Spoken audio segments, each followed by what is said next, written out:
let's meet today's starters. First for Salem. Second base, number 10, Carly Tart. Left field, number 1, Malia Tate. Catcher, number 21, Reese Upton. Third base, number 24, Morgan Lawson. First base, number 17, Karma Morrison. Designated player, number 25, Emma Gleason. Pitcher, number 18, Madison Cowder. Center field, number 11, Kayla Dick. Shortstop, number 3, Cameron Clark. Right field, number 5, Aline Maddox. And now, let's meet the starting lineup for your Brevard College Tornadoes. Pitching, number 6, Elizabeth Osiello. In left field, number 5, Addison Smith. First base, number 9, Reagan Winkler. The catcher, number 99, Alyssa Boris. Second base, number 10, Riley Locklear. Third base, number 35, Andrea Furr. Shortstop, number 00, Anna Graves. The designated player, number 23, Hayden Moody. Right field, number 12, Emma Payne. In center field, number 3, Emily Hill. The Tornadoes are under the direction of head coach Bree Sharon, assisted by Taylor and Emily White and Marty Hutchinson.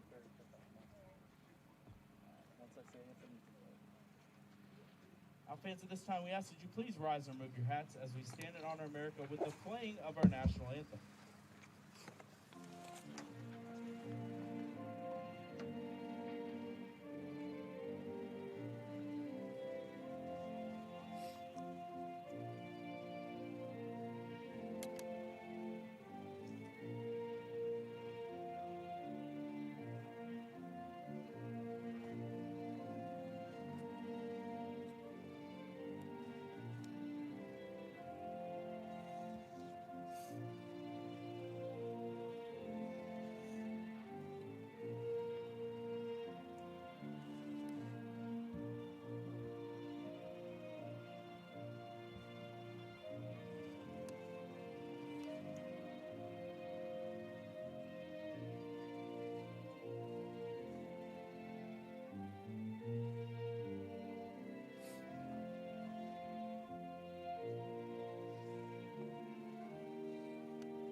Teams, and now the Tornadoes take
We welcome you back to Brevard College softball field here on the campus of Brevard College as it's the Tornadoes against the Spirits today. Brevard against Salem as the Tornadoes return home after 18 games on the road. Got a busy 6-game week that kicks off with the matchup here against Salem College.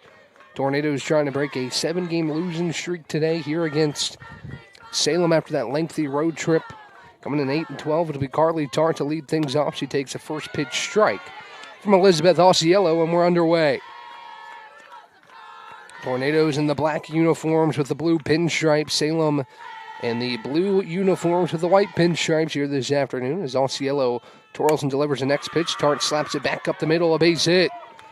Carly Tart reaches on a leadoff single, her 15th hit of the season, and she'll pass the bat to Malia Tate, who will stand in from the left side. Tate hitting .323 this season, has started all 20 games. Salem coming in 5-15 this year.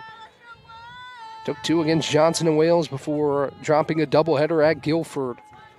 Now come here to Brevard. The first pitch home to Tate is high. Runner taking off, throw down from Boris on line, but it is jarred out of the glove of the shortstop Anna Graves, and then safely is Tart at second base. Counts the ball in, no strikes on Malia Tate. As Osceola scrapes up some dirt, we'll get ready to deal the 1-0 home. Only the Tornadoes' second game or third game here at home this year. As Osceola twirls and fires, Tate squares the bunt again, pulls back on a pitch that's outside, and the count 2 balls and no strikes. Defensively, at first base, it's Reagan Winkler. Second base, Riley Locklear. Shortstop, Anna Graves. At third base is Andrea Furr. Behind home plate is Alyssa Boris. As a 2-0 home, Tate squares the bunt. It's called strike on the outside corner. The count 2 balls and a strike on the 2-hole hitting Malia Tate. In the outfield, it's Emma Payne in right. In center is Emily Hill. And the left fielder, Smith, here today as Osceola deals a 2-1. Tate reached out the bat for a bunt attempt, and it is in there for a strike from Osceola. The count evens at 2-2. Addison Smith, the left fielder, rounds out the defensive alignment for the Tornadoes today. Osceola comes home with a 2-2. It's outside. Count moves full at 3-2. Osceola making a start number 9 on this season. She's had 5 complete games, a .387 ERA.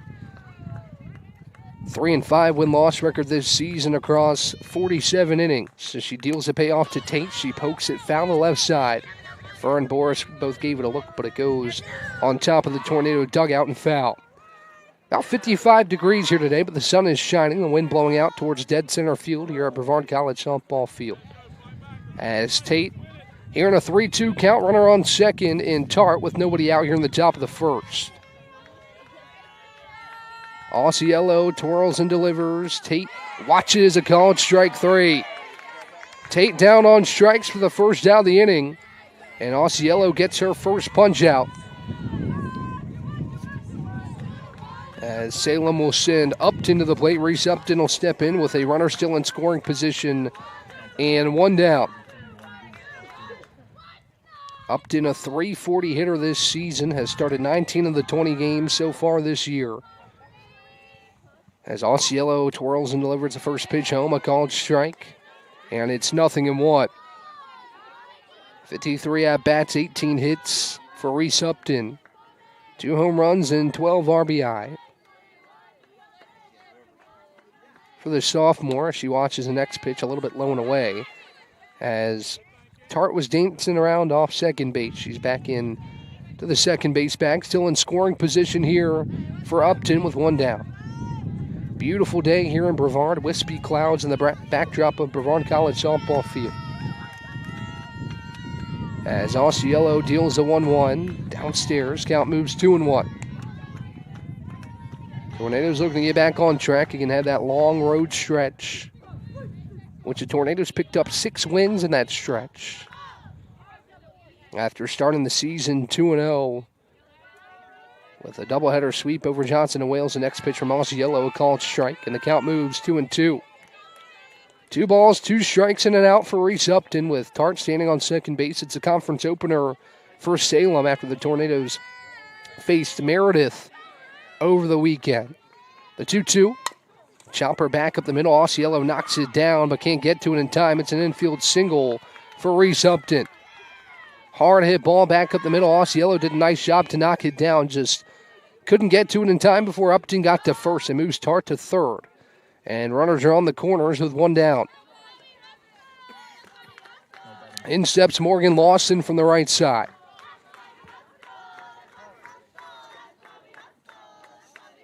with Karma Morrison standing on deck.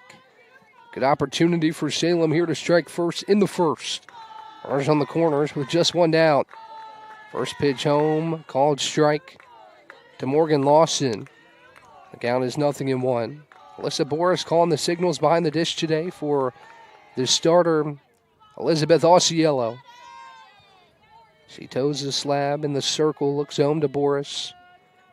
Gives her the signal, and now the 0-1. It's outside, runner takes off, throw down is trickling in the outfield. Tart's going to race home. Throw to third is skips away from Andrea Furr. It was there in time, but a stolen base and an error on the catcher. Boris gets Salem on the board here in the first. 1-0 Spirits. As it looked like Locklear was coming over to cut the throw off and try to get Tart at home. But going all the way to third is Reese Upton. And an error helps the Spirits get on the board first. 1-0 your score, 0-2 count. Or 0-1, excuse me, on Morgan Lawson with a runner on third and one away. Auciello peeks at her wrist for the signal. Roxon fires the 0-1. It's grounded back up the middle. It'll squeak through for a base hit. Scoring from third is Upton, and it's 2-0 Spirits in the first inning. Another abounding ball right back up the middle. Graves laid out to try to keep it in the infield. It gets right past her diving stab, and now Taylor White's going to come out to chat with Elizabeth Auciello. And the infield will come in as well. 2-0 Spirits in the first. As Salem has started off well. Coming from Winston-Salem, North Carolina. 2 runs on 3 hits. And also an error for the Tornadoes here in the top half of the first inning. As Boris chats with Auciello before she re-enters the circle. Morrison will step up with a runner on first in Morgan Lawson. And still 2 outs to work with for this Salem College Spirits offense in the top of the first inning. Stick around after the conclusion of this one. Again, we'll play 2 today in this midweek conference doubleheader between Brevard and Salem. 6 games here at home for the Tornadoes this week. Mary Baldwin will come to town on Friday before Southern Virginia on Saturday. Next pitch home to Morrison is a dribbler. It swirls down the third baseline, but it's a foul ball. It nicked off of Morrison, who will stand back in and face a 0-1. Karma Morrison, the top hitter in this order in terms of batting average, hitting .358, 7 home runs and 22 RBI for Morrison. So certainly a power threat here, and then a bat that can move a runner over with Lawson standing on first base and 1 out. 0-1 the count. Auciello to Morrison. She'll step out and take a second as Boris readjusts behind the dish. But 0-1 from Auciello. Morrison tips it foul back here towards press row. It's 0-2. No balls and 2 strikes. Auciello with a punch out here for the lone out in the first inning. Grayson is on deck for Salem as Auciello scoops up some dirt and prepares to deal the 0-2. The 0-2 on the way from Auciello. Up high, Morrison holds up, and the count moves 1-2. Today, a beautiful day in Brevard, as opposed to early February when we played the first doubleheader here against Johnson and Wales. It was 30 degrees and windy, and it's a lot more comfortable at 58 degrees and sunny today. As Auciello rocks fires the 1-2, Morrison watches downstairs, and the count evens at 2-2. Good discipline shown by Morrison here, the junior out of Rayford, North Carolina. To watch a couple pitches that were chaseable out of the hand of Elizabeth Auciello. She deals a 2-2. Outside, ball 3. 3 balls, 2 strikes, and an out with a runner on first and Morgan Lawson. Salem leads 2-0 here in the top half of the first. Salem dugout certainly lively this afternoon. As you can hear them here on the broadcast, a 3-2 home. Morrison slices it left side and foul. Count remains full at 3-2. Auciello to Karma Morrison. Really good season for Morrison. Again, hitting .358. for this Salem team, who's playing its first conference doubleheader here today. Lawson stands on the first base bag. Auciello twirls and fires the next payoff. Morrison dribbles it left side to third. Throw to second for one. Back to first. She's there in time as Morrison by the out at second, and there's 2 outs in the frame. Good turn between Furr and Locklear, but Morrison able to beat it out. The Tornadoes happy to trade that for out number 2 in the inning. As Lawson taken off the base pass, in steps Emma Greason, who stands in from the right side. With 2 down. First pitch home to Greason is downstairs. Good job by Boris to block it up and hold Morrison at first.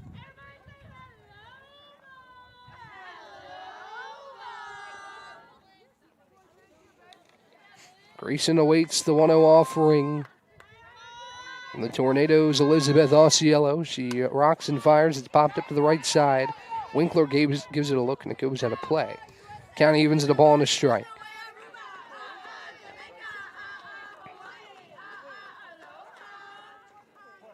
Emma Greason, a .393 hitter, has played and started in 11 games. She has 11 hits on the season and 28 at-bats. As she awaits a 1-1 from Auciello, she skies it to center. Hill moving towards her left and makes an over-the-shoulder grab for out number 3. But Salem gets a pair of runs on a trio of hits in the top of the first. And we head to the bottom half. It's 2-0 Salem when we come back on the other side. Over 125 years, Comporium hasn't had customers. We've had neighbors, friends, and a community we're proud to serve. Because for us, it's personal. We live, work, and raise our families right alongside you. So yes, we deliver lightning-fast speeds and reliable service, but more than that, we deliver commitment. Comporium, making connections that make a difference.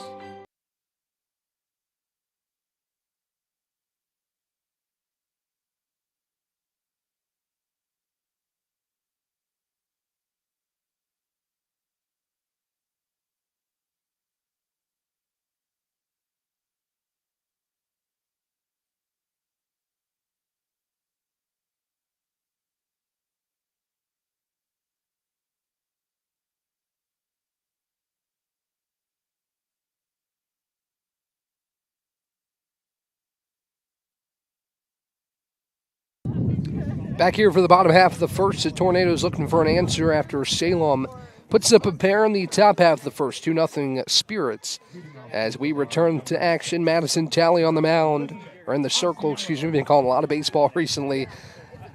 So Talley in the circle. She'll face her fellow starting pitcher, Elizabeth Auciello, to start things off here in Brevard's half of the first inning. First pitch home is outside off the plate for a ball. And the count of ball and no strikes.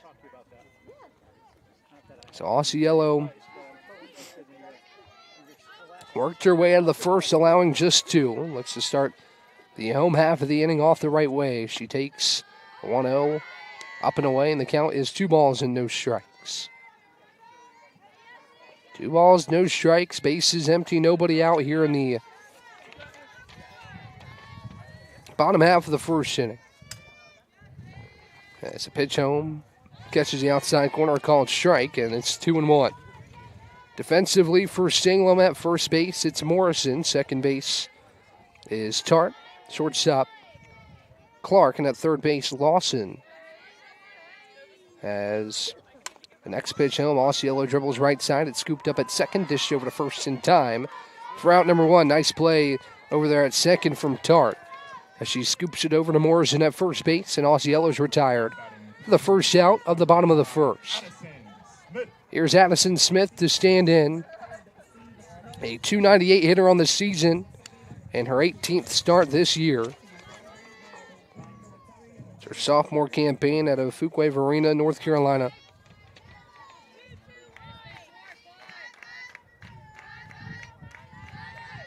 First pitch home to Smith. She takes up and away for a ball on the count.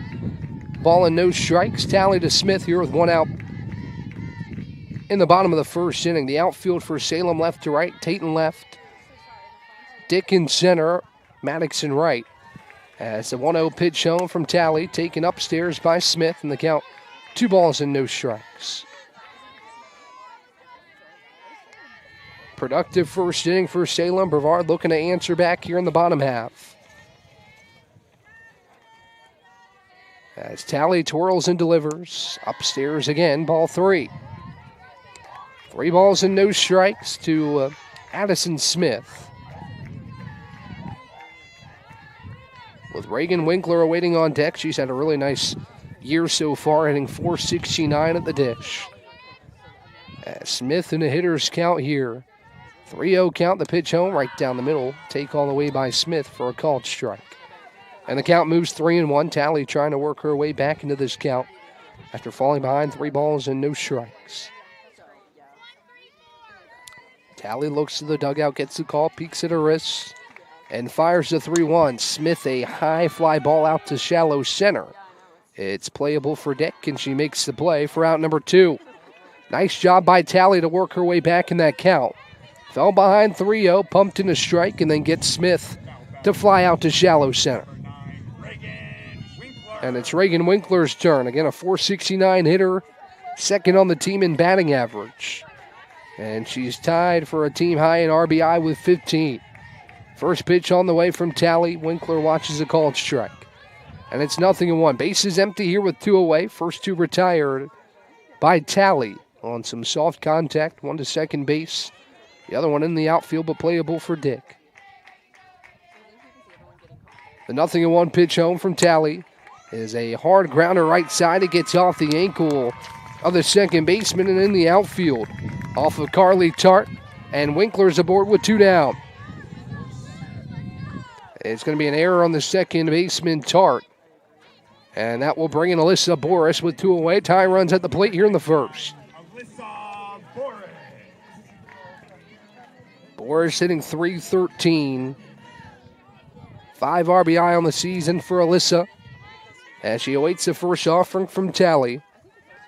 Here with 2 down. Tornadoes looking to keep the line moving with some help with 2 outs in the frame. First pitch home, Boris takes a hair high for a ball. And the count of ball and no strikes. Reese Upton calling the signals behind the dish. Working with Madison Talley here in the first. 2-0 Salem. You're live on YouTube again. Thanks for joining us today. We've got a fun day of softball ahead as Boris awaits the 1-0. The pitch home. She pops it foul and into the fencing behind home plate. The count evens at a ball and a strike. Again, busy week here in Brevard on the softball diamond. We'll have 3 separate doubleheaders. 1 today, obviously. 1 Friday against Mary Baldwin. Then Southern Virginia comes to town on Saturday. Well-deserved home stretch for the Tornadoes after spending the last 18 games on the road. The 1-1 to Boris. She watches downstairs. Count moves 2 balls and a strike. With Reagan Winkler aboard first and 2 away. Riley Locklear awaits on deck.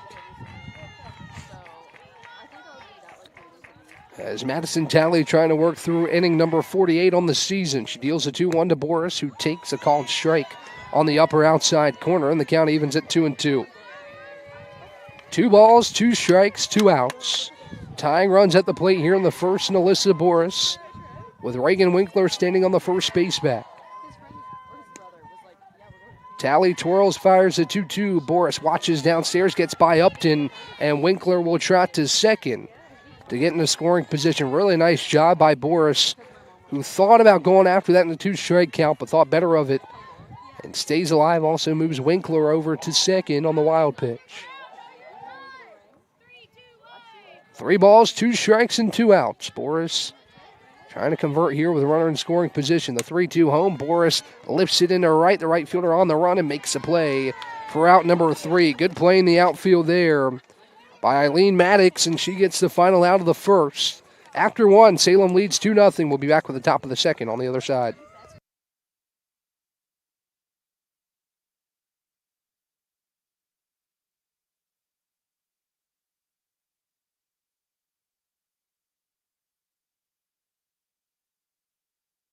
At Earthling Coffee, we're not just brewing drinks, we're crafting experiences that are truly out of this world. From our amazing lattes, made with our exclusive Event Horizon espresso, roasted right here in the Pisgah Forest, to our custom energy drinks, powered by plants and coffee beans, without the crazy chemicals the big guys use. Earthling Coffee isn't just another stop, it's your launchpad for adventure, community, and flavour beyond the stars. Earthling Coffee. So what can we get crafting for you today?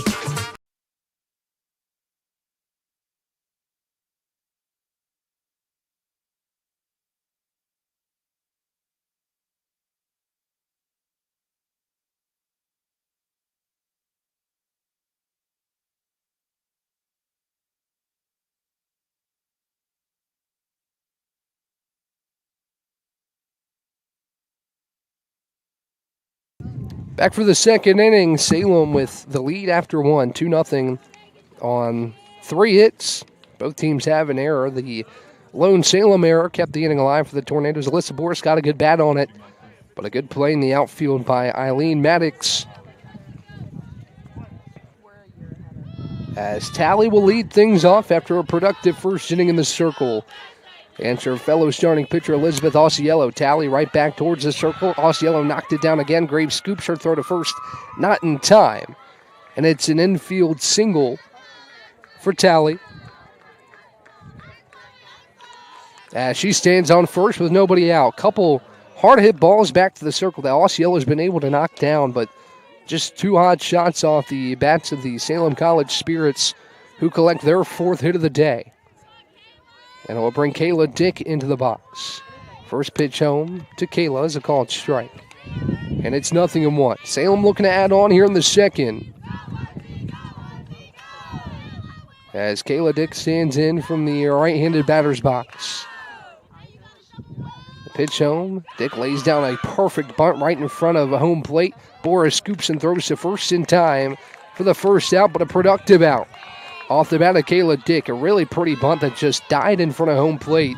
It was playable for Boris, but it moves Madison Tally to second. It's another runner in scoring position now for Cameron Clark, who enters from the right side. Clark hitting .222 this season, appearing in game number 20. It's her 19th start. She's appeared in all but one game this season. As Osceola delivers home, Clark takes a called strike, and it's 0-1. Clark in the box. She'll round out the first trip through the Salem order with Carly Tarna waiting on deck. Osceola peeks at her wrist. Madison Tally stands on the second base back. 0-1 home. Clark takes a ball upstairs. And the count is 1-1.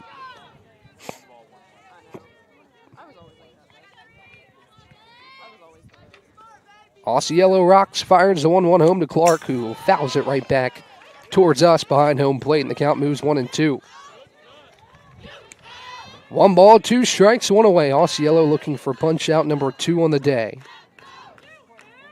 Trying to settle into this start against this feisty Salem offense this afternoon in Brevard, North Carolina, as Osceola twirls and deals a 1-2. Clark again right back behind home plate and foul. To stay alive in the count, good battle by Clark as Osceola tried to overpower her right there. But Clark gets a piece, stays alive in a 1-2 count. Tally remains on second in scoring position. Salem looking to extend the lead. As Tally's reaching to start the inning is officially ruled an error as Clark pops it right side and foul. To stay alive in a 1-2 count. So I said earlier it was an infield single that has since been changed to a fielding error on Elizabeth Osceola. As Tally remains on second, Clark has fouled off a couple in a row and will face another 1-2 from Elizabeth Osceola, who's over 30 pitches here in the second. Salem's done a good job working counts so far this ball game as Osceola deals again. Clark pops it foul out of play down the right side.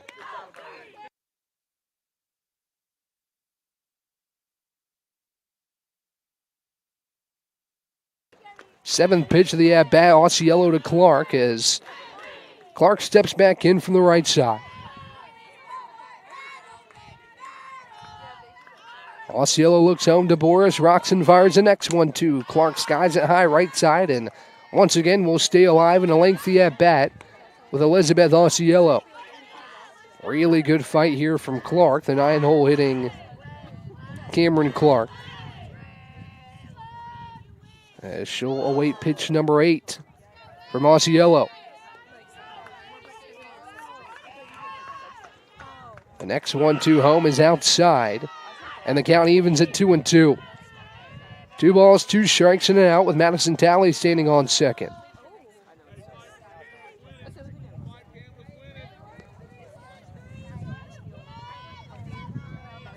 The 2-2 on the way from Osceola. Upstairs, ball 3. 3 balls, 2 strikes, and an out in this lengthy at-bat between Elizabeth Osceola and Cameron Clark. Approaching 10 pitches in this at-bat. As Osceola lifts and fires home, Clark a soft pop-up towards third, and Furr will grab it for out number 2. So Osceola wins the battle as Clark heads back to the dugout. But not without a battle, as that at-bat lasted 10 pitches between Osceola and Clark. In steps Carly Tart, 1 for 1. She led off the game with a single. And she'll stand back in from the right side. Runner still in scoring position, but Osceola hoping to strand her right there. And Madison Talley, who reached on an error to start the inning. First pitch home, called strike across the heart of the plate. It's 0-1. Carly Tart hitting .255 on the year. 14 hits, now 15 hits and 56 at-bats for Carly Tart. A 0-1 home. Tart chops it into the Brevard dugout. Good hands there by one of the Brevard assistants to deflect that ball away and keep it out of harm's way. The count now 0-2 on Tart. Osceola 1 strike away from a scoreless second despite Talley being in scoring position on second. As Osceola and Boris exchange a few quick words on how to attack Tart here in a 0-2 count. Also, the Salem coach has come down from the third base line to perhaps make an adjustment here, maybe a pinch runner, not quite sure yet. As it will be a pinch runner here. Jolene Vila goes out to pinch run for Salem with 2 outs.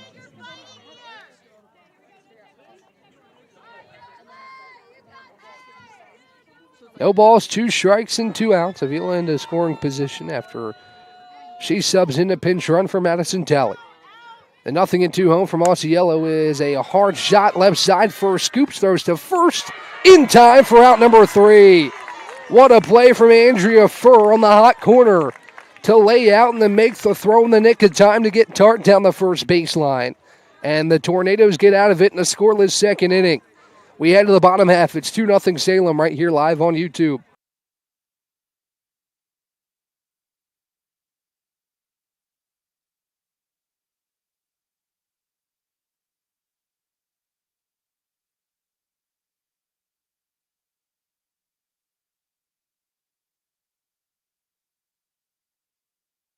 Bow time. It's not just football season. It's tailgate season. And this season includes every kind of football. Crispy. Will you accept this leg? And everything that's not. Because it doesn't matter where you tailgate, with crispy hand-breaded chicken and scratch-made biscuits. It's her! You're not just tailgating. You're tailgating like a legend. It's bow time. Order your tailgate box in the Bojangles app today.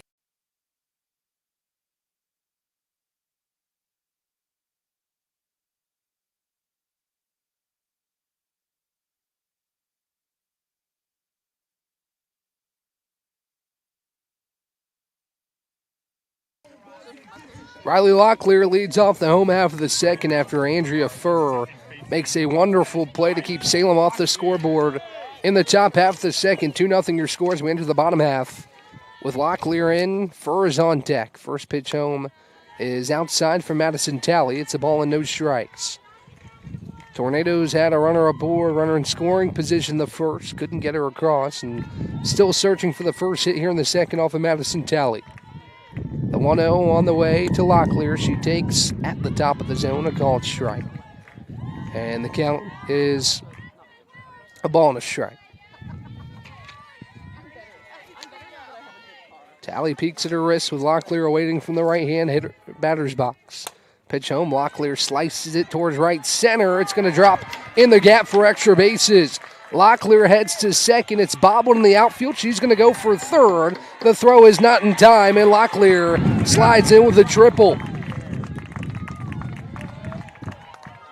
Great way to start the second for the Tornadoes, as Brevard has a runner 70 feet away with Andrea Furr standing in.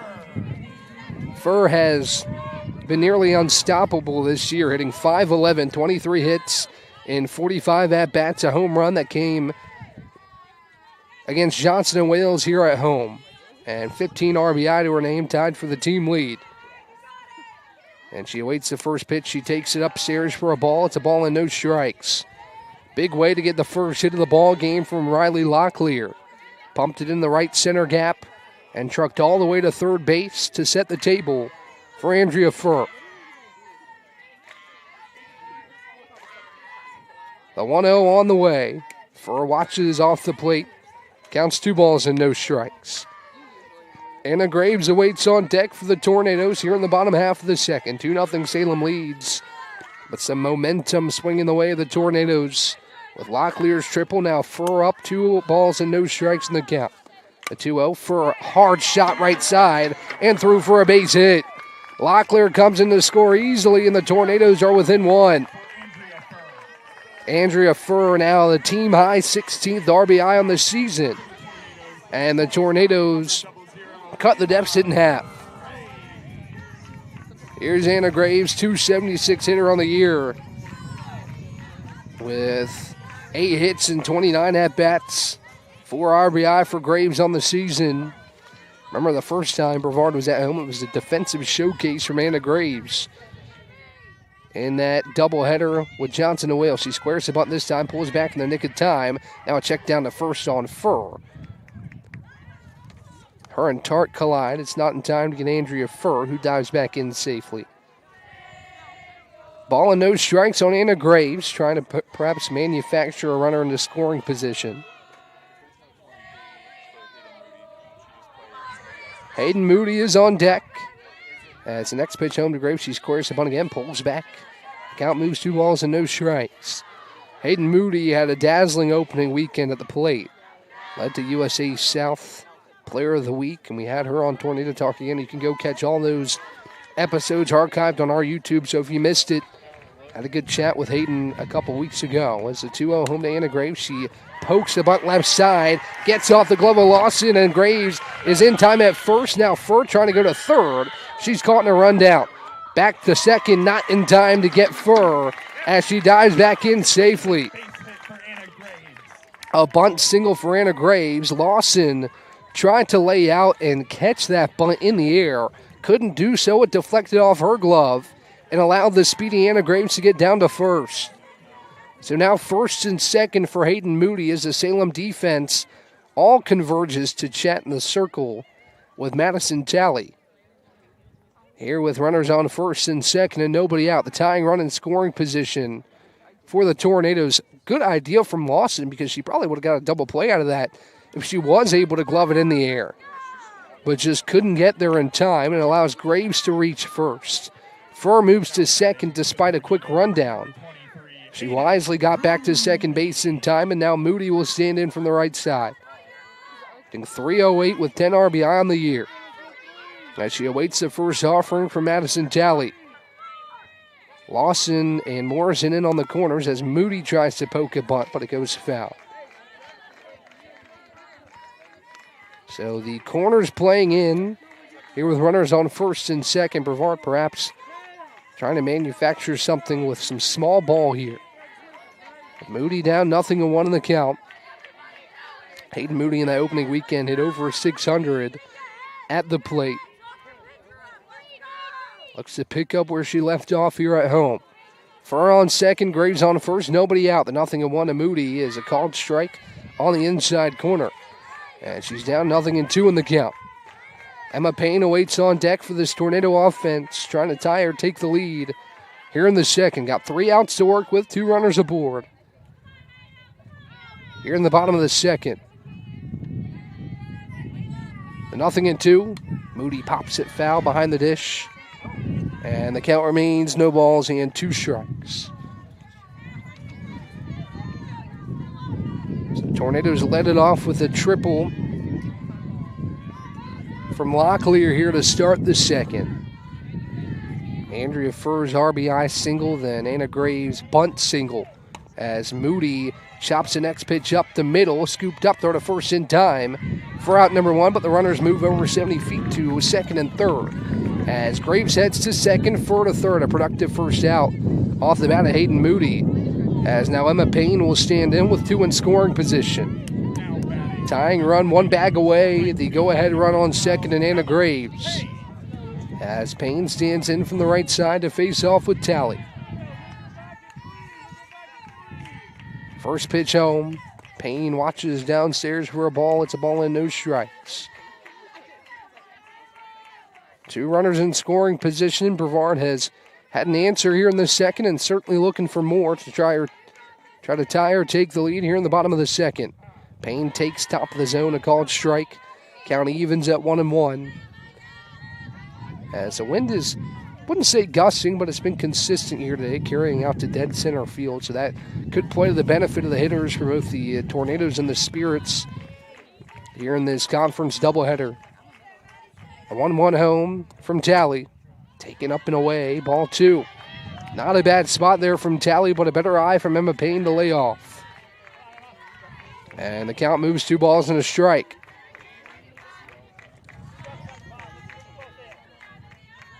Talley looks at the Spirits dugout, peeks at her wrist to get the call. Roxon fires the 2-1 to Payne, who lines it down the third baseline, a fair ball. Furr scores, Graves right behind her, and Payne heading for second. A 2 RBI double, and the Tornadoes lead. 3-2, Tornadoes take the lead, second extra base hit of the inning. And Brevard has its first lead of the ball game here in the second. Now batting for the Tornadoes, the pitcher, number 6, Elizabeth Osceola. Here's Elizabeth Osceola up to bat for the second time in this ball game. Grounded out her first time at the dish. Now works with Emma Payne in scoring position. A 3-run second for the Tornadoes to jump out in front as Osceola takes a called strike. On the outside corner, it's 0-1. So Locklear's triple, Payne's double, 2 extra base hits out of the 4 here in the frame for Brevard. The other one, Andrea Furr's single, and then Graves' bunt single as Osceola cuts and misses. Count moves 0-2 on Elizabeth. Addison Smith awaits on deck for the Tornadoes. No balls, 2 strikes, and an out here in the home half of the second inning. The 0-2 home to Osceola. She lifts it down the third baseline. It drops in foul ground. Almost in no man's land down the left field line, but Osceola will stay alive as she pokes it into foul ground.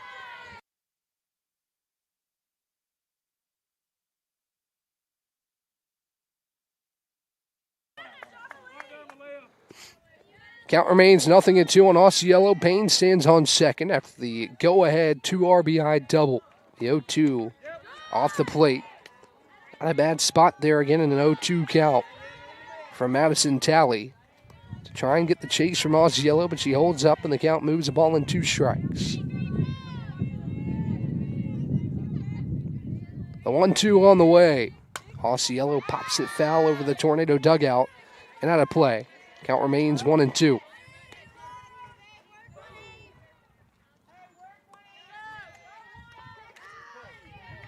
Osceola stands back in from the left side. Getting our first cuts of the season here today. As the next 1-2 home, Osceola smokes it to left center. It's past the diving center fielder Dick. Rounding third, coming home is Payne. Osceola trucking for 3, and she'll get there safely.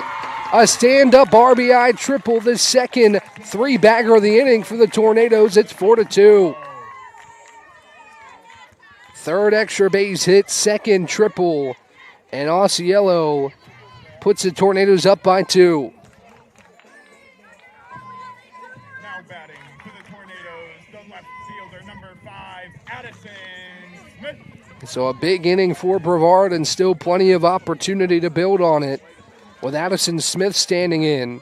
Osceola on third and still just 1 out in the inning. Right-handed Tally looks at her wrists, rocks and fires the first pitch. It's high. Now check back to third. Nice play by Lawson to keep that ball in front of her. And then she took a spill over top of Elizabeth Osceola. Good to see both of those two back on their feet after an awkward collision at third. As Lawson says sorry about that, was just trying to keep the ball in front. Good sportsmanship there. As the count is a ball and no strikes on Smith. The 1 out. Smith pops it foul behind the dish. Actually, it goes out of the first baseline off the top of the fencing on Salem's dugout. And foul. The count moves. Ball and a strike on Smith. Here in the bottom of the second, the Tornadoes 5 hits in the frame, 3 of them for extra bases. A bunt single from Anna Graves and Andrea Furr's RBI single, the other 2 in the second inning.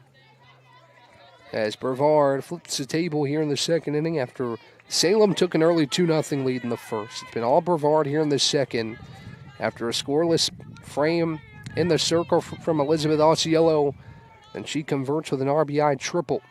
The 1-1 to Smith. She takes upstairs, showed bunt, pulled back, and the count moves 2-1. Winkler on deck as the Tornadoes try to keep the line moving here in the home half of the second. 2-1 home. Line drive out to left. It'll drop for a base hit. Osceola scores from third, and it's 5-2 Brevard. A rocket off the bat of Smith as it fell in front of the left fielder Malia Tate. And the Tornadoes add on another. Part of a 5-run second. It's 5-2. Here's Reagan Winkler 0 for 1 so far today. It's just been an excellent inning for the Tornadoes offensively.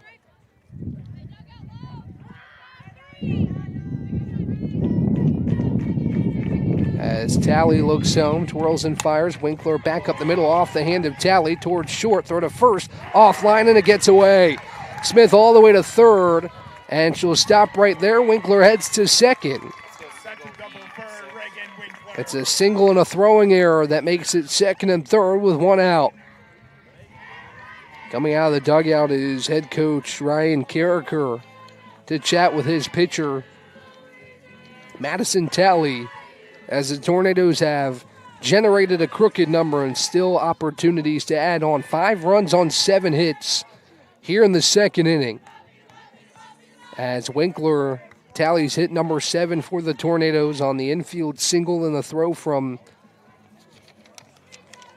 the shortstop Cameron Clark was offline, as it will signal a pitching change here. As Tally heads back to the Salem dugout, we'll take a minute to take a quick break and talk about the new arm coming in for Salem when we come back on the other side.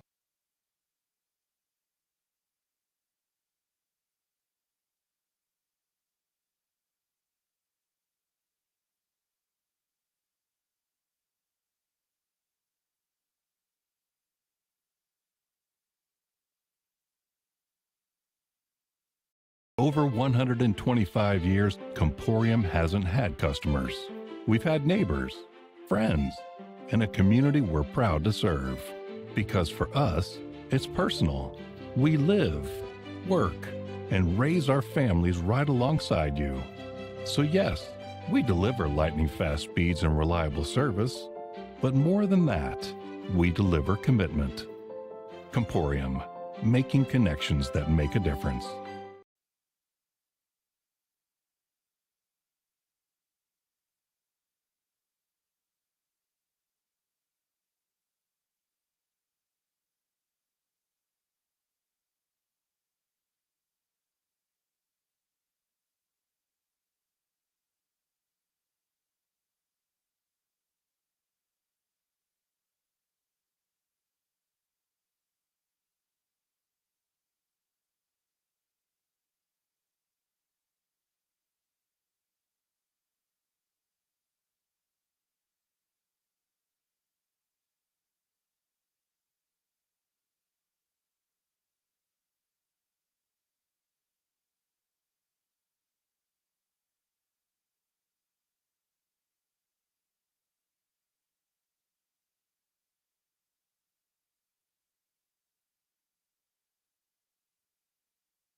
Madison Talley exits after an inning and a third. Took that ball back up the middle from Winkler off her hand. Did not look pleasant as Nevaeh George takes over in the circle. 10th appearance, all in relief for Nevaeh George here in 2026. 13 innings on the season, an 8.08 ERA as Winkler stands on second. Boris in with an out in the frame, and she takes a call and strike on the inside corner. It's 0-1. 5-2 your score. All 5 runs and all 7 hits have come here in the second. With 3 extra base hits, again 2 triples and a double here in the second inning for the Tornadoes as the 0-1 from George downstairs. It skips into the arms of Reese Upton behind home plate, who keeps it in front, holds Winkler at second. Riley Locklear, who led off the inning with a triple, stands on deck as Boris awaits a 1-1 from George. She rocks and fires a 1-1 home. Boris a corkscrew off the end of the bat down the third base line, but it's foul on the left side of the chalk. As Boris took a spill behind home plate, will step back. I actually think that might have gotten a piece of her. She walks it off. So it might have been a fair ball, but it nicked off Alyssa Boris on her left calf. She'll stand back in and wait a 1-2 from Nevaeh George. Winkler stands on second, 1 ball, 2 strikes, and an out here in the second inning for the Tornado offense, who has flipped this game on its head, albeit early. Salem had the momentum coming in the second. The Tornadoes have taken it in full force here in the bottom half. Boris takes the 1-2 high, count evens at 2 balls and 2 strikes.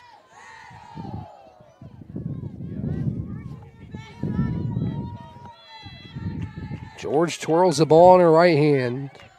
Looks over the Salem dugout, gets the signal, and readies to deal the 2-2 home to Alyssa Boris. Rocks and fires a 2-2. Boris back up the middle. It squeaks through for a base hit. Winkler gets the stop sign at third. And Boris tallies the 8th hit of the day for the Tornadoes to put runners on the corners with 1 down.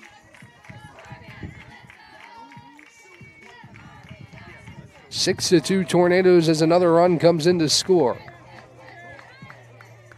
Now batting for the Tornadoes, the second baseman, number 10, Riley.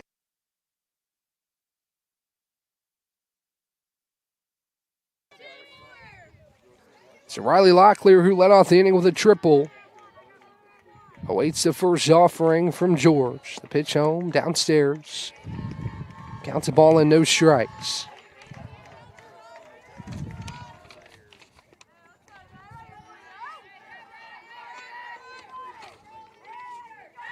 Addison Smith came in to score on the single from Alyssa Boris to make it 6-2. Runner still on the corners. Here for Locklear. The pitch home. Gets off of Locklear. And it will send her down to first. Bases loaded for the Tornadoes. And Andrea Furr, the most dangerous hitter in this lineup in terms of batting average. Can't ask for a much better spot to be with 1 out in the inning. Chance for the Tornadoes to really break this one open. Already a 4-run lead and a golden opportunity to add more. First stands in from the right side to face George. With Locklear on first, Boris on second, Winkler on third. First pitch home from George to Furr as a chopper right side. Gets underneath the glove of the second baseman and into the outfield. Winkler scores, and it's 7-2. The runners move station to station as Furr gets another hit. Her second of the day and her second RBI, both coming here in the second. 7-2 Brevard with Anna Graves stepping in as the line just keeps on moving. And what's been a lengthy bottom of the second for this Tornado offense. George fires the first pitch home to Graves. It's downstairs. Upton keeps it in front. That holds Boris at third. Locklear at second and Furr at first. Hayden Moody awaits on deck as we keep on moving here in the second inning. What's been a phenomenal inning for this Brevard offense. 7 runs on 9 hits, all in the second. The 1-1, Graves takes the 1-0. It's at the bottom of the zone for a called strike, and the count evens at 1-1. Good crowd on hand today. It's advising day, so the student's out of class. Good student showing here at the softball field at Brevard College as Graves chops the next pitch foul off her ankle. So she'll reset. Last time Graves came up here in the second, it was a bunt single. Diving stab by Lawson, who just couldn't get there in time to a bunt that was popped up shallowly into the air. Ball and 2 strikes, bases loaded for this Tornado offense, leading 7-2 here in the bottom of the second. The next 1-2 inside, count evens at 2-2.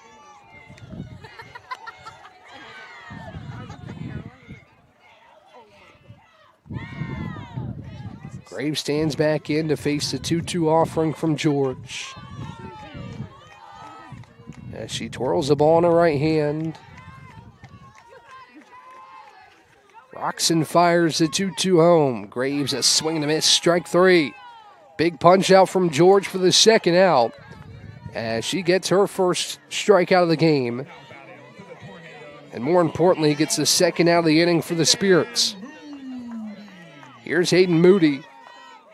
0 for 1, excuse me. Emma Payne, who stands on deck, is 1 for 1 with 2 RBI on the day as Moody tries to hand the bat down to Payne, who awaits on deck. Bases still loaded for the Tornadoes. George will call time and recycle through her signals from the Spirits dugout. First pitch home from George to Moody is a called strike on the outside corner, and the count 0-1. And the Spirits entering conference play here today. After their 20-game non-conference schedule, Brevard kicked off conference play over the weekend at Meredith. So Spirits, or the Avenging Angels, were able to get 2 from Brevard on their home turf. A 0-1. Moody, a chopper up the middle, scooped up at second, flip over to the second base bag for the final out. George does a nice job to strand the bases loaded, but not before Brevard gets 7 runs on 9 hits. In the bottom of the second, we head to the top of the third. It's all Tornadoes 7-2 when we come back on the other side.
Malia Tate will lead off the top half of the third for the Salem Spirit offense, who looks for a response after Brevard throws the most recent punch with 7 runs in the second on 9 hits.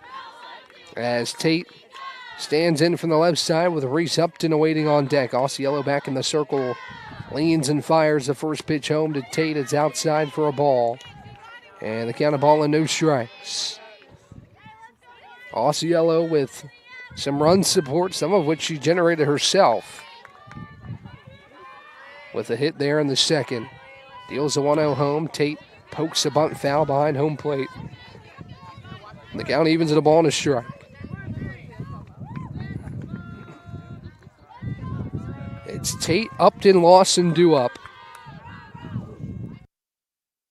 for the Salem Spirits. Stretch of the lineup that went 2 for 3 on the first trip through. 2 of the 3 hits came from Upton and Lawson as Tate pokes another bunt foul. And the count is 1-2.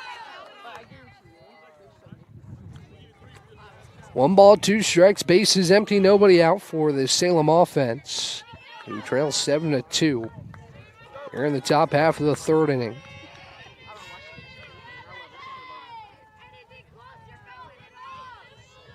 The 1-2. Tate slices it foul behind home plate. And the count remains a ball and 2 strikes. Good fight from Tate after 2 foul balls on bunt attempts, with the corners playing in for and Winkler playing about halfway in from normal depth. The next 1-2, Tate watches off the plate. Ball 2. Good spot from Osceola, especially against the slapping bat of Malia Tate. But doesn't get her to chase, and the count evens at 2 balls and 2 strikes. The 2-2, Tate dribbles it left side to third for scoop starts. A first in time on a line from Andrea Furr for out number 1. So 1 down for the Tornado defense as Furr routinely makes the play, and Reese Upton will stand in from the right-handed batter's box. The base is empty and 1 away.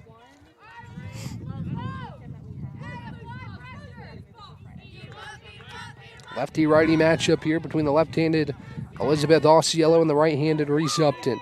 Pitch home, Upton pops it foul behind the dish. It's 0-1. We talked to head coach Bree Sheeran and assistant coach Taylor White on Tornado Talk. One of the things I mentioned about Osceola is she has really good command of the strike zone. She seems to always be in and around the zone. No real bad misses from Osceola. You've seen that on display today. She's constantly been in the strike zone. As she deals a 0-1 home, a check swing bunt down the first base line, and wisely Winkler lets it trickle foul, as Upton will stand back in and face a 0-2. Upton was halfway between holding up or going after that pitch from Osceola, and she made contact. And sometimes, especially on those balls down the first and third base line, players can be too quick to pick it up, and it would be a fair ball, but that time Winkler let it roll. And it goes foul. The 1-2, swing and a miss, strike 3. Elizabeth Osceola gets punch out number 2 for the second out of the third. In steps Morgan Lawson after Osceola has dealt the first 2 spirits here in the top of the third inning. Lawson in from the right side as Osceola rocks and fires the first pitch home. Lawson, a hard hit ball right side, but foul to the right of the first base bag. And the count is no balls and a strike.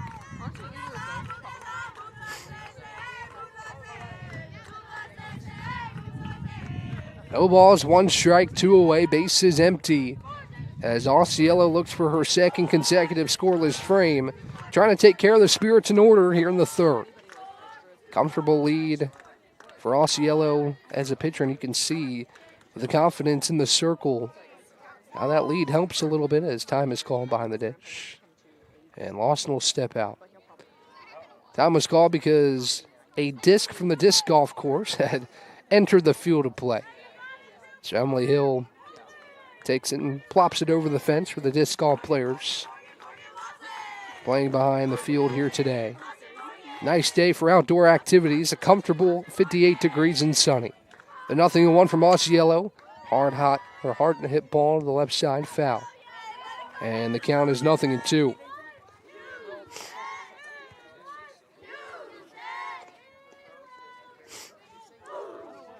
No balls, 2 strikes, and 2 outs on Morgan Lawson with Karma Morrison awaiting on deck. The 0-2 from Osceola, just off the plate and high. Count moves 1-2. Pretty pitch there from Osceola, didn't miss by much.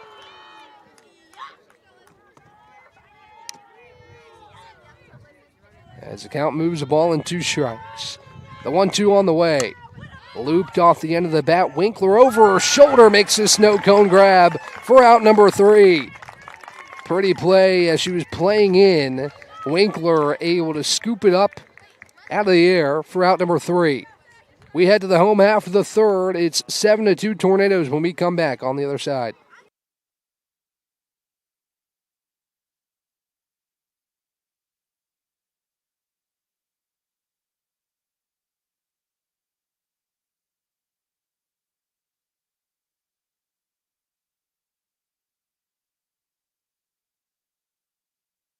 bow time. It's not just football season.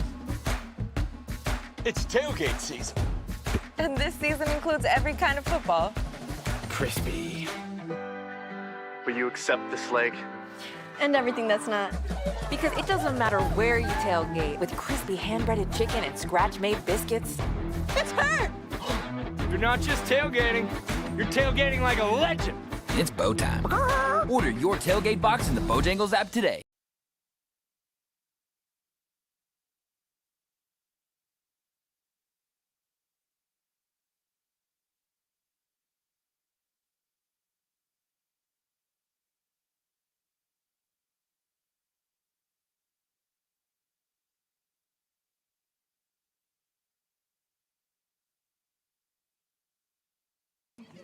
Emma Payne will lead off the bottom half of the third as Osceola keeps the momentum with the Tornadoes with a scoreless 1-2-3 top of the third inning. In the circle in Brevard after a 7-run second. Looks to build on that here in the third. Emma Payne will lead things off for the Tornadoes. It'll go Payne, Hill, then back to the top. Actually, it'll go Payne, then Osceola. So 9-1-2 due up. Payne, Osceola, and Addison Smith. First pitch home from Nevaeh George is on the outside corner for a called strike, and it's no balls and a strike. To the 9-hole hitting Emma Payne. Payne, first time at the plate, it was a 2 RBI double. As she awaits a 0-1 from Nevaeh George. Roxon fires the 0-1. Payne takes downstairs and in. Count evens at a ball and a strike. Payne, the freshman catcher out of Candler, North Carolina, and Enka High School. As she awaits the 1-1, nobody out, bases empty for the Tornadoes here in the bottom half of the third. George, Roxon deals downstairs, count moves 2 balls and a strike. Tornadoes, as great of an inning as it was in the second, left some opportunities out there, left the bases loaded nonetheless. Got to appreciate a 7-run second. That helps the Tornadoes erase a 2-run deficit and jump out in front by 5. The 2-1. Payne back up the middle, another base hit. Emma Payne 2 for 2. A double and a single as she's aboard with nobody out for Elizabeth Osceola. Osceola 1 for 2, struck out looking. Number 6, Elizabeth Osceola. And her first time at the plate. Actually, she grounded out, my apologies. She got a strikeout looking in the circle, but in her second at-bat, an RBI triple for Elizabeth Osceola. First time in the box this season, and she's excelled so far here today. She takes the first pitch downstairs. And the count of ball and no strikes. In the circle for Elizabeth, 3 innings, 2 runs allowed on 3 hits, but she's responded well with 2 strikeouts. Those 2 runs and 3 hits all came in the first. As she awaits the 1-0 from George. Osceola, a slow roller back to the circle. George will throw to second for 1. No throw back to first.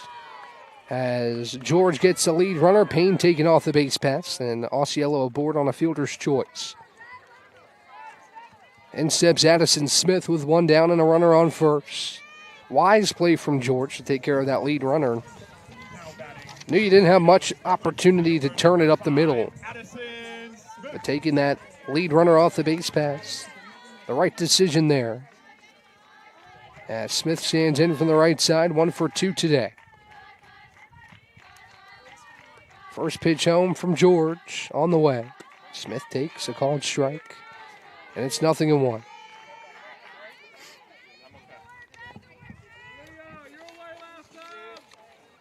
Smith in the box. Winkler awaits on deck. Boris in the hole. For the Tornadoes going 2, 3, and 4.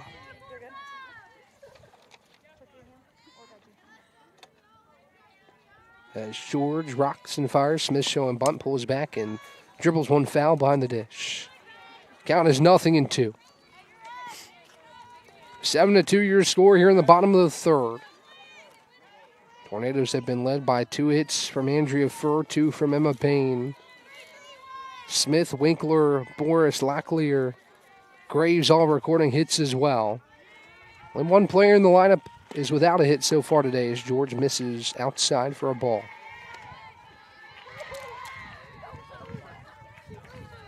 Hayden Moody, the only one in the lineup without a hit, but she's gotten the bat on the ball pretty well twice in her 2 at-bats.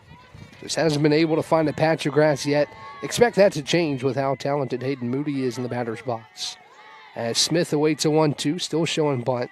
Will pull back and swing and miss downstairs. Now a check back to first on Osceola. She's back in time. And there's 2 down. Another punch out for George. Her second. And Reagan Winkler will stand in with 2 away. First pitch home from George to Winkler. Downstairs for ball 1. And the count's a ball and no strikes. Winkler 1 for 2 today, hitting .469 coming into this contest. Second on the team in batting average behind Andrea Furr, who was again hitting .511 coming into this one. The 1-0. Winkler grounds it left side to short, throw to second in time for out number 3. So Salem gets a scoreless third, and we head to the 4th with the Tornadoes up 7-2 right here live on YouTube.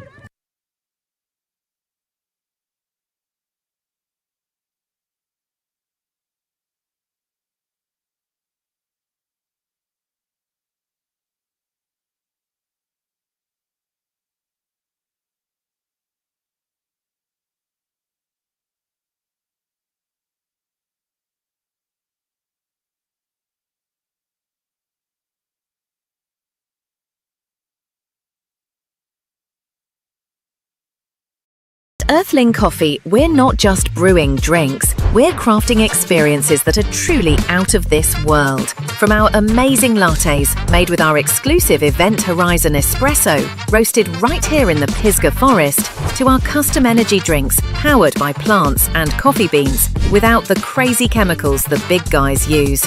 Earthling Coffee isn't just another stop, it's your launchpad for adventure, community, and flavour beyond the stars.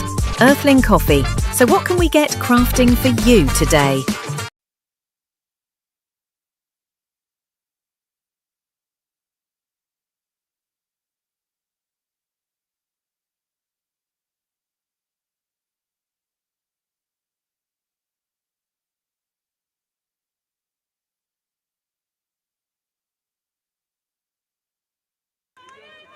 Salem back to the plate here in the top of the 4th as Nevaeh George matches Elizabeth Osceola with a scoreless third.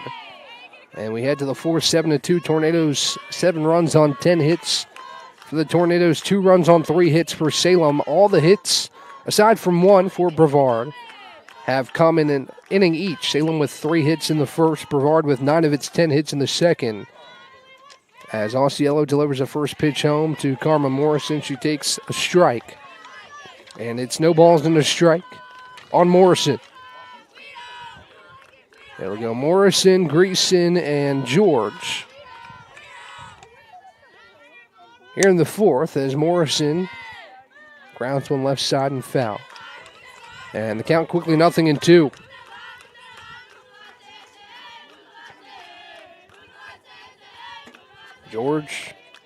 Morrison, the top hitter for Salem in terms of batting average, also an RBI as well with 22 on the season. She awaits a 0-2 pitch. Osceola recycles through her signals. Now readies to deal the 0-2. The pitch on the way to Morrison outside. For ball 1, the count of ball and 2 strikes.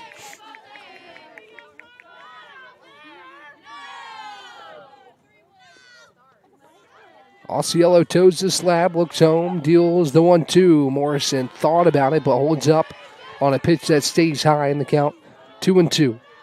Again, Osceola always in and around the strike zone, even when she's not. It's with a purpose. She tried to get Morrison to chase there, but she's able to hold up, and the count evens at 2 balls and 2 strikes with the bases empty. Nobody out here in the top half of the 4th. The 2-2, well high that time, and the count 3-2 on Morrison.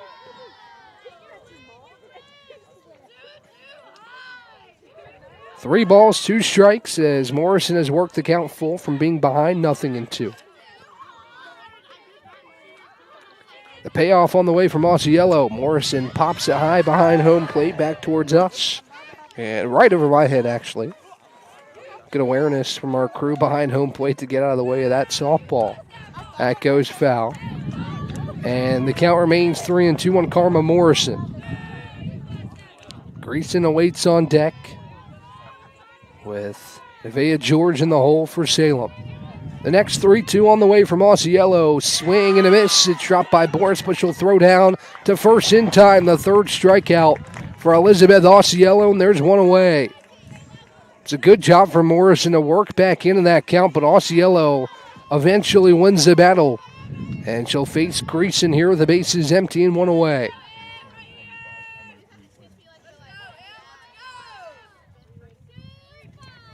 Greason awaits from the right side.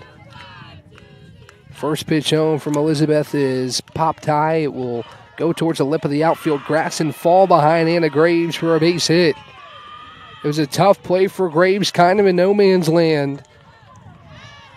Behind the 6-hole at shortstop, and it's a single for Greason. We'll pass the bat to Nevaeh George for her first at-bat of the day.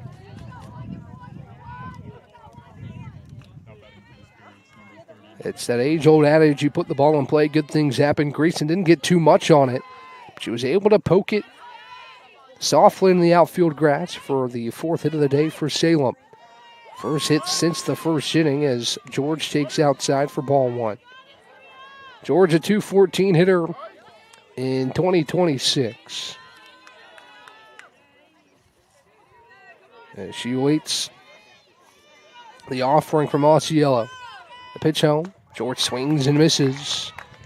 Count evens at a ball and a strike.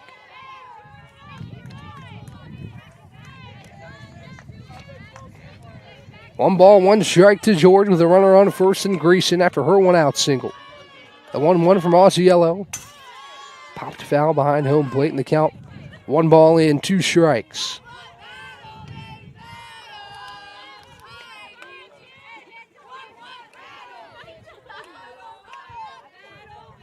Kayla Dick awaits on deck. Cameron Clark in the hole as we go 7, 8, 9 in the Salem order on the second trip through. Osceola deals a 1-2. Swing and a miss, strike three. Second strikeout of the inning for Osceola, her fourth on the day. And there's two away. Looks like a changeup out of the hand of Osceola, which she's gone to strike out two hitters in this inning, in Morrison and George. As Kayla Dick stands in from the right side with two down. First pitch home from Osceola, a hard hit grounder left side. Graves will go to second for the final out. So after a one-out single, Osceola buckles down and gets the final two spirits of the inning. We head to the bottom of the fourth, still 7-2 Brevard right here live on YouTube.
It's Alyssa Boris to lead off Brevard's half of the fourth.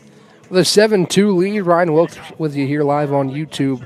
What a job Elizabeth Osceola has done in the circle after allowing 2 runs in the first. It's been 3 straight scoreless frames to allow this offense to build this 7-2 advantage as George returns in the circle for Salem after a scoreless third for her. First pitch home to Boris, misses just off the plate for a ball. And the count of ball and no strikes. Boris, Locklear, and Furr due up 4, 5, and 6 in the Brevard order as we work our way through for the third time here in game one. The 1-0 to Boris from George. Boris pops it foul to the right side. And out of play. And the count evens at a ball and a strike. 1 ball, 1 strike, bases empty, nobody out for the Brevard offense here in the home half of the fourth. With a 7-2 advantage. The 1-1 to Boris. Fouls it back to the fencing behind home plate, and the count is 1-2.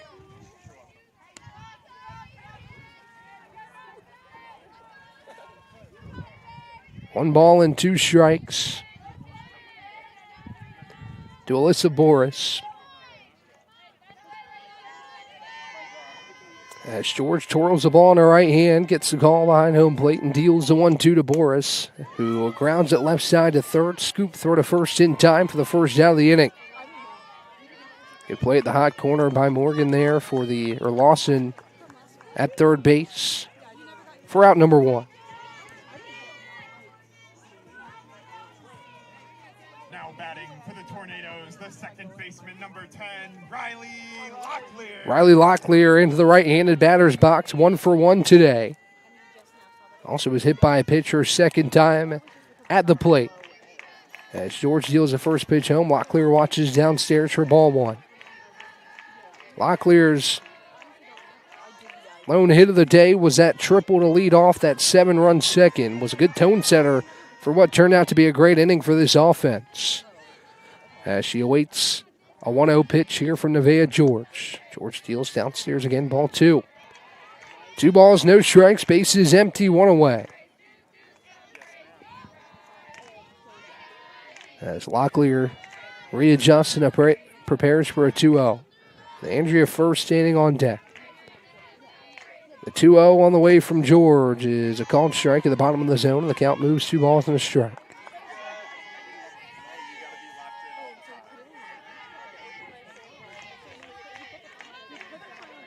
George looks to the Salem dugout to get the call. Rocks fires the 2-1 home. Just a hair downstairs. Upton tried to pull it back up to no avail behind home plate, and the count 3 balls and a strike on Riley Locklear. Locklear looking to reach for the third time today. Was hit by a pitcher last time at the plate and is up 3 balls and a strike in the count. The 3-1 home from George. Locklear a high chopper left side. That is just foul. Almost kicked up some chalk down the third baseline, but stays just to the left of the third base bag, and the count moves full at 3-2.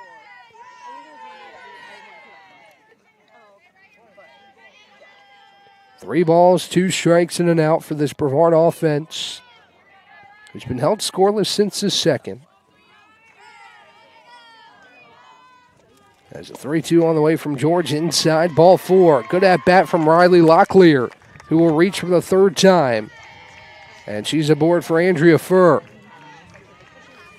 Furr was hitting over 500 coming into this game. That average has only gone up with a 2-for-2 start to this Tuesday doubleheader. 2 RBI singles for Furr. She's coming to score once as well. As she prepares to swing the hot pink bat here with 1 down. First pitch is up and away for a ball on the count. Ball and no strikes. Tornadoes looking to add on here in the fourth. Have a runner on first with 1 down. Anna Graves awaiting on deck. Hayden Moody in the hole. The 1-0 pitch on the way to Furr. She watches the called strike across the heart of the plate. And the count evens at 1-1.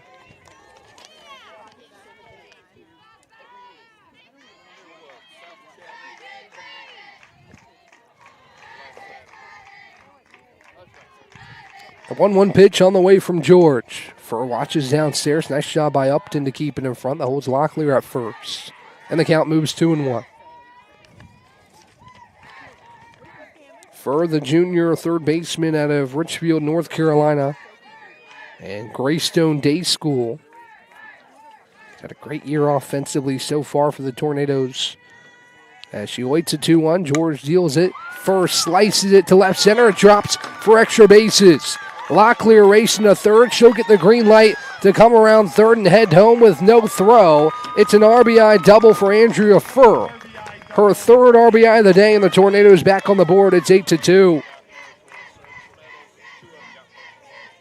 What a day it's been for Furr. Her first extra base hit. All three of her hits have scored runs. She has 3 RBI on the afternoon, and she hands the bat to Anna Graves.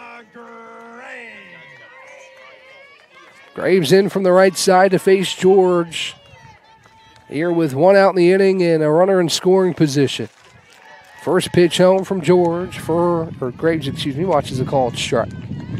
Hayden Moody stands on deck. Emma Payne in the hole for the Tornadoes, who have added on to the lead, a game-high 6-run lead for the Tornadoes, who fell behind early 2-0, but 8 unanswered runs to take this 6-run lead in the 4th.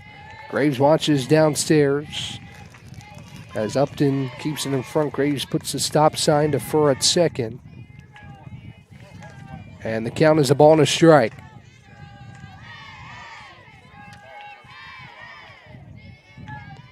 George twirls the ball in her right hand. Roxton fires the 1-1 home to Graves, who pops it foul to the right side. It goes out of play. Counts 1-2 on Anna Graves, the Tornadoes shortstop. Here this afternoon, came in hitting .276, 1 for 2 with a bunt single in today's action.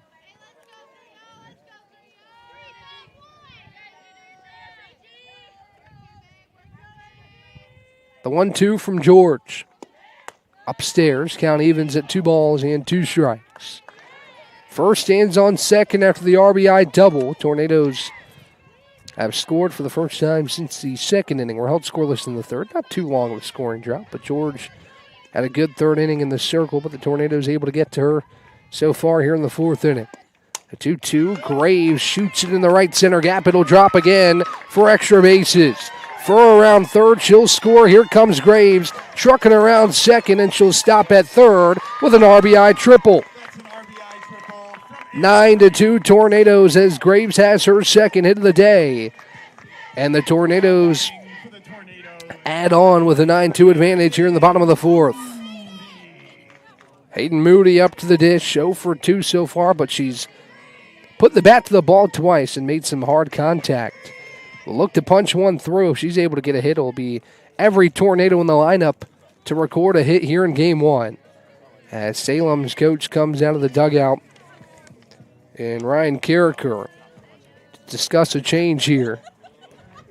As the Salem defense discusses in the circle. We'll see who the change is here.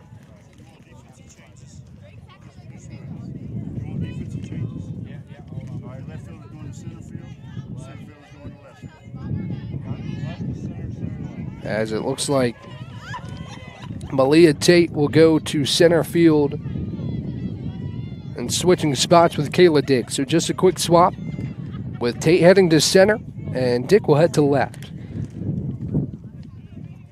And Hayden Moody will stand in with Anna Graves on third.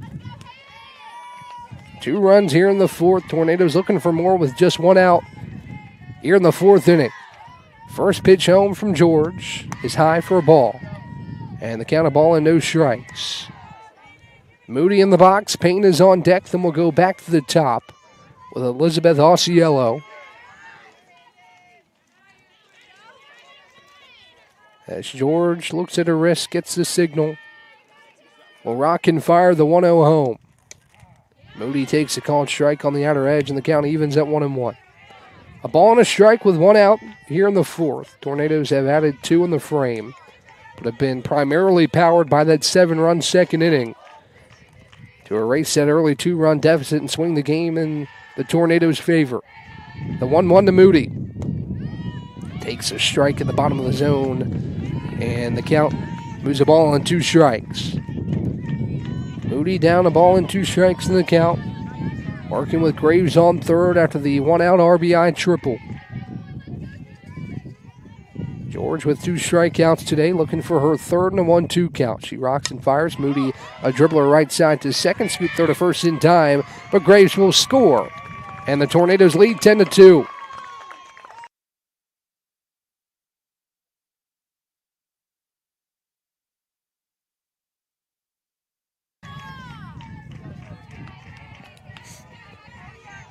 So Emma Payne will stand in with the bases empty now with 2 away. Batting for the Tornadoes, number 12, Emma Payne.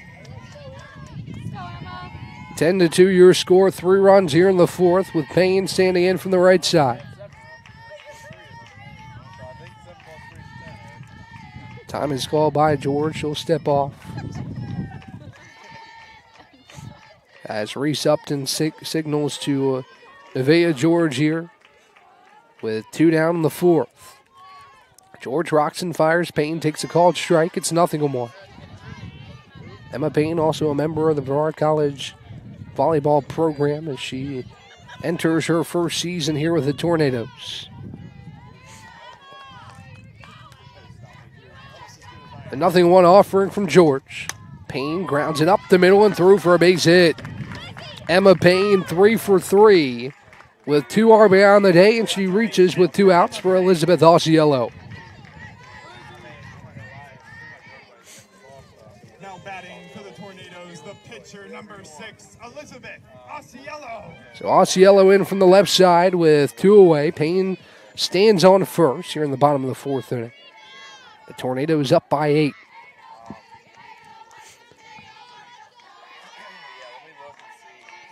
First pitch home to Osceola downstairs. Upton scoops it up, checks back to first on Payne, who is back in time. Just barely was a tight play at the bag, but she's able to get back in safely.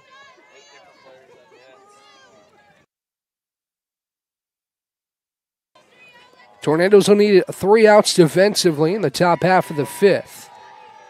If Brevard is able to get the mercy rule here in game 1 as Coach Carricker calls time.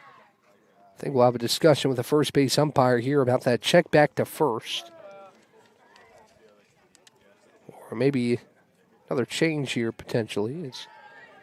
It was a close play at the first base bag, but it looked from here like Payne got back in time.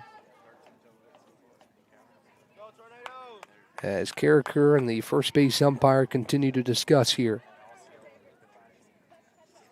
10-2 Tornadoes here in the fourth inning. We'll recap some of the scoring while we have a second. It's been a great day for the Tornadoes. Again, that back end of the road stretch didn't go necessarily how the Tornadoes wanted it to. But here at home, Brevard has been impressive. In a small sample size, it's only a third game here at home, but Brevard has been nothing short of dominant with 2 wins over Johnson and Wales and a good showing so far here today against the Salem College Spirits team. Ball and a strike, or ball and no strikes to count here to Elizabeth Osceola as George fires. Osceola swings and misses. And the count evens at a ball and a strike. Osceola reached on a fielder's choice last time up, but in her first at her second, she had an RBI triple. As George looks home, rocks and fires the 1-1 to Elizabeth, who swings and misses upstairs. Strike 2.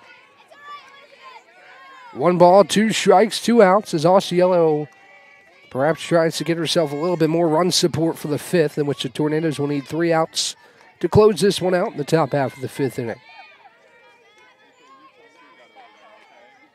The 1-2 from George. Osceola watches downstairs. Upton scoops it up on a hop that keeps Payne at first base. And the count evens at 2-2. Addison Smith on deck as we're back to the top of the order, with Reagan Winkler in the hole.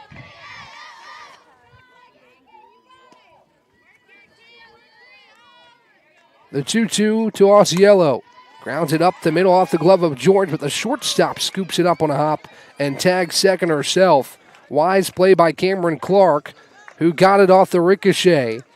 Off the glove of George, and she takes it to second herself. But Brevard gets 3 more in the home half of the fourth and is looking for 3 outs to try and get a mercy rule victory here in game 1 of 2. We'll be right back on the other side. Bow time. It's not just football season. It's tailgate season. And this season includes every kind of football. Crispy. Will you accept this leg? And everything that's not. Because it doesn't matter where you tailgate, with crispy hand-breaded chicken and scratch-made biscuits. It's her! You're not just tailgating. You're tailgating like a legend. It's bow time. Order your tailgate box in the Bojangles app today.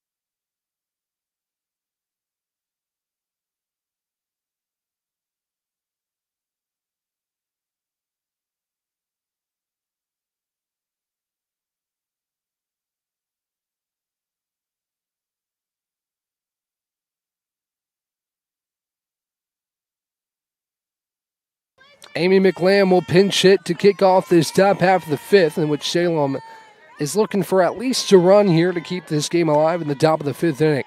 First pitch home from Osceola is popped right side, given chase by Winkler, but it drops foul in front of the Salem dugout, and the count is 0-1. So all Brevard's damage has been done in 2 innings. 7 runs in the second, 3 in the fourth. 10 runs on 13 hits for the Tornadoes. 2 runs on 4 hits, 3 of those hits, and both runs came in the first. As Osceola looks for her 4th consecutive scoreless inning that would end this contest early. With Osceola winding and firing to McLam, who takes up and in. Count evens at a ball and a strike. McLam pinch hitting in the 9 hole. It will go back to Carly Tart at the top with Malia Tate in the hole. And a 1-1 count here between Osceola and McLam. She leans and fires. Dribbler left side. Fur knocks it down. Throw to first in time for the first out. Nice stick-to-itiveness from Andrea Fur at third. She wasn't able to glove it cleanly, but she knocked it down right in front of herself and was able to fire to first in time for the first out of the fifth. Here's Carly Tart, the leadoff hitter for Salem, who will stand in from the right side to face the left-handed Elizabeth Osceola.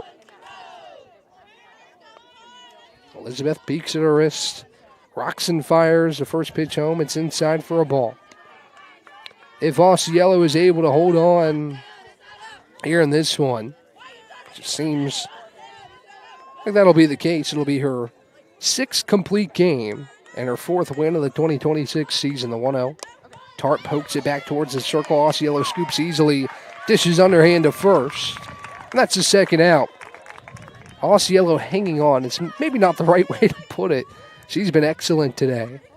But if she's able to close out in the 5th, is more what I mean there. And Osceola will earn that 6th complete game in the 4th win. But Salem looking to extend this contest. The first 2 have been retired by Osceola here in the 5th. And Malia Tate stands in with 2 down. Osceola delivers outside for a ball. And the count is a ball and no strikes. Going by the numbers, it seems like we'll see Victoria Fagan, the freshman, in game 2. But Osceola hasn't dealt too many pitches today, so we'll see in game 2 who comes to the plate as Malia Tate swings and misses. Count evens at a ball and a strike. Base is empty, 2 down. Brevard leads 10-2. As Osceola rocks and fires a 1-1, Tate squares the bump but pulls back. And the count moves 2 balls and a strike. The catcher, Reese Upton, stands on deck. We'll see if we get there here in the 5th.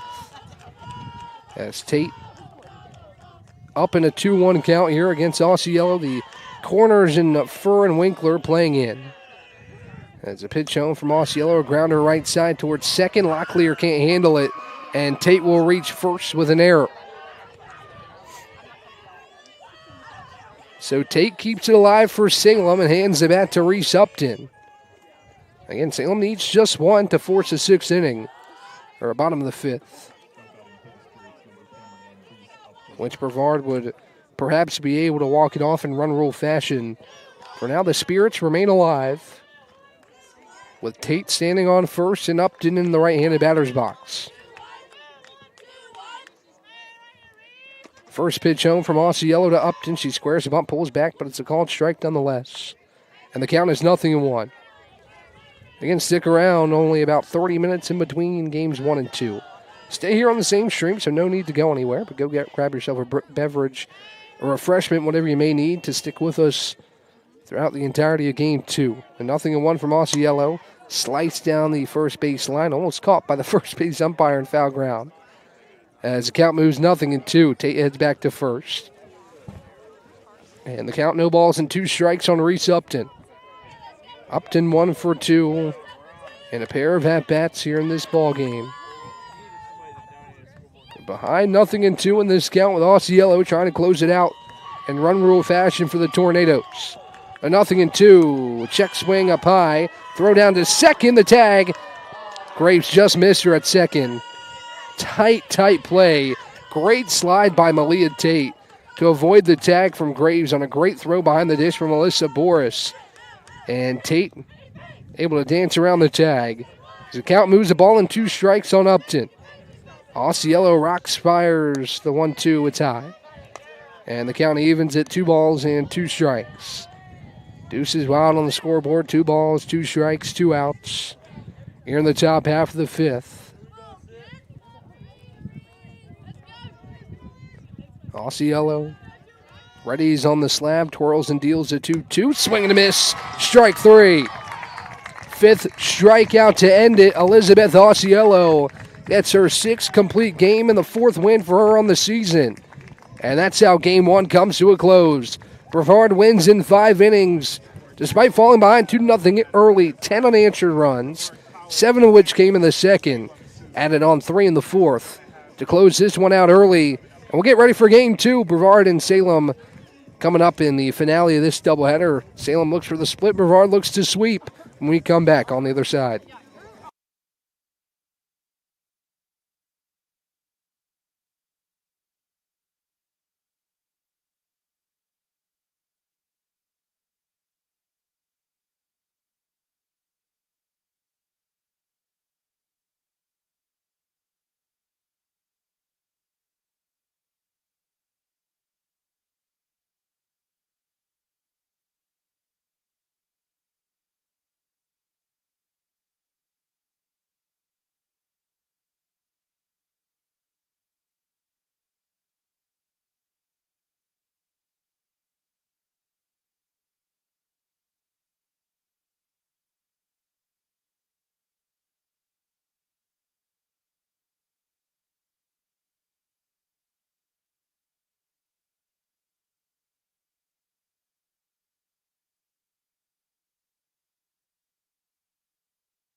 All right, ready to go for game 2 after Brevard wins 10-2 in game 1. It's Victoria Fagan in the circle, the freshman, making her 7th start of the season. She has 3 complete games, a 3.84 ERA, and a 3-1 win-loss record in 27 1/3 innings. She'll face Carly Tart to lead things off. It'll be Carly Tart, Malia Tate, and Reese Upton, 1, 2, and 3. In the Salem order as we get going here in game number 2. Brevard winners 10-2 in game 1 and look to keep the good times rolling here in game number 2. First pitch home from Fagan to Tart is a hair high for a ball. Umpires swap spots here in game 2. As we look at the Tornadoes' defense, relatively the same with Winkler at first, Locklear at second, Graves at short, Fur at third, and Boris behind the dish for the Tornadoes. In the outfield, it's Payne in right, Hill in center, and Smith in left. Tart chops the next pitch left side. First scooped it up but lost her footing. Flips it over to first, not in time. It's an infield single for Carly Tart to lead things off, as she did in game 1 with a leadoff single. Now it's Malia Tate with a runner on first. It was Salem in game 1 in the first inning who took a 2-0 lead. But Brevard scored 10 in a row to win that game in 5 innings, 10-2. As Tate stands in from the left side to face the right-handed Victoria Fagan with a runner on first and nobody out here in the top of the first.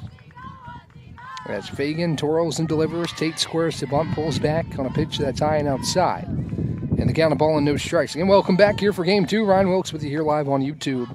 Appreciative of you joining us today as we take you through one of 3 doubleheaders here at home for the Tornadoes here this weekend. Or this week, got 2 against Mary Baldwin on Friday and then 2 against Southern Virginia on Saturday as Tate pulls back again this time. But it's a called strike. And the count evens at the ball and a strike on Malia Tate. Carly Tart on first after a leadoff infield single. Furr was able to glove it but lost her footing at third. That allowed Tart to reach first. The 1-1 from Fagan. Tate this time lays down a bunt to the left side. It will trickle foul. The wind has picked up a little bit here in game number 2. Still a comfortable high 50-degree day. And the sun's certainly helping out here this afternoon as the count moves 1-2 on Malia Tate. Reese Upton's on deck for Salem here in the first with Morgan Lawson in the hole. Ball and 2 strikes, a count on Tate. Furr and Winkler playing in on the corners at first and third. The 1-2 is high. Count evens at 2 balls and 2 strikes.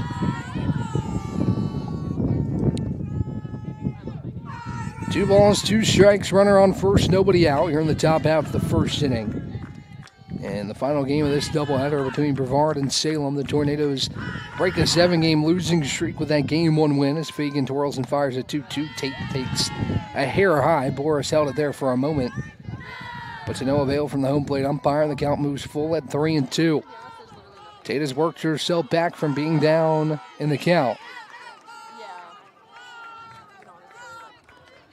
As Fagan takes a look at the Brevard dugout, gets the call. Spins and fires a 3-2. Tate slices it left side and foul to stay alive. Count remains full.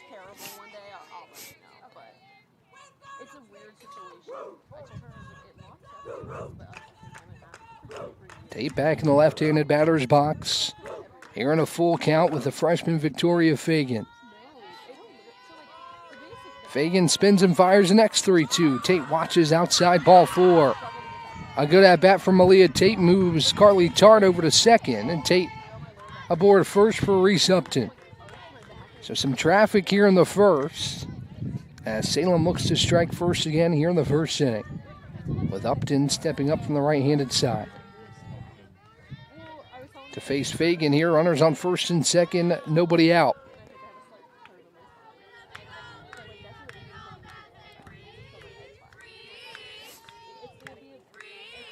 First pitch home, Fagan to Upton. She squares the bunt, pokes it back towards the circle. Fagan scoops towards the covering Locklear for out number 1. Productive out, though, from Reese Upton. She moves Tate to second and Tart to third for Morgan Lawson. So 2 runners in scoring position for Salem with 2 outs to work with here in the first inning. And a good play from Fagan. Nice job from Locklear to come over and cover first base as Winkler and Furr were charging in on the corners. First pitch home, Fagan to Lawson is sliced right side and foul. And the count 0-1. To the Spirits, third baseman Morgan Lawson. Grayson's on deck. Ryan Tulloch is in the hole, who's the second baseman here in game 2.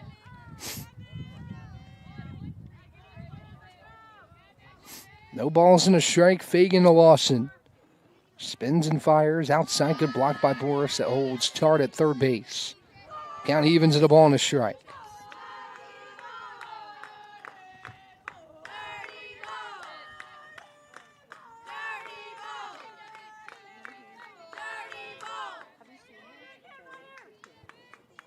Fagan delivers the 1-1. This one dribbled to the right side towards second. Locklear scoops, throws the first in time. But Salem's on the board first as Tart comes in to score from third base. And Salem leads 1-0 here in the first.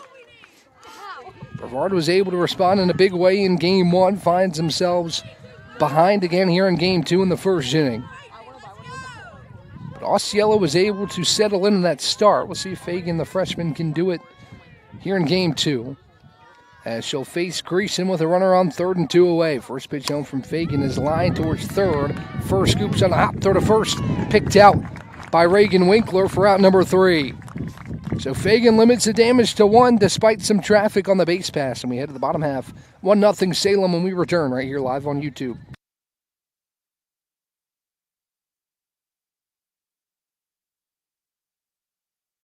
Earthling Coffee, we're not just brewing drinks, we're crafting experiences that are truly out of this world. From our amazing lattes, made with our exclusive Event Horizon espresso, roasted right here in the Pisgah Forest, to our custom energy drinks, powered by plants and coffee beans, without the crazy chemicals the big guys use. Earthling Coffee isn't just another stop, it's your launchpad for adventure, community, and flavour beyond the stars. Earthling Coffee. So what can we get crafting for you today?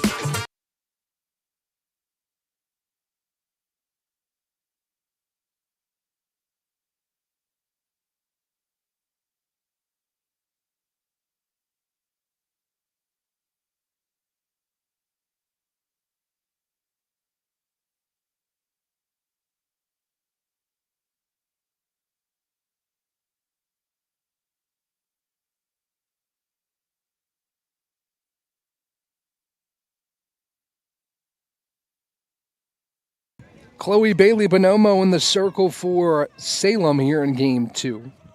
And she'll face 1, 2, 3 in the order with Emily Hill, Addison Smith, and Reagan Winkler due up.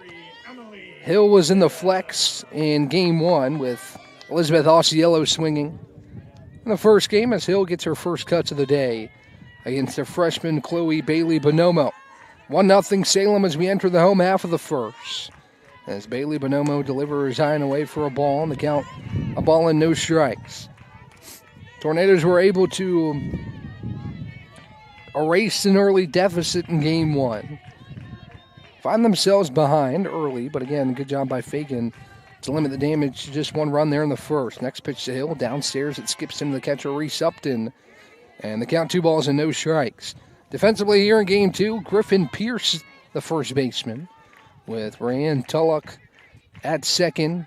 At short is Carly Tart, third Morgan Lawson. So the right side of the infield is different. Reese Upton still behind the dish. In the outfield, it's Avila in right as Hill pokes the next pitch foul. Malia Tate's in center, and in left, Nevaeh George, who pitched in game 2, or in game 1. As the count moves 2 balls and a strike on the leadoff hitting Emily Hill.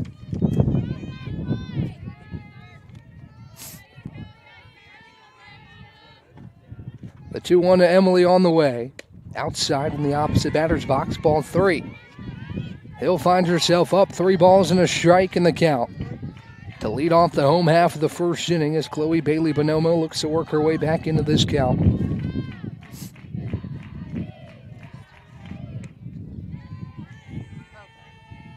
The 3-1 on the way from Chloe Bailey Bonomo. Hill loops it towards short. Backhand throw to first is not in time. Emily Hill legs out an infield single.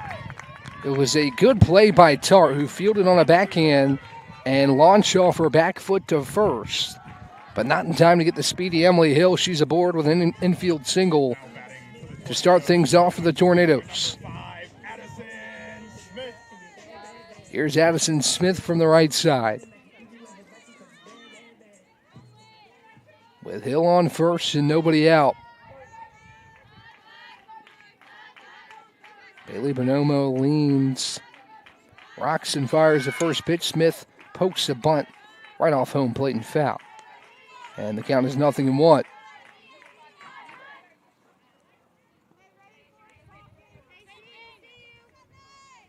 No balls and a strike to Addison Smith with Reagan Winkler on deck and the cleanup hitting Alyssa Boris in the hole.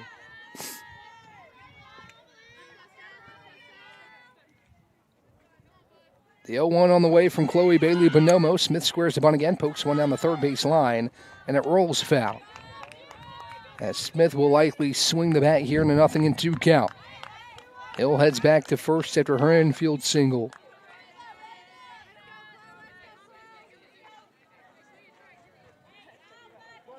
As Smith steps out, takes her time here in a 0-2 count with Chloe Bailey Bonomo.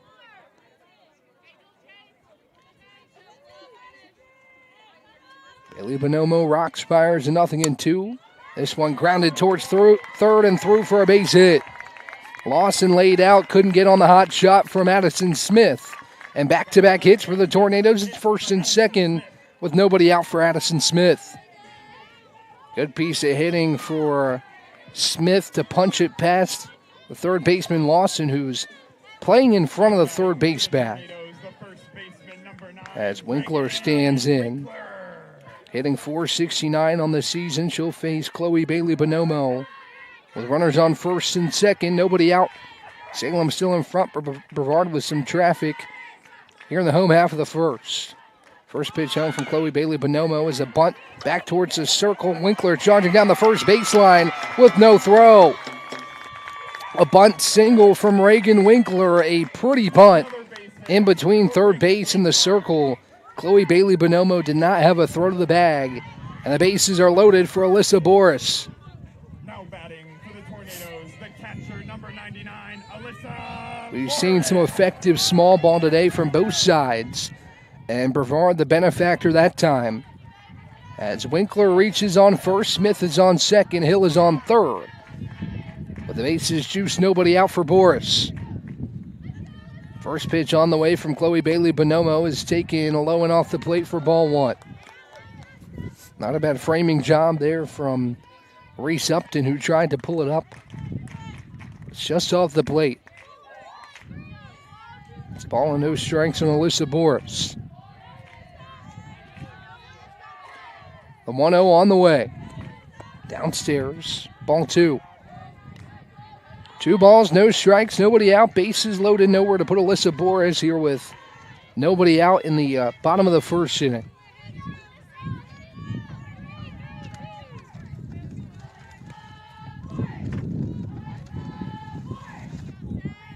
The 2-0 on the way. Boris swings and misses up high. Strike one. Good pitch there from Chloe Bailey Bonomo that got Boris to chase outside of the zone in the count. 2 balls and a strike to the Tornadoes catcher, Alyssa Boris. Riley Locklear awaits on deck with Andrea Furr in the hole. The 2-1. Boris into shallow right field. It's going to drop for a base hit. It skips away from the right fielder as Hill comes in to score. Smith will stop at third, and we're tied at 1. Winkler goes to second. Smith to third. As the runners move station to station, and Riley Locklear will enter with the bases remaining loaded. Upton goes out to chat with Chloe Bailey Bonomo. Still nobody out as the infield converges to chat with the Spirit starting pitcher. As the Tornadoes, who had a crooked number there in game one, with 7 runs in the second, off to a good start here in game 2 to find the equalizer immediately against this Spirit squad who scored 1 in the first. And Tornadoes fell behind early, but Emma Payne ripped a 2 RBI double in the second. Andrea Furr had an RBI as well, an RBI triple from Elizabeth Ausiello. Addison Smith did as well, and Alyssa Boris got on the board with 1 as well to help the Tornadoes generate that big inning that propelled them to that 10-2 win in game 1. Chloe Bailey Bonomo back ready to go to face Riley Locklear. The pitch home is downstairs. Blocked up by Up. Didn't know advancement from the runners, but the count moves the ball and no strikes. Boris on first after the RBI single that knots up the game at 1. Winkler at second, Smith at third base. As Chloe Bailey Bonomo peeks at her wrist.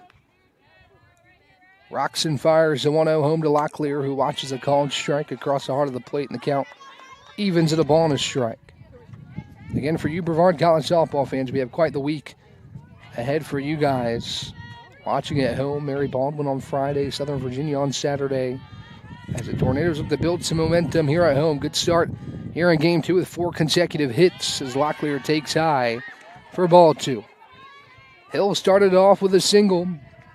Addison Smith, the single as well before the bunt single from Reagan Winkler and the RBI from Alyssa Boris. As Locklear finds herself up 2-1 in the count. 2 on home from Bailey Bonomo is skied high behind home plate, and it will just get out of play behind the fencing, behind the dish, and the count evens at 2-2. The rarity that the ball is hit at the right angle to plop in front of press row here behind home plate. And luckily we have an aware crew over here to dance out of the way of that ball. This count evens 2-2 on Riley Locklear.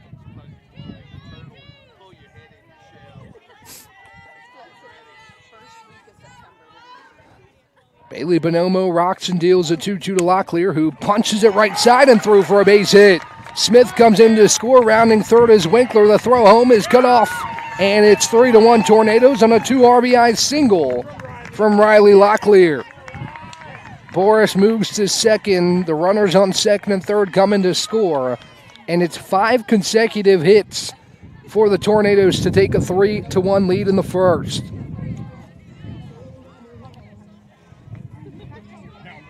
Still nobody out here in the first, with Andrea Furr stepping up to the dish.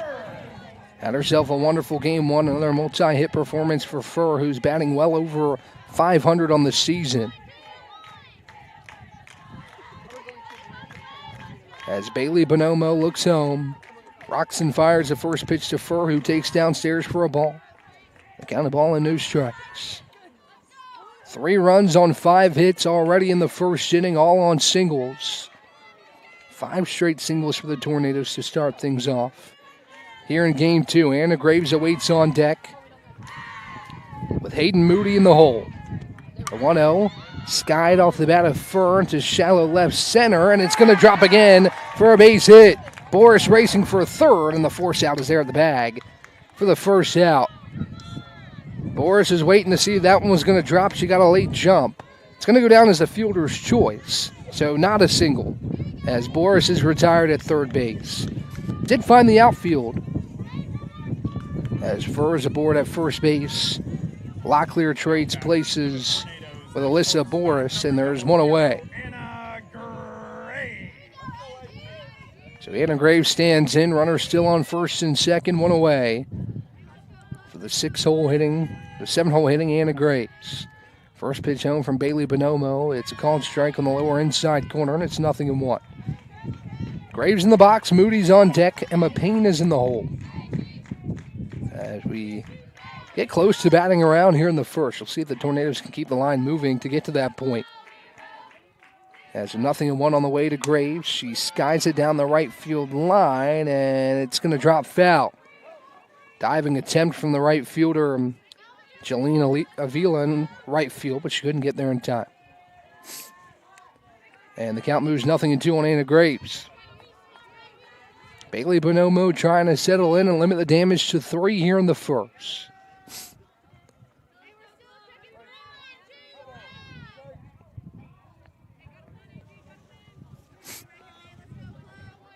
Upton gives the signals to Bailey Bonomo. The 0-2 to Graves is tapped foul behind home plate.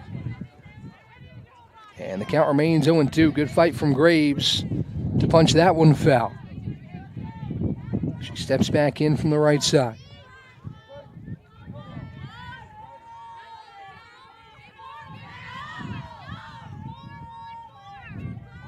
Bailey Bonomo recycles through her signs. Time is called behind home plate.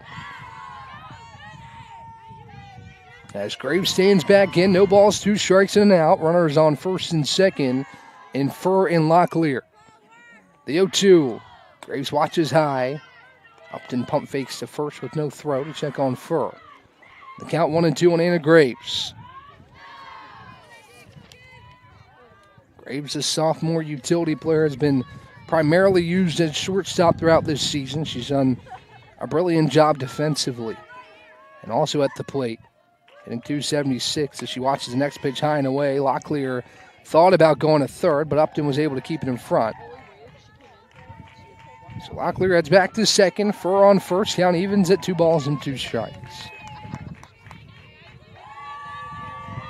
On Anna Graves. Bailey Bonomo looks to the Salem dugout to get the call. And readies to fire the 2-2. She rocks and delivers. Graves pops it high behind home plate. And out of play. As Michael Mareshi tried to catch that one. Couldn't get his hands on it quite yet. As the count remains 2-2. Not a bad effort there, but Michael Mareshi well beyond his playing days. Couldn't get to that one. As the count stays 2-2 on Anna Graves. Good fight here from the Tornado shortstop to stay alive in this count, battle off a couple pitches, and stay in this count with Chloe Bailey Bonomo. Runner in scoring position, Furr on first base as well. The 2-2. Graves fights it off again, right side, now to play.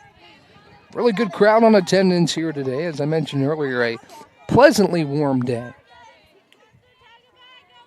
The sun helping out a lot on about a 58-degree day here in Brevard, North Carolina. We've had some really good weather recently. Glad that has transitioned over to the softball field here at Brevard College.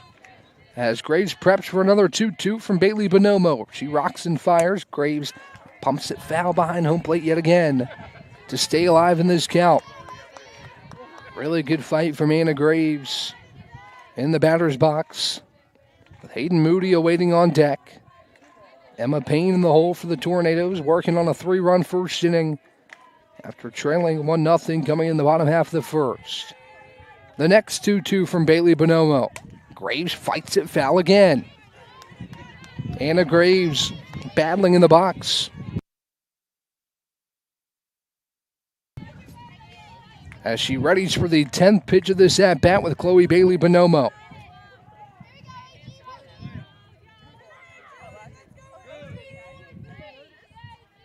Long look to the Salem dugout from Bailey Bonomo here in this 2-2 count.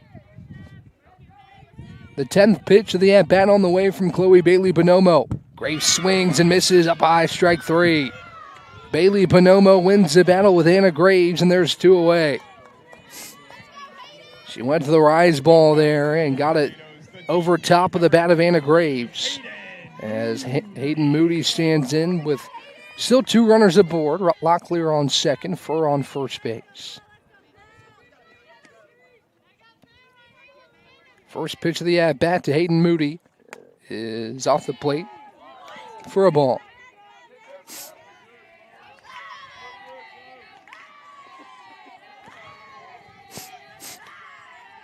Ball and no strikes to Moody.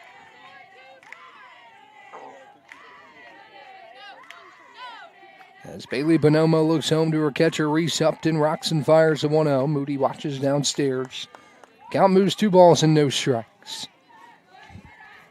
30 pitches, now 32 here in the first. For Chloe Bailey Bonomo, 10 of those came in the last at-bat with Anna Graves. But she ends it with her first strikeout of the day. 3 runs on 5 hits for the Tornadoes, still looking for more here in the first. Bailey Bonomo deals a 2-0. It finds the outside corner, a called strike. Count moves 2 balls and 1 strike. Tornadoes in game 1, first conference win of the season after dropping the first 2 against Meredith over the weekend.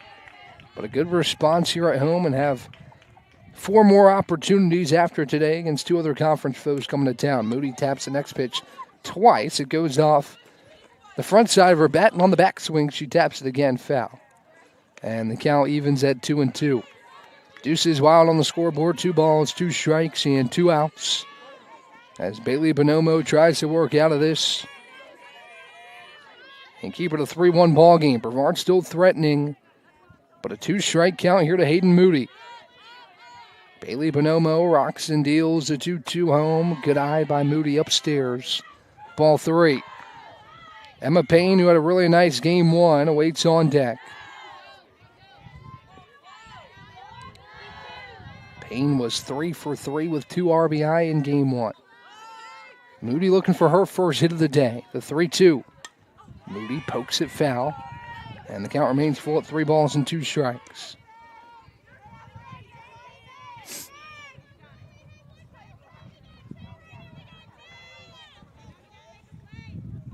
Scoreboard's full, 3 balls, 2 strikes, and 2 outs as Moody battles in the box against Chloe Bailey Bonomo.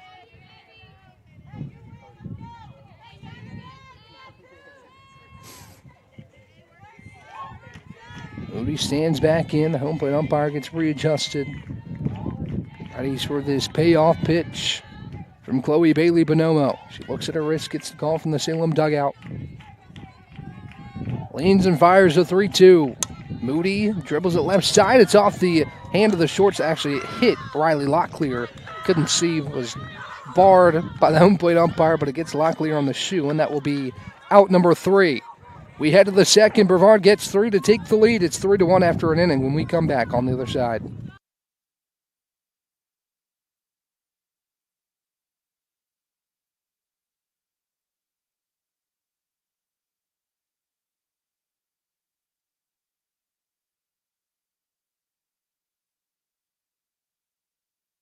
Over 125 years, Comporium hasn't had customers. We've had neighbors, friends, and a community we're proud to serve. Because for us, it's personal. We live, work, and raise our families right alongside you. So yes, we deliver lightning-fast speeds and reliable service, but more than that, we deliver commitment. Comporium, making connections that make a difference.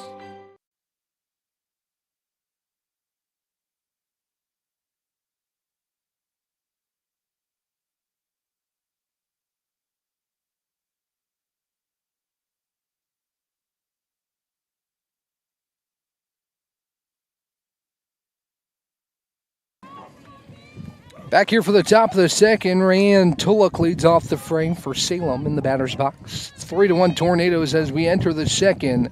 Here live on YouTube, thanks for joining today. It's been a pleasant day here in Brevard, North Carolina. I hope you're enjoying your Tuesday afternoon. As the Tornadoes and the Spirits square off here in Game 2 with Brevard up 3-1.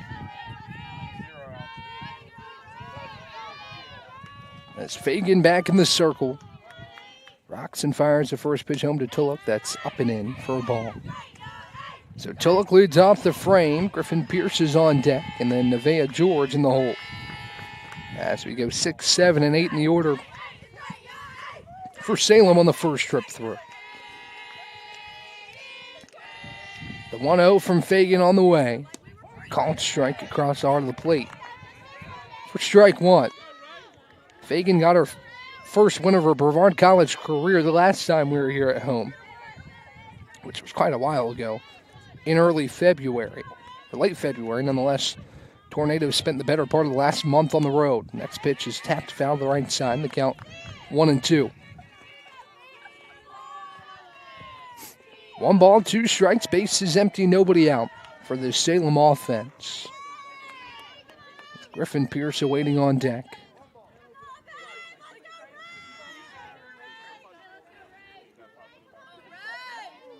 Ryan Tulloch awaits the 1-2. Fagan looks home, twirls and fires the 1-2 pitch. That's high and outside. Count evens at 2-2. So far for Fagan in innings, she's allowed 1 hit, an earned run, a walk. No strikeouts so far, but in a 2-strike count here with Ryan Tulloch, who's hitting .333 on the season. and her 4th appearance of the year. Next pitch, called strike 3 on the outside corner. Tulloch's down on strikes, and there's one out here in the second. Nice pitch from Fagan, paints the outer black of home plate, and there's one down for Griffin Pierce.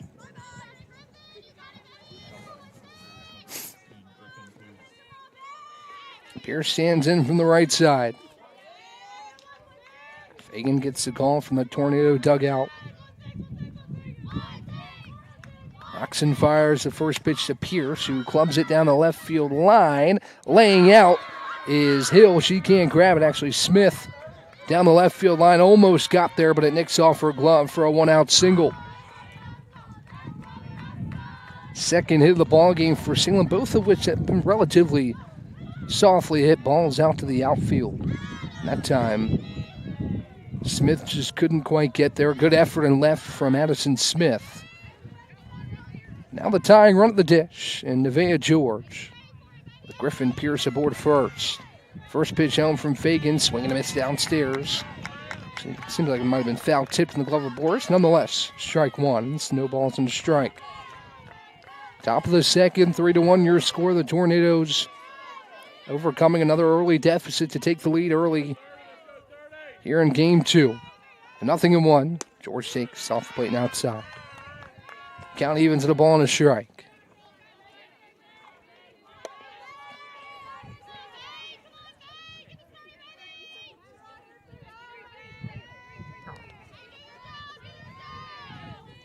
Fagan rocks and fires the 1-1.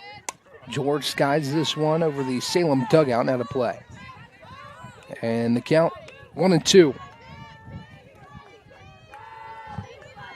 1 ball, 2 strikes, 1 away.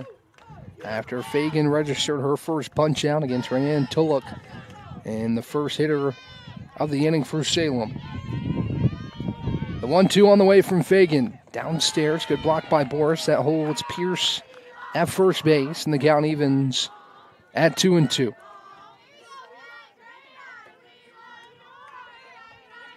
George sends back in to face a 2-2 from Victoria Fagan. Twirls the ball in her right hand. Now rocks and fires a 2-2. Skied high out of play again. George fighting in this at-bat to stay alive, and a 2-2 count.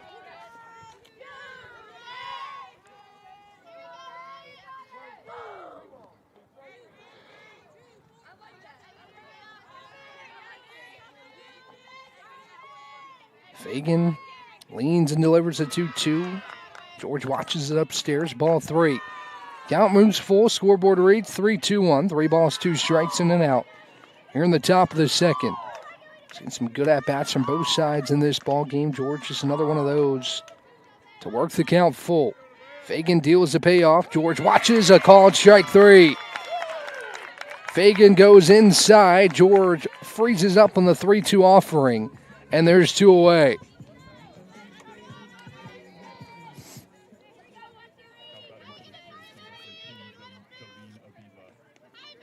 Shalene Avila stands in from the right side to face the right-handed Victoria Fagan. Pierce still on first for the 1-out single. Fagan responds with a strikeout and a 3-2 count. First pitch home, Avila takes on the inner black for a called strike, and it's 0-1. Efficient work so far for Fagan. 28 pitches through an inning and 2/3. Both of her strikeouts have came here in the second. As Avila waits the 0-1, the pitch in, runs inside and hits her. And we'll put her on first. Pierce heads to second. Pass it back to the top for Carly Tart.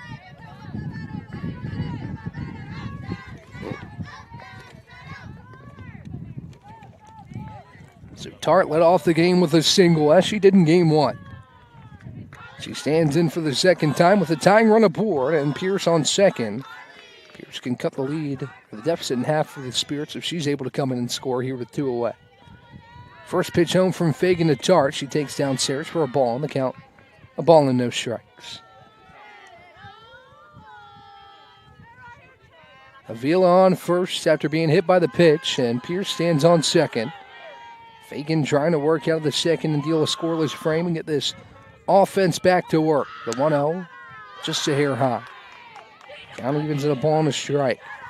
Another productive early inning for the Tornado offense. 3 runs on 6 hits.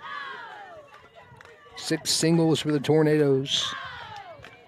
As Fagan looks at her wrist to get the call and will rock and fire the 1-1 pitch home. Tart takes a called strike, and it's 1-2. Fagan clips the upper part of the zone and gets the call to make the count 1-2 on Tart. Big spot here with Salem trying to cut into this 2-run deficit with runners on first and second. Fagan looking for a scoreless second inning. She rocks and fires a 1-2 home. It's lined left side and foul. As a Salem third base coach, I believe that's head coach Ryan Carricker down the third baseline, who's able to get out of the way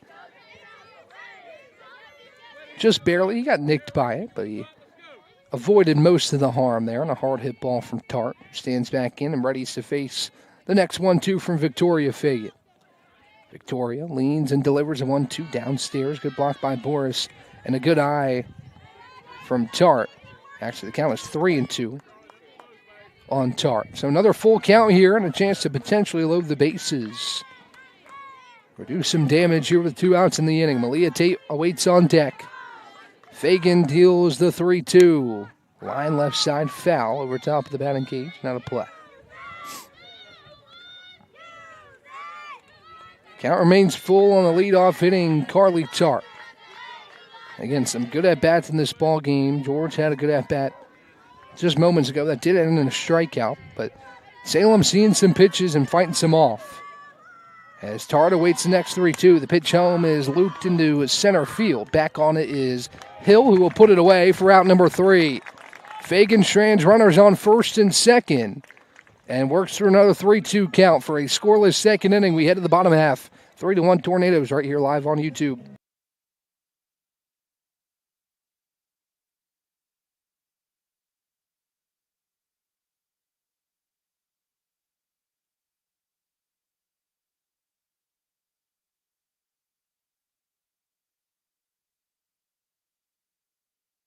Bow time. It's not just football season. It's tailgate season. And this season includes every kind of football. Crispy. Will you accept this leg? And everything that's not. Because it doesn't matter where you tailgate, with crispy hand-breaded chicken and scratch-made biscuits. It's her! You're not just tailgating. You're tailgating like a legend. It's bow time. Order your tailgate box in the Bojangles app today.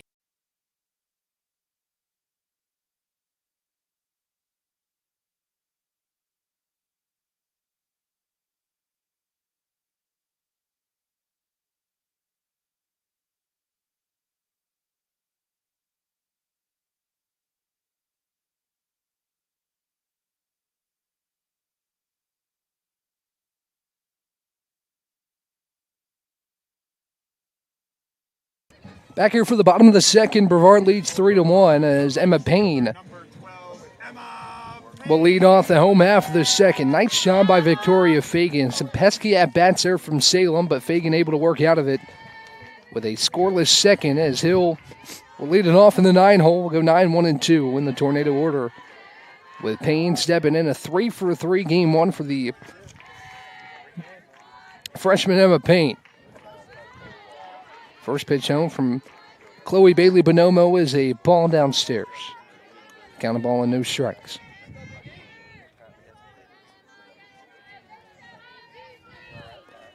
Chloe Bailey Bonomo, 37 pitches there in the first, as she rocks and fires a 1-0 home. Payne takes a call and strike, and the count evens at a ball and a strike on Emma Payne.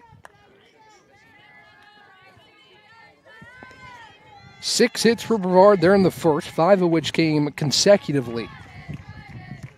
And a 2-out single as well from Hayden Moody.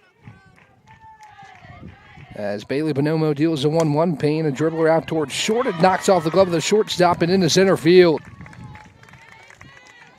That's a base hit for Emma Payne. For now, we're going with a base hit for Emma. A hard hit ball out to short. Definitely playable for Carly Tart, but pretty well hit out to shortstop as we're back to the top of the order for Emily Hill. Hill 1 for 1 with a single, her first time at the plate. as Payne stands on first with nobody out. Bailey Bonomo rocks and fires. Hill squares him up, pokes it foul behind home plate. The count is 0-1. Both teams have not been hesitant to put the bunt in play. Trying to manufacture a runner in the scoring position here with Payne standing on first. 3-1 lead for the Tornadoes, looking for some insurance here in the home half of the second. Sticking with a hit for Emma Payne, who has her 4th hit of the afternoon. 3 in game 1, now 1 in game 2 as Hill takes downstairs for a ball, and the count evens at a ball and a strike. Sun shining down here in Brevard, North Carolina. A beautiful day for softball, not a cloud in the sky. As Payne stands on first, 1-1 count here to the leadoff, hitting Emily Hill with Addison Smith and Reagan Winkler waiting on deck and in the hole. Hill lifts it to center. It's playable for Tate, who makes the play for out number 1. Good swing from Emily Hill, just a little bit under it, and Tate's able to take care of it in center for the first out. Now it's Addison Smith's turn from the right-handed batter's box with Payne remaining on first. And one down here in the bottom of the second.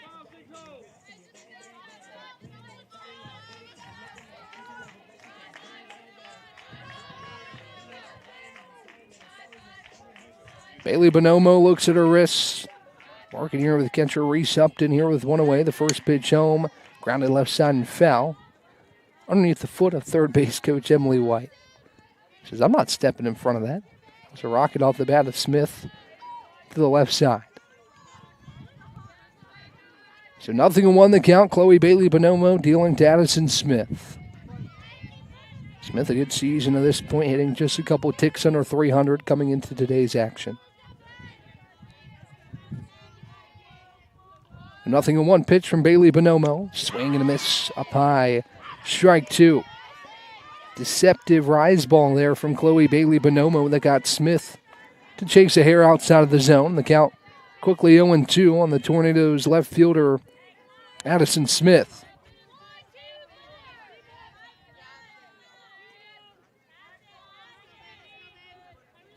Bailey Bonomo rocks and deals the 0-2. Smith lifts it to right center. Tate over to her left. Will put it away for the second out. Busy half inning for Malia Tate, who gets the next 2 putouts for the first and second out of the frame. Now Reagan Winkler will stand in. Chloe Bailey Bonomo looking to match Victoria Fagan with a scoreless second and keep this a 3-1 game. But Winkler standing in with other ideas here to work with 2 outs in the second. Bailey Bonomo looks at her wrists after getting the call from the Salem dugout.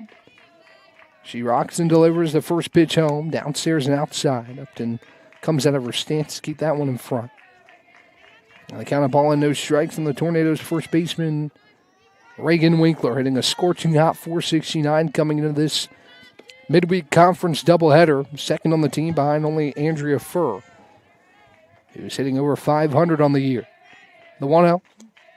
Winkler slices it over the head of the second baseman and in the outfield. That moves Payne to second. And a 2-out single for Reagan Winkler, her second of the day. So the line keeps moving as Rayanne Tulloch reached out her glove, but just too high for the Spirit second baseman as Alyssa Boris stands in from the right side. Boris a part of that string of 5 consecutive singles in the first inning to help the Tornadoes take this 3-1 lead. It's more the extra base hits in game 1 that helped the Tornadoes get that big run rule win as Boris takes a called strike on the outer half.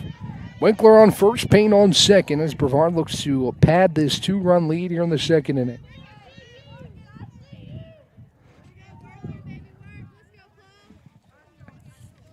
Bailey Bonomo deals the 0-1 to Boris. It's outside. Now a check back to first on the diving Winkler. Now going to third is Payne. A heads-up base running play by Emma Payne, who takes off on the check down to first from the catcher, Reese Upton. And now runners are on the corners.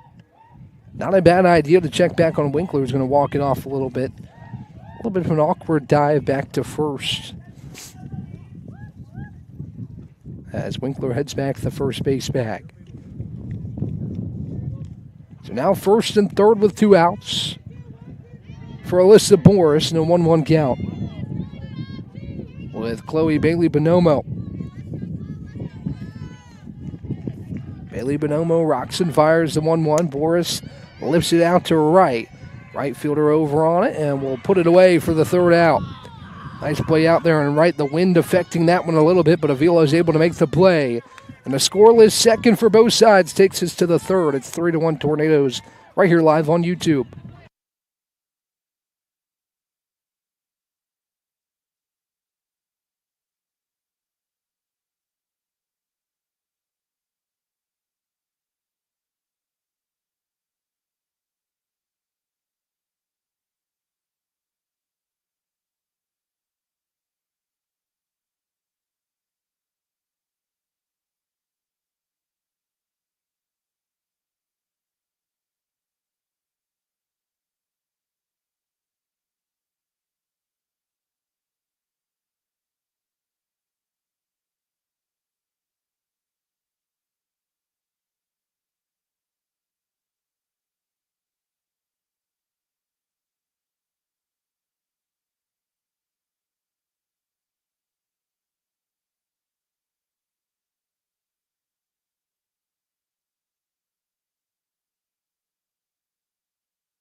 Malia Tate will lead off this top half of the 3rd for Salem after Chloe Bailey Bonomo strands runners on the corners and gets Salem's offense back to the plate. It's Tate, Upton, and Morgan Lawson due up.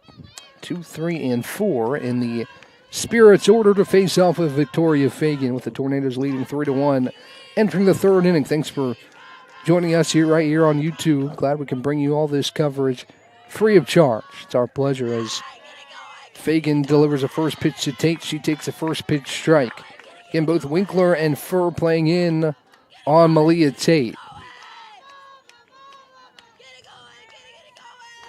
As Fagan looks to the Brevard dugout to get the call. Ready to deal the 0-1 pitch. She rocks and fires the 0-1. Tate checks her swing outside, holds up, and the count evens at a ball and a strike. Tate, the senior outfielder out of Lexington, North Carolina. Waits a 1-1 from Victoria Fagan. Fagan rocks and fires a 1-1 to Tate. Squares the bump, pulls back, but watches a called strike on the outside corner. And the count is 1-2. Fagan looking for strikeout number 3 against his Salem order. She had 2 in the last inning. As she leans and fires a 1-2, Tate just off the plate. Boris holds it there for a moment, but just a hair off the outside corner, and the count evens at 2-2. 2 balls, 2 strikes, bases empty, nobody out for Malia Tate. Walked her first time at the dish. The 2-2 on the way from Fagan, outside and low, ball 3. Another full count here, 3 balls, 2 strikes to Malia Tate.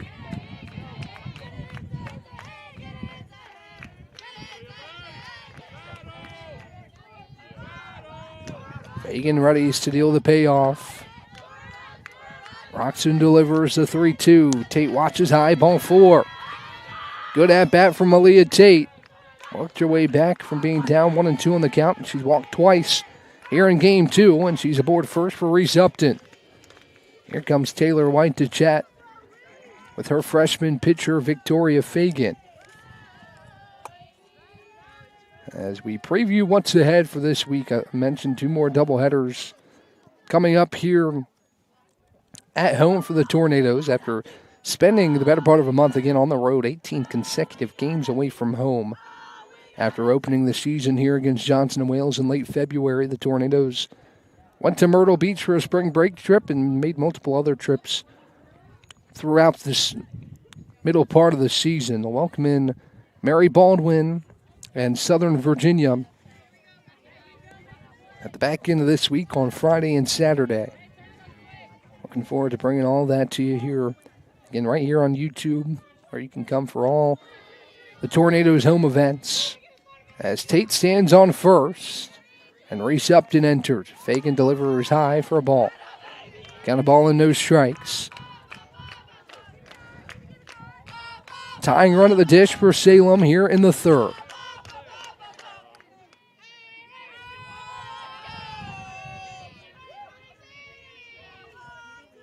Fagan rocks and delivers. Tate takes off. Boris throws down on line, but Tate again able to avoid the tag from Anna Graves. And she's into scoring position. It's a 2-0 count on Reese Upton. Good throw from Boris, but Tate twice today has been able to avoid the tags at the second base bag. As she stands on second now for Reese Upton.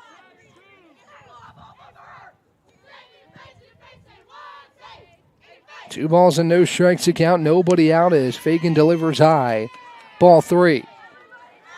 3 balls and no strikes. The hitters count for Reese Upton. With Morgan Lawson on deck. Emma Greason in the hole. 3-0. High ball 4. A 4-pitch walk for Reese Upton. As the tying run is now aboard for Morgan Lawson.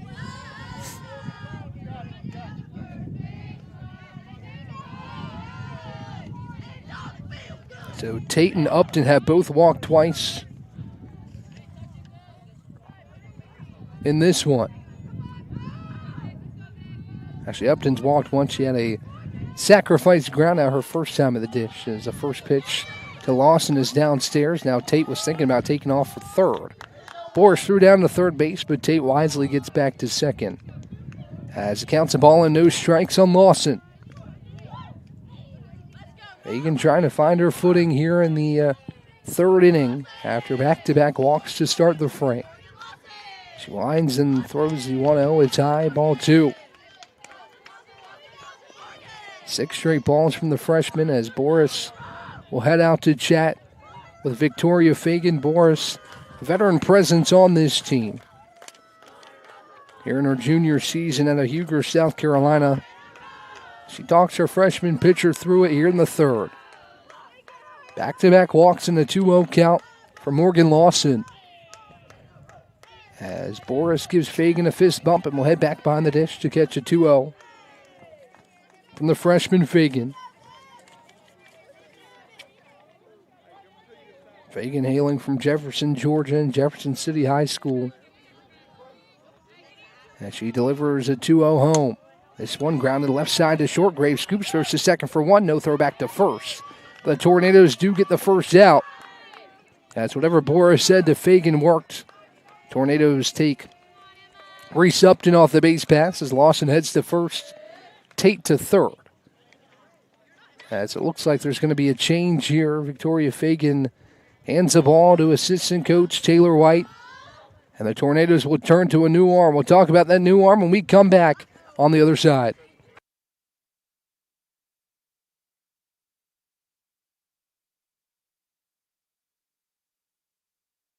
Over 125 years, Comporium hasn't had customers. We've had neighbors, friends, and a community we're proud to serve. Because for us, it's personal. We live, work, and raise our families right alongside you. So yes, we deliver lightning-fast speeds and reliable service, but more than that, we deliver commitment. Comporium, making connections that make a difference.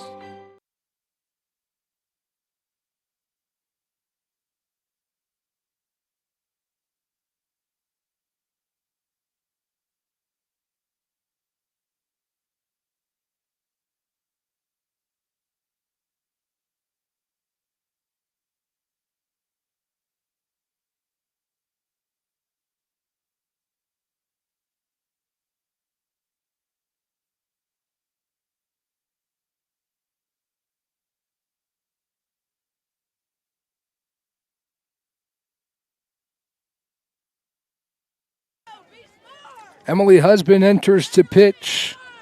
It's her 7th appearance on the season, 8.19 ERA for Husband over 19 2/3 innings of work.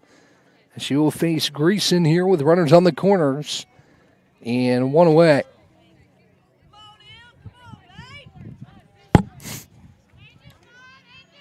Big opportunity here for Salem with a runner in scoring position as Greason takes downstairs from Husband for ball 1. So Fagan's day concludes after 2 1/3. She hands the ball to Husband, the third pitcher the Tornadoes have put out there today. It was Osceola in game 1, Fagan to start game 2, and now Husband, the first relief arm the Tornadoes have used. This afternoon, the 1-0 from Emily Husband is lined down the left field line, but foul. And the count evens at a ball and a strike. Ryan Tulloch awaits on deck with Griffin Pierce in the hole. Tornadoes out hitting Salem 8-2. Tornadoes have stranded a couple runners in scoring position to keep this game within reach for Salem here in the top of the 3rd.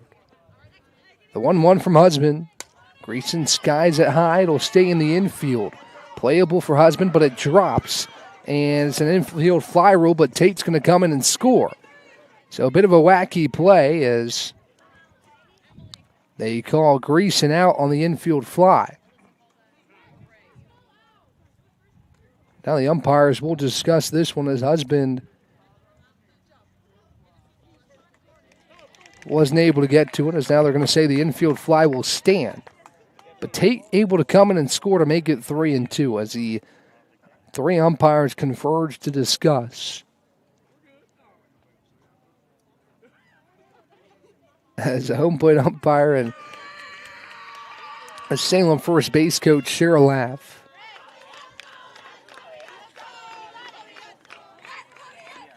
Now they're going to say Greason's aboard first.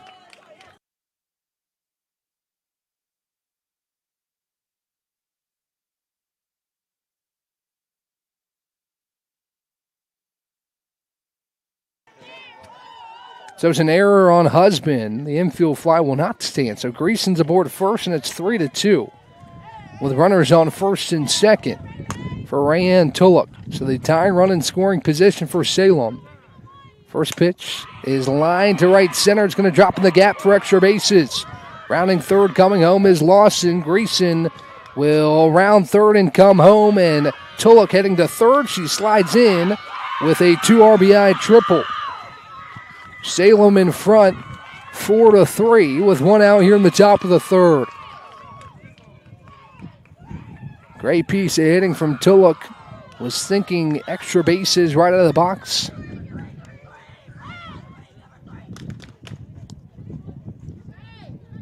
As it looks like Victoria Fagan is going to re-enter. So Fagan back in for Husband, who will exit as Fagan takes over where she left off with 1 out here in the top of the 3rd. Now pitching for Brevard College, number 14, Victoria Fagan. So Fagan re-enters and will face Griffin Pierce with 1 out here in the 3rd. Salem has found the answer. Couldn't find it there in game 1. The 7-run second really took Salem out of it a little bit, but response here with a 3-run 3rd to retake the lead. That was initially 1 run in the 1st. As Salem matches what Brevard did in the 1st inning with 3 runs here in the 3rd and looking for more. With Tulloch standing on 3rd and Pierce in the box, who takes the first pitch down low and inside for ball 1. 4-3, Salem out in front after the 2 RBI triple from Rayan Tulloch, who stands on 3rd base. Ball and no strikes account to Pierce. As Fagan rocks and delivers a 1-0, Pierce skies it into shallow right.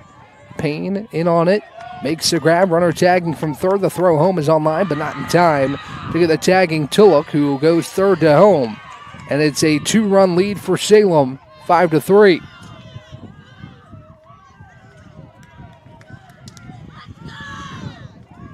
So now the base is empty. It will be Nevaeh George to stand in from the right side. So 2 outs for the Tornadoes here in the top of the 3rd. As Fagan works against Nevaeh George. The pitch home is tapped foul into the glove of Alyssa Boris, and the count 0-1. 5 runs on 3 hits for Salem. Costly error for the Tornadoes that put one on the board for the Spirits as George swings and misses on the off-speed pitch from Victoria Fagan. It's 0-2. No balls, 2 strikes, 2 outs for Nevaeh George. With the bases empty and Jolene Avila waiting on deck. The 0-2 home from Fagan is high, and the count moves 1-2.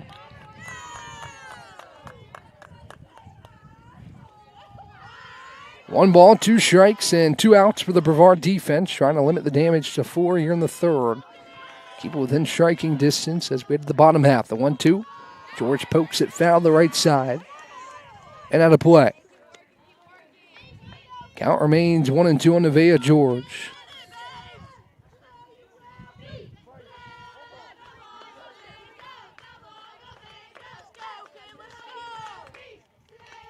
Fagan rocks and fires the next 1-2. George shakes inside, corner called, strike 3.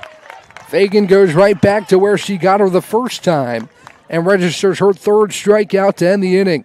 We head to the bottom half of the third. It is 5-3 Salem right here live on YouTube.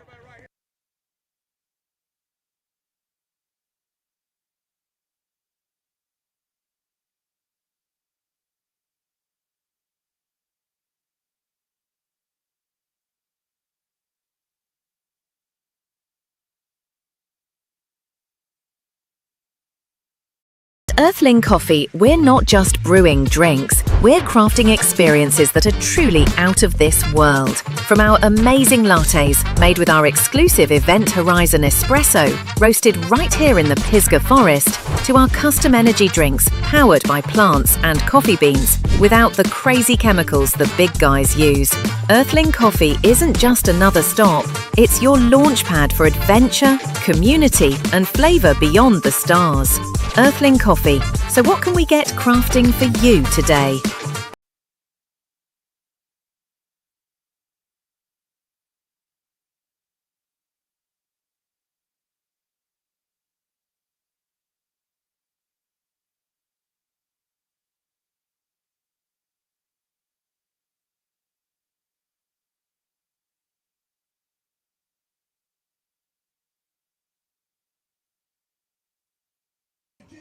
Tornadoes find themselves behind 5-3 after a 4-run third for Salem as Brevard leads it off with Riley Locklear. With Andrea Furr on deck, right where you want to be if you're trying to score a couple runs to perhaps find the equalizer here in the third. With 2 of your top hitters back-to-back. As Chloe Bailey Bonomo back in the circle. Leans and fires the first pitch home to Locklear. It skips in to Reese Upton behind home plate in the count. A ball and no strikes. A good answer from Salem there in the third. With 4 runs, a pair of hits. Two of those runs coming on a 2 RBI triple from Rayanne Tulloch to help Salem take this 5-3 lead. The 1-0 home. Locklear takes a called strike. Count evens at a ball and a strike.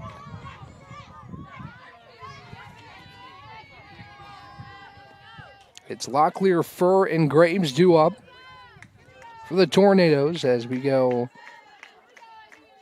5, 6, and 7 in the order.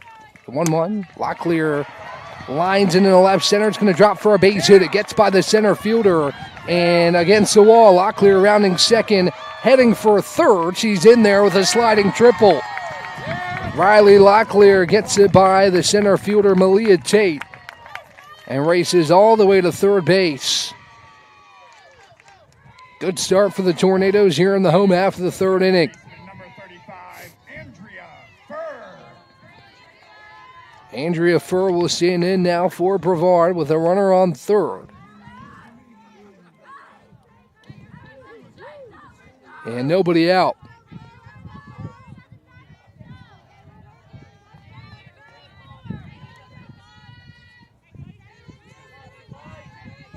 Chloe Bailey Bonomo looks home to Reese Upton. Rocks and fires the first pitch to Furr, who lifts it deep to right field. Going back, it's against the base of the wall. Scoring easily is Locklear. Furr pulling up at second. with an RBI double, and the Tornadoes are within one. Back-to-back extra base hits. Furr takes it opposite field. And just like that, the Tornadoes take the momentum back in their direction with a tying run in scoring position and nobody out.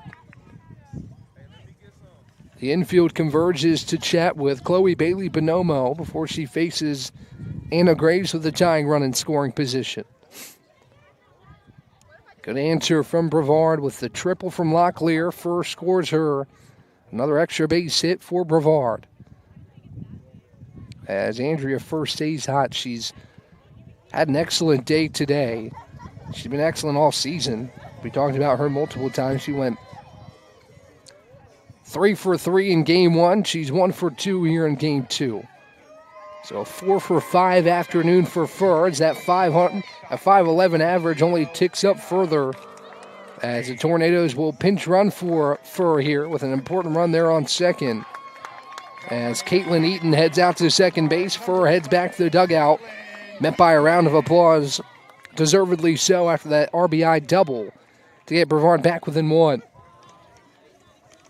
So Eaton pinch running on second for Furr. Graves will stand in from the right side with a chance to tie the game, perhaps take the lead for Brevard here in the home half of the third inning. Bailey Bonomo gets the call from the Salem dugout. Rocks and fires the first pitch home to Anna Graves. Graves takes downstairs for ball one. Count ball and no strikes.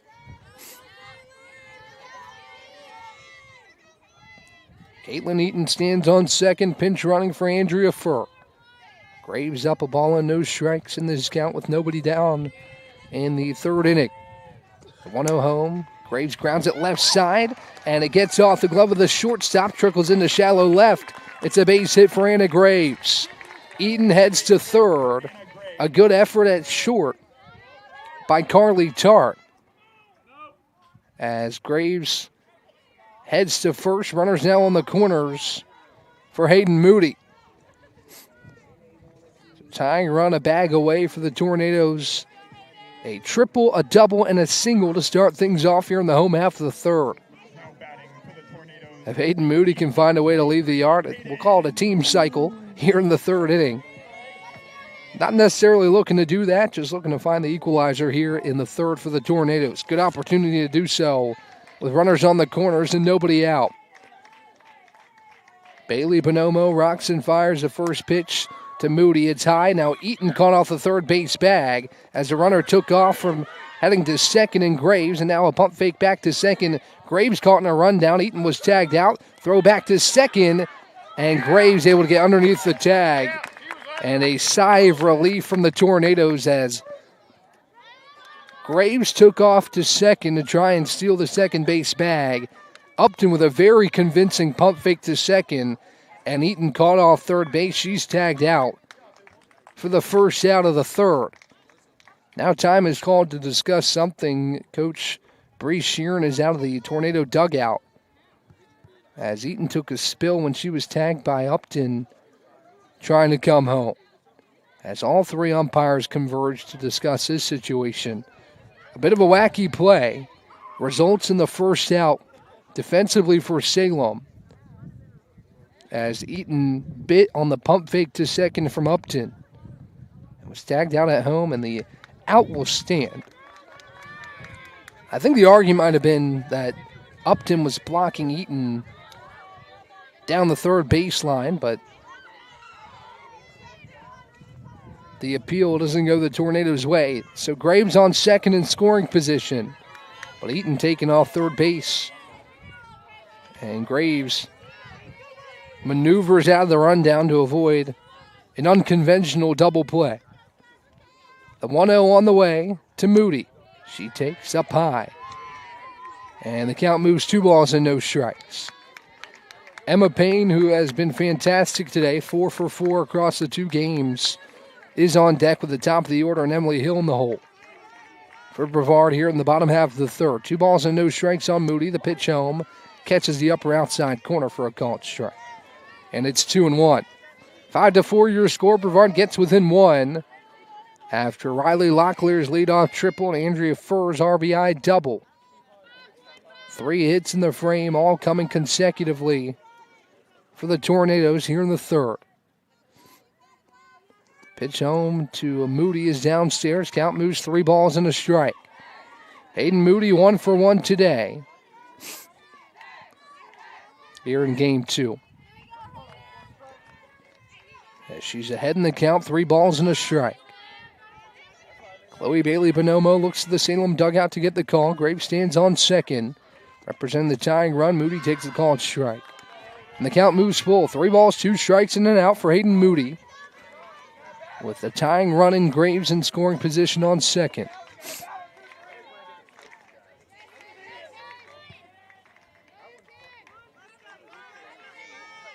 The 3-2 on the way to Moody. She chops it left side to third, scooped up on a hop. Now Graves caught in another rundown. She heads back to second. And this time she's tagged out. A wise play at third base by Morgan Lawson as Graves was caught off of second base. Lawson able to throw back to the second base bag and take Anna Graves off the base pass as Moody will reach on a fielder's choice with a big second out for the Salem defense and taking the runner out of scoring position. Here's Emma Payne with 2 down. This inning took a turn. Brevard looked like it had totally swung the momentum back its way after Locklear's triple first double. And Graves single. First pitch home to Payne is downstairs for a ball, but the rundown coming from third base and Caitlin Eaton. And then the out at second after the ground ball to third base. Salem has been able to stem the tide defensively here in the home half of the third. The 1-0 to Payne. Catches the top of the zone for a called strike. Payne looking to continue a great day at the plate. After a 3-for-3 game 1, 1-for-1 so far here in game 2.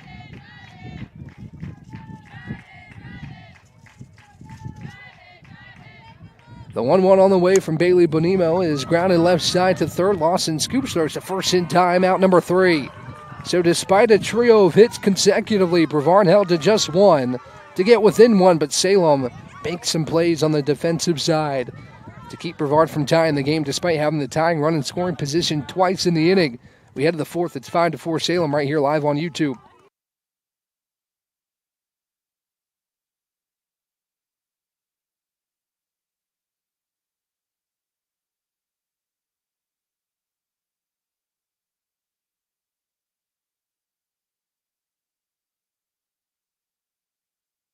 Bow time. It's not just football season. It's tailgate season. And this season includes every kind of football. Crispy. Will you accept this leg? And everything that's not. Because it doesn't matter where you tailgate, with crispy hand-breaded chicken and scratch-made biscuits. It's her! You're not just tailgating. You're tailgating like a legend. It's bow time. Order your tailgate box in the Bojangles app today.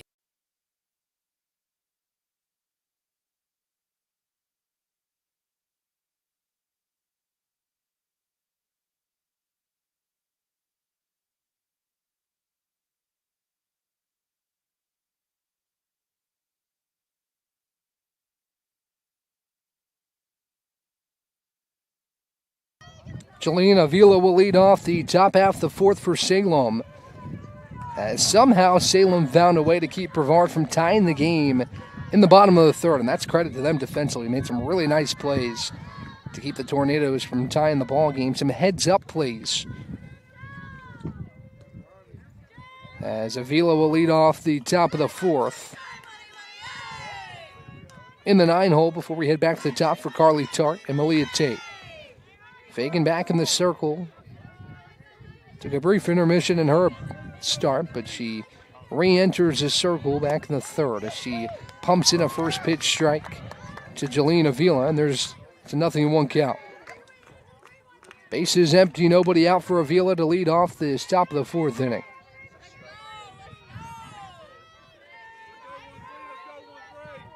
Fagan rocks and fires the 0-1. It's high, and the count evens at a ball and a strike.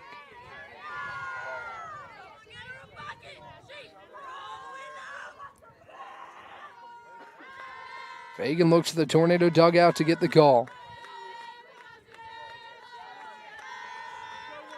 Leans and delivers the 1-1 home. Avila takes just a hair high. The count moves 2-1. So Avila, Tart, and Tate. 9-1-2 due up in this half inning for Salem, trying to extend its lead that sits at 5-4. The 2-1 from Fagan is lifted down the right field line. Payne giving chase and makes the play on the run for out number 1. Good hustle from Payne. She got a good jump down the right field line. And she retires Jolene Avila for out number 1. Avila sharing some words with the leadoff hitting Carly Tart. Maybe on what to expect from Victoria Fagan here in the 4th inning. Bases empty, 1 down after Avila skies out to right.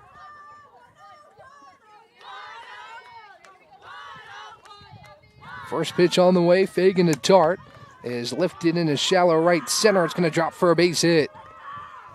So Tart's aboard first.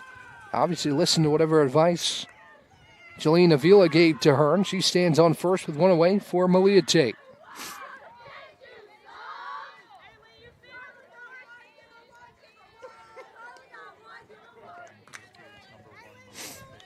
Tate stands in from the left side with a runner on first and Tart. First pitch home from Fagan is slapped left side and through past the diving stab of Graves. Back-to-back singles for the Spirits, and it's first and second with 1 out. As Reese Upton will stand in, first of the day for Tate. As Upton, the catcher, will step up to the dish.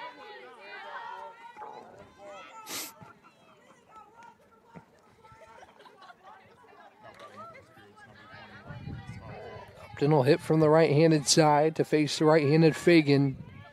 With Tate on first, Tart on second after back-to-back singles with 1 out in the inning. First pitch is a strike on the inside corner to Upton, and it's 0-1.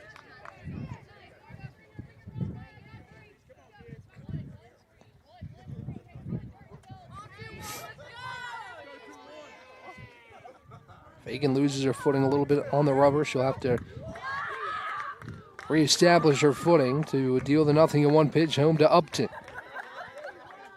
She leans and fires. It's just a hair high, and the count evens at a ball and a strike. 1 ball, 1 strike, and an out. Salem with an opportunity to extend this 5-4 lead after the Tornadoes threatened to either tie or take the lead in the bottom half of the 3rd. Salem able to get out of it with some heads-up defensive plays. As Fagan deals a 1-1, this one line down the left field line, a fair ball. It gets past the backhanded stab of Smith. As scoring easily is Tart, right behind her is Malia Tate, and Salem leads by 3. It's 7-4. Largest lead of the day for Salem in either game on the 2 RBI double from Reese Upton.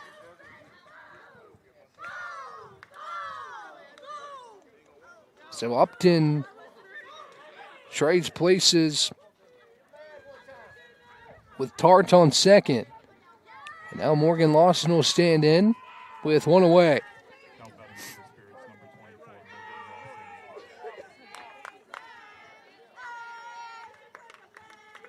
Fagan leans and fires the first pitch home to Lawson. It's grounded left side and underneath the glove of Anna Graves for another base hit. That just took a tough hop on Anna Graves and snuck underneath her glove as it moves up into third. Runners on the corners for Emma Greason.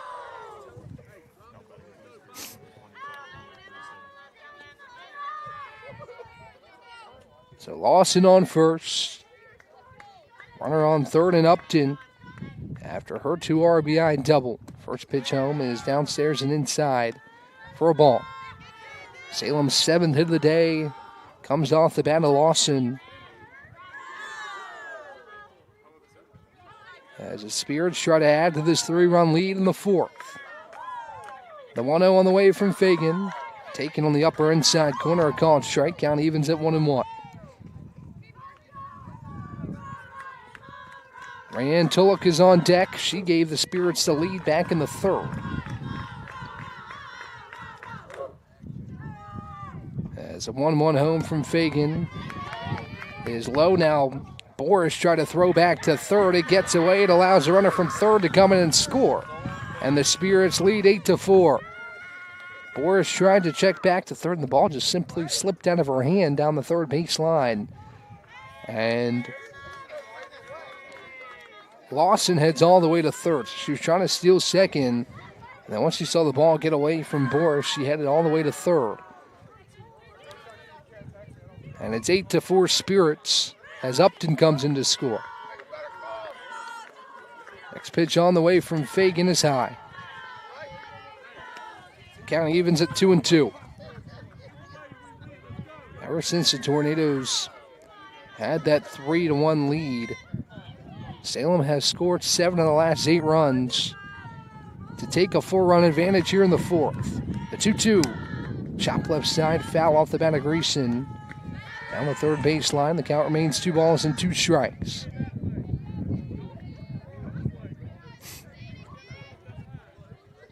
Good answer from Salem here in Game 2. The Tornadoes won by 8 in Game 1.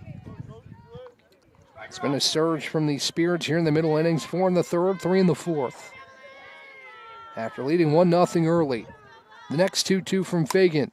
Grounded left side. Graves scoops, looks back the runner at third. Now throws to first in time.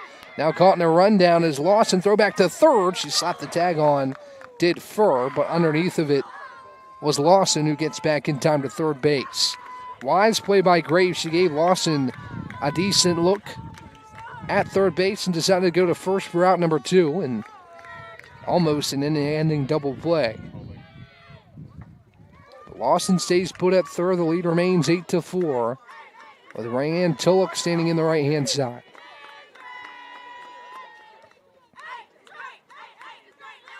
Fagan rocks and fires the first pitch home. It's right back to the circle. Fagan scoops, throws to first in time, out number 3.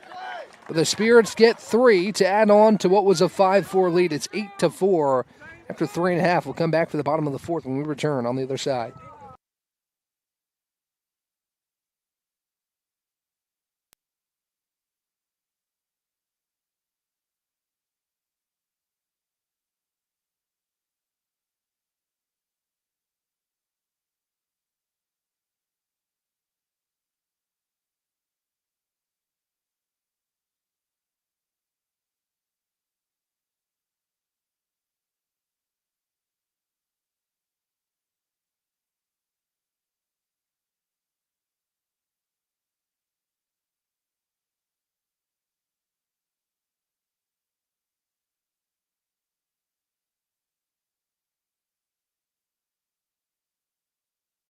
Earthling Coffee, we're not just brewing drinks, we're crafting experiences that are truly out of this world. From our amazing lattes, made with our exclusive Event Horizon espresso, roasted right here in the Pisgah Forest, to our custom energy drinks, powered by plants and coffee beans, without the crazy chemicals the big guys use.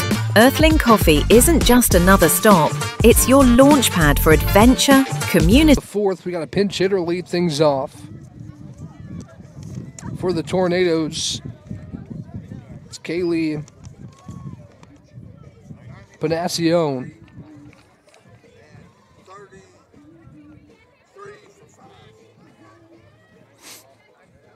Who will face Bailey Bonomo. So Callie Panacione steps in. With the bases empty, nobody out, the Tornadoes looking for a response to the 7-run surge in the past 2 innings from Salem. Also another pinch hitter on deck for the Tornadoes. As Panacione prepares to hit, Addison Smith, who was on deck, will be pinch hit for by Peyton Watts. As Panacione steps in to face the first offering from Chloe Bailey Bonomo. Bases empty, nobody out for the Tornado offense here in the bottom half of the fourth. Bailey Bonomo delivers high and outside for a ball. So Panacione, the freshman catcher and utility player out of Mooresville, North Carolina. Ball and no strikes. Bailey Bonomo to Panacione, the pitch home. She slices it towards right, but it's made on a line by the right fielder, Jelena Avila for out number 1. Hard hit ball by Panachione, but right to Avila, who makes a nice play on the line for the first out. Here's Peyton Wise with 1 down.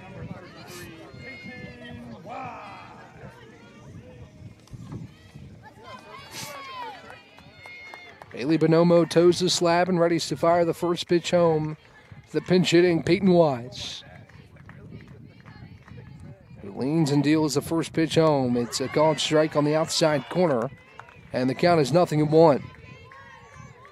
Bases empty, 1 down at the line out from the pinch hitting Panachione as Wise becomes the second to pinch hit here in the inning. Reagan Winkler remains on deck. Alyssa Boris in the hole. The 0-1 home. Outside and high. Count evens at a ball and a strike. Wise hitting .333 this season for the Tornadoes. It's their 16th at-bat of the year. As 1-1 home to Wise. She swings and misses. Strike 2. 1 ball, 2 strikes and an out with the bases empty for Wise as Chloe Bailey Bonomo pitching with the lead here. 4-run lead for Salem. As Wise stands back in from the right side to face a 1-2 pitch from Chloe Bailey Bonomo.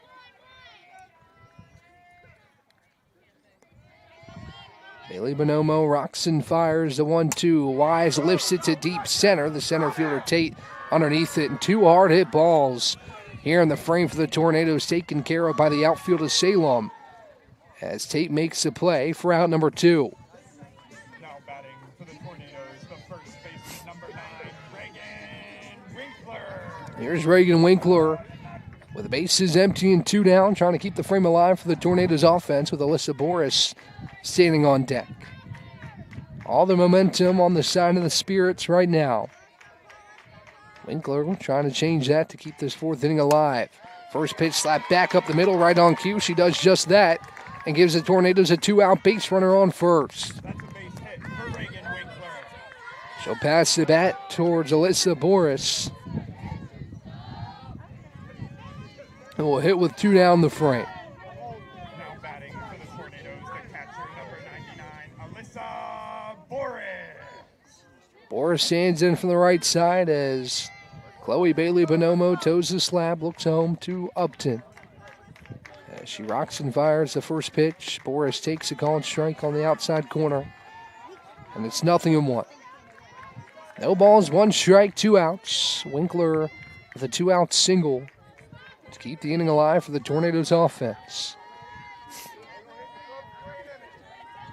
A 0-1 pitch home. This one lifted into shallow center. It's going to drop for a base hit. Back-to-back singles for Boris and Winkler. And now Riley Locklear will stand in 2 for 2 on the day. Try and keep the line moving here in the 4th.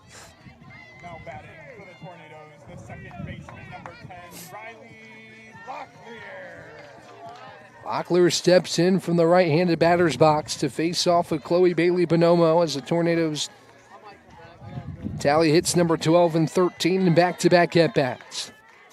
Winkler on second, Boris on first. First pitch home from Bailey Bonomo to Locklear is high for a ball. And the count is a ball and no strikes.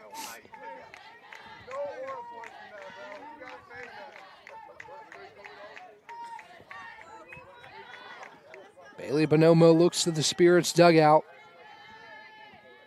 and deals a 1-0 home to Locklear. She takes a strike down the middle, and the count evens at a ball and a strike. Andrea Furrow waits on deck for the Tornadoes.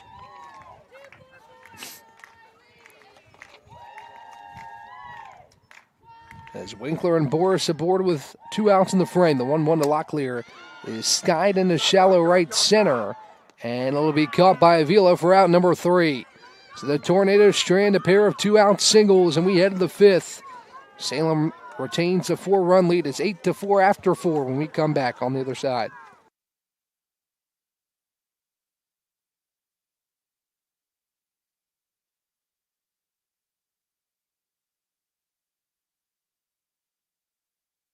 bow time.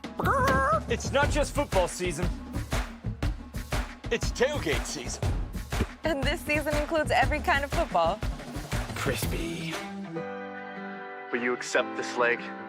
And everything that's not. Because it doesn't matter where you tailgate, with crispy hand-breaded chicken and scratch-made biscuits. It's her! You're not just tailgating. You're tailgating like a legend. It's bow time. Order your tailgate box in the Bojangles app today.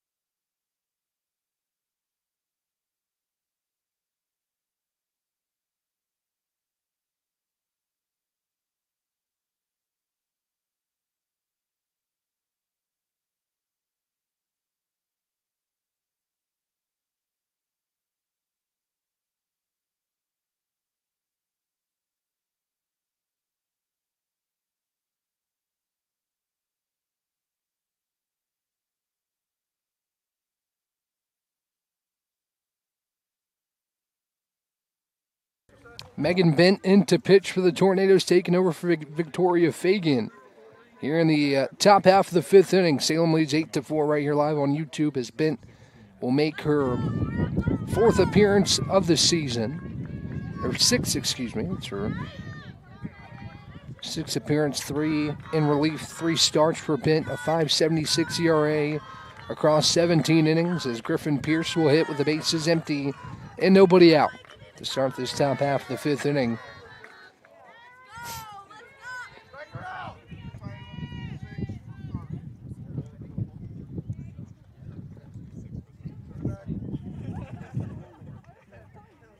Pinch hitter also on deck for Salem. We'll get to that in a moment. But first, Griffin Pierce in the batter's box for Salem with the bases empty and nobody out. Here in the top of the fifth inning to face Megan Bent, who enters for the first time today. It's been a handful of arms that we've seen for the Tornadoes this afternoon. Elizabeth Osceola, Victoria Fagan, Emily Husband for a brief period, and now Megan Bent into the contest. As she looks at her wrist, gets the call from the Tornado dugout and deals the first pitch of her outing. Pierce grounds it left side underneath the glove of Fur at third. And a base hit for Griffin Pierce to lead things off in the top of the fifth. First pitch she sees from Megan Bent. She takes it left side underneath Fur's glove, and she'll pass the bat to pinch hitting Amy McLam, who enters for Nevaeh George in a pinch hitting role here in the fifth. And also looking like a potential pinch runner here, Kayla Dick standing outside the Spirits dugout with her helmet on and just confirming that change of the home plate umpire as Dick heads out to first, with Griffin Pierce heading back to the Salem dugout.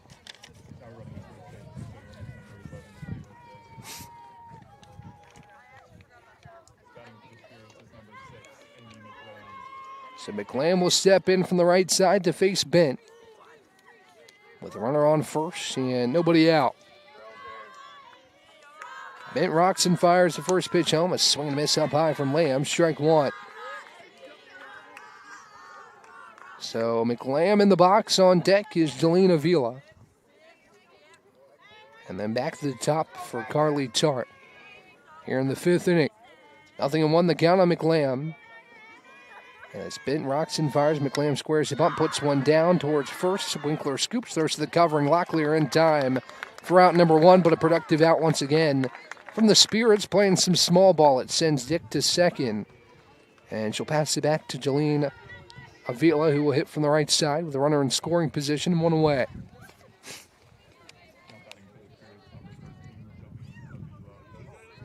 Nice job by McLam in a pinch hitting appearance to manufacture a runner in the scoring position as Bent rocks and fires first pitch home. Called strike on the inside corner. It's 0-1. Leadoff hitter Carly Tart awaits on deck. Malia Tate in the hole. Tart 2 for 3 in the leadoff spot here in game 2. As Bent gets the call to deal a 0-1 here to Jelena Vila. The 0-1 is high. And the count evens at a ball and a strike. 1 ball, 1 strike and an out for this Tornado defense, trying to keep the deficit right where it is at 4 runs. And this offense can certainly collect some runs in a hurry. We saw a 7-run second inning in game 1. Salem definitely trying to add some here in the 5th, but a bouncer to the right side. Winkler will wisely pick it up and slap the tag onto Avila for out number 2. Dick does advance to 3rd, but a worthwhile trade for the Tornadoes to get the second out. Back to the top for Carly Tart with an insurance run 1 base away here in the top of the 5th inning. Bent looking for a scoreless inning in relief.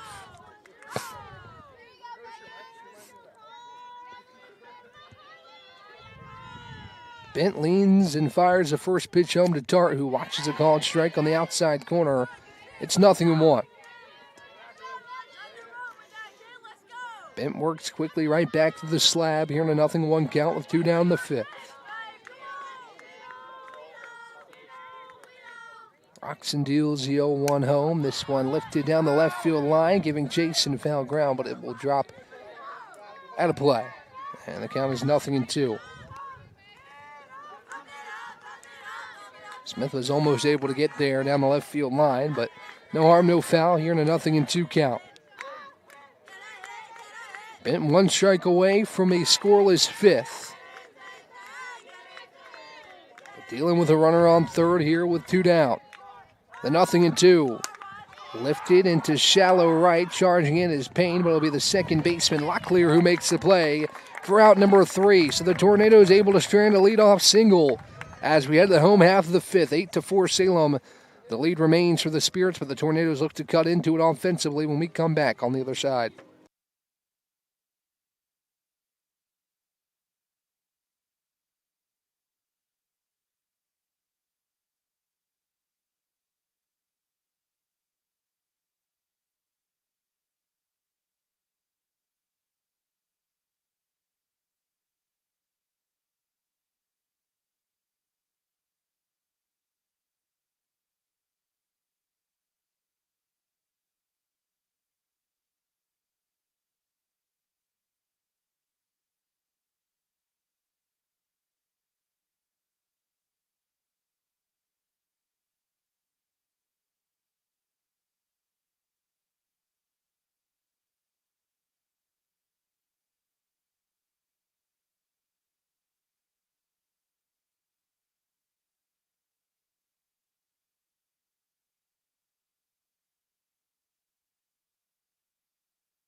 Back for the bottom of the 5th, Andrea Furr will lead things off against Chloe Bailey-Bonomo.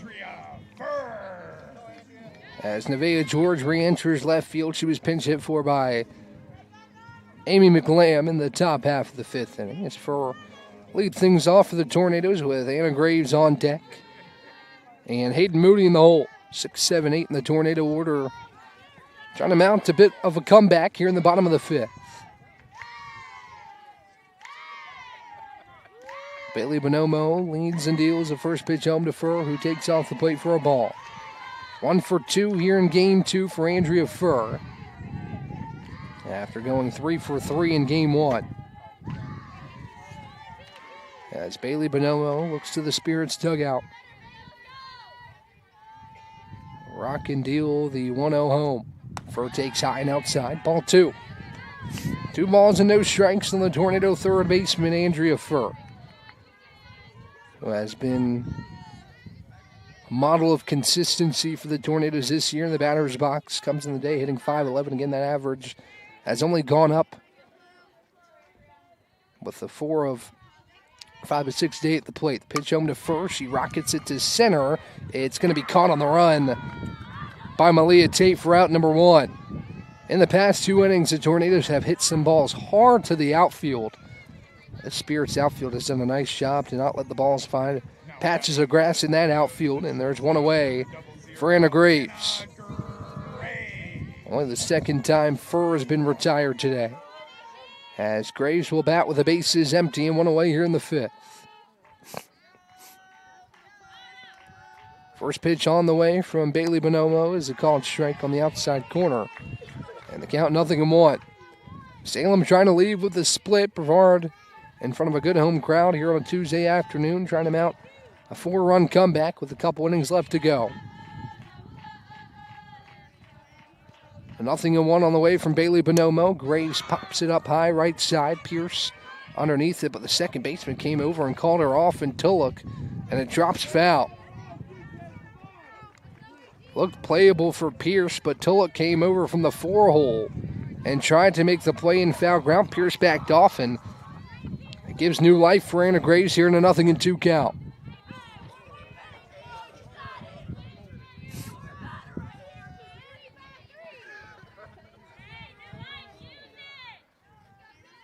Bailey Bonomo looks home and deals the 0-2. Graves skies it high this time. It will go out of play. And the count remains no balls and 2 strikes.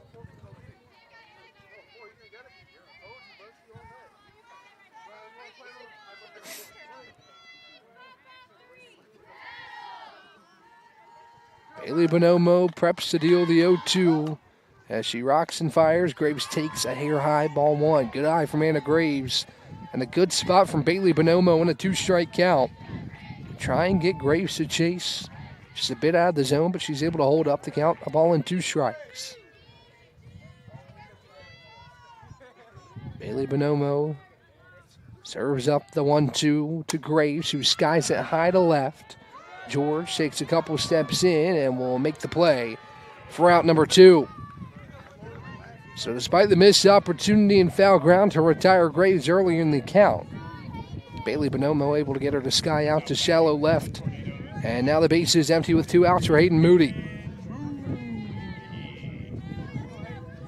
Bailey Bonomo looking for her second consecutive scoreless frame. She's avoided allowing the crooked number of the Tornadoes here in this ball game, despite some opportunities for that. Again, really in game 1, it was a 7-run second. That was the difference. Really helped propel Brevard to that win as Moody takes first pitch downstairs for a ball. Brevard has out-hit the Spirits by 5, 13 hits to 8. In the column that matters, Salem has been able to convert. So far here in this game, as we're in the bottom of the 5th, Salem leads 8-4. The 1-0 on the way, Bailey Bonomo to Moody. She takes a called strike, and the count evens at 1-1.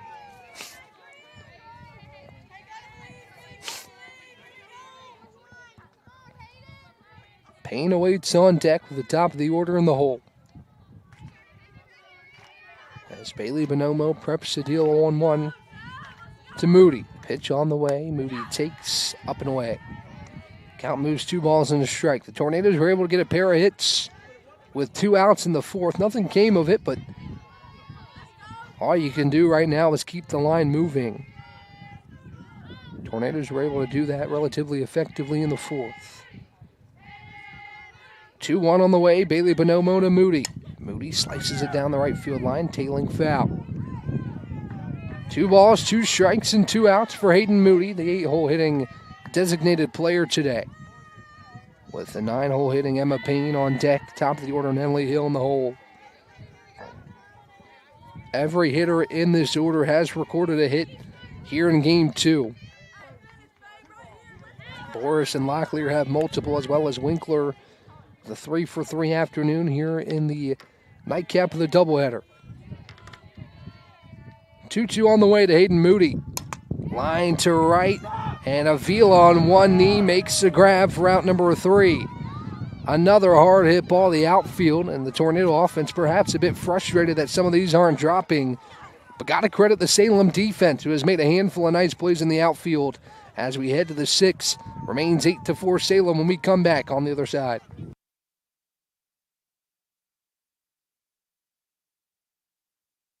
Over 125 years, Comporium hasn't had customers. We've had neighbors, friends, and a community we're proud to serve. Because for us, it's personal. We live, work, and raise our families right alongside you. So yes, we deliver lightning-fast speeds and reliable service, but more than that, we deliver commitment. Comporium, making connections that make a difference.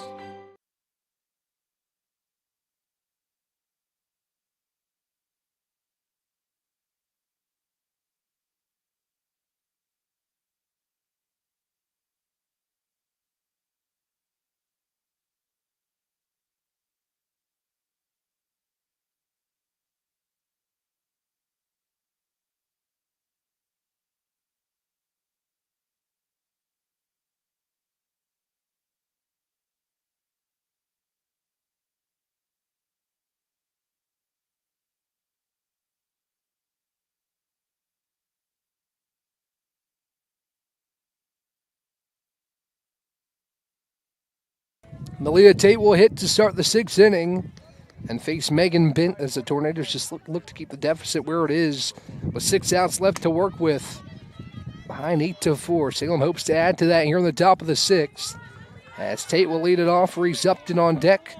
Morgan Lawson in the hole to face Megan Bent here in the 6th inning. First pitch is outside for a ball. The count, ball and no strikes. 1 ball, no strikes, bases empty, no one out for the Spirits offense. Here in the 6th inning as Bent wheels and deals on the outside corner, called strike. Count evens at 1-1.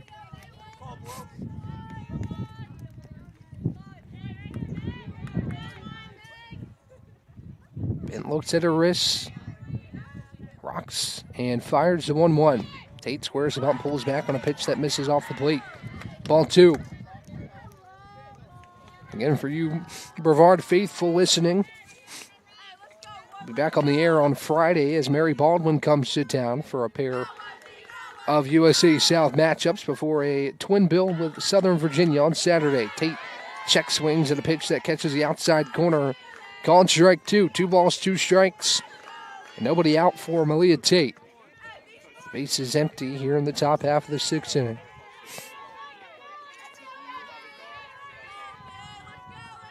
The 2-2 on the way from Bent as a bouncer left side to third. Moody in at third base, fires to first on a line for out number 1. Failed to mention that Hayden Moody in defensively for Andrea Furr at third base.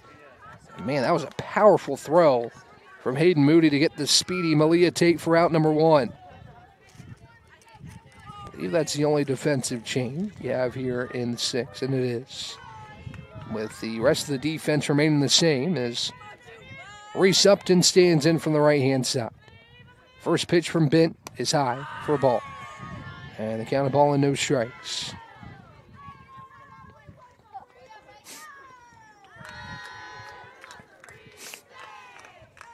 Base is empty for Upton. Had a big hit earlier in this game. Just 1 for 1. She had a sacrifice ground out and a walk earlier in the ball game, and she takes ball 2 downstairs. It's an RBI double last time up for Reese Upton. Playing a role in Salem, able to swing this game back their direction after trailing 3-1 earlier in the ball game. 2-0 from Bent is downstairs, bounces away from Boris.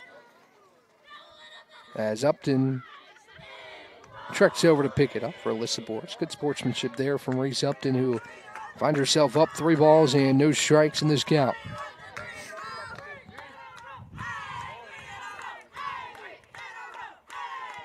Bent rocks and deals a 3-0. Down the middle for a called strike. And the count, 3 balls and a strike. Bent trying to work her way back in this count against the catcher, Reese Upton.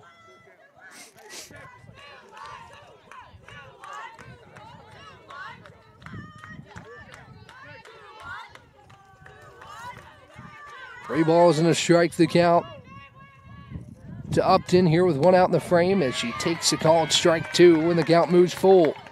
3 balls, 2 strikes and an out as Bent looks to battle her way back against Upton. With Greason awaiting on deck, Lawson on deck for the Salem College Spirits. Bent rocks and fires a payoff.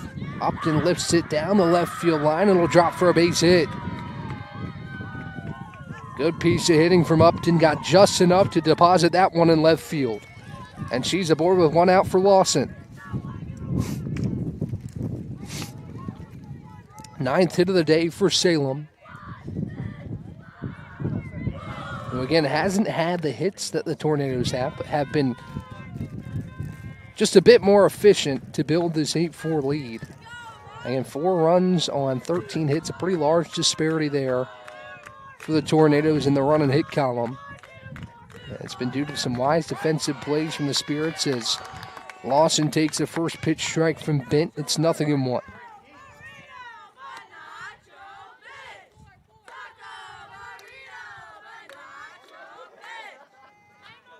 The 0-1 pitch on the way from Bent is a chopper foul.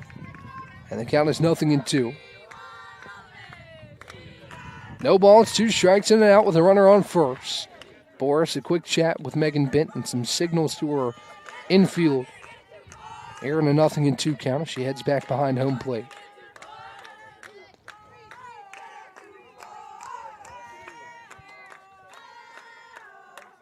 Emma Greason's on deck. Lawson, who's 1 for 3 with an RBI this afternoon, awaits a 0-2. It's dealt high in the count. 1 ball and 2 strikes.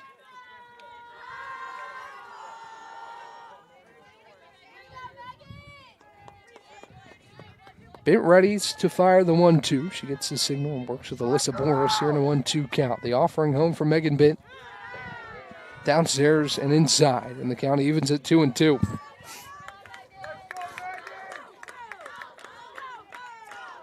Two balls, 2 strikes in and out for Bent in this Tornado defense. As Bent leans and fires a 2-2. This one chopped left side towards third. Moody able to glove it, but it's a foul ball. Great play over there by Hayden Moody. Not sure she would have had a play at first, but she was able to keep that ball in front. Would have at least tried to make a throw, but it's a foul ball, and the count remains 2-2.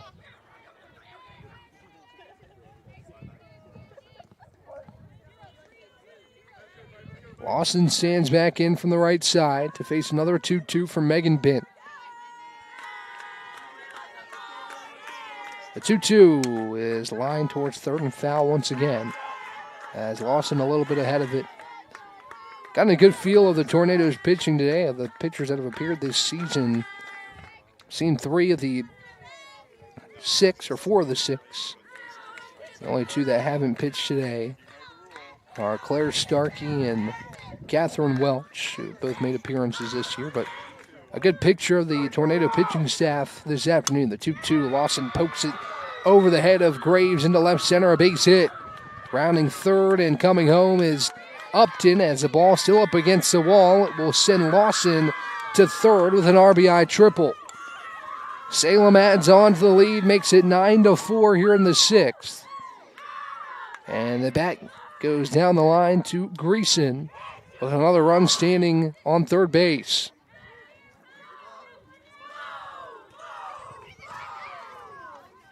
A 9-4 lead for Salem, a game in which the Tornadoes led 3-1 at one point, kind of mirroring game 1, but it was the opposite way. The Tornadoes trailed by 2 early, scored the next 10. And Salem scored 8 of the last 9 runs here in this one to take a 5-run lead. In the 6th, Greason chops one left side towards third. Moody can't handle it. Will send another run home as Lawson comes in to score. An error on Hayden Moody. And it will bring Tulloch to the plate with a runner on first and 1 away. Conversation in the circle as Salem also looks to make a change. Looks like a pinch running change here. 10-4 your score as Salem has added 2 here in the top of the 6th.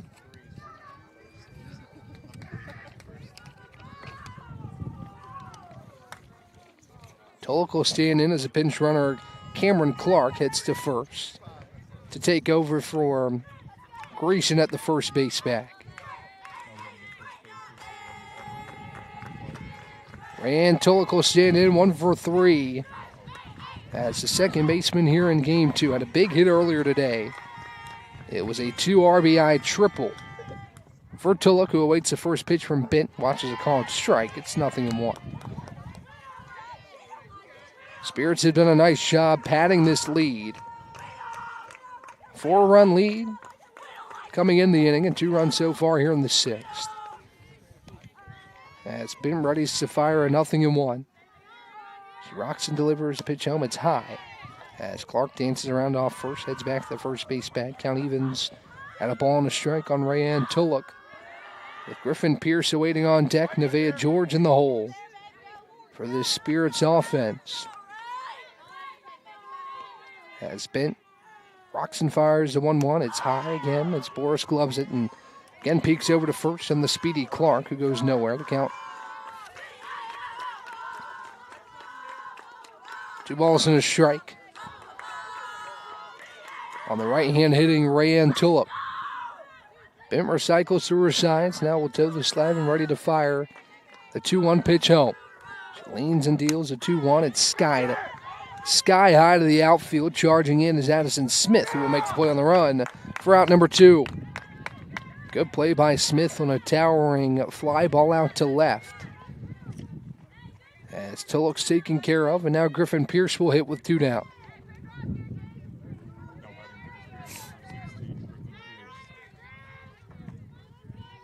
Pierce stands in from the right side to face the right-handed Megan Bent with 2 away.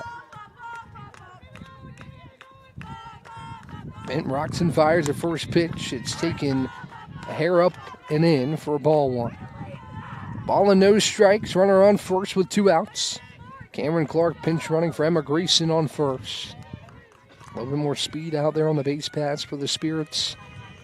Still trying to add more to this 10-4 lead as the pitch is high. Runner takes off, and Clark will throw down his offline. Trickles into right center, and it will send Clark to third base. So a stolen base and an error for Cameron Clark to reach third. And the count 2 balls and no strikes on Griffin Pierce. So another insurance run standing on third base for Pierce here with 2 away.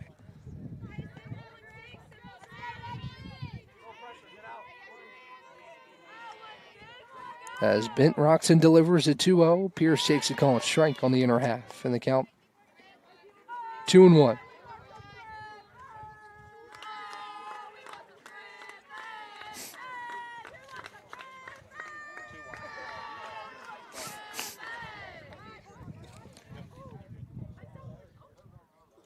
Now a discussion had between Alyssa Boris and the home plate umpire.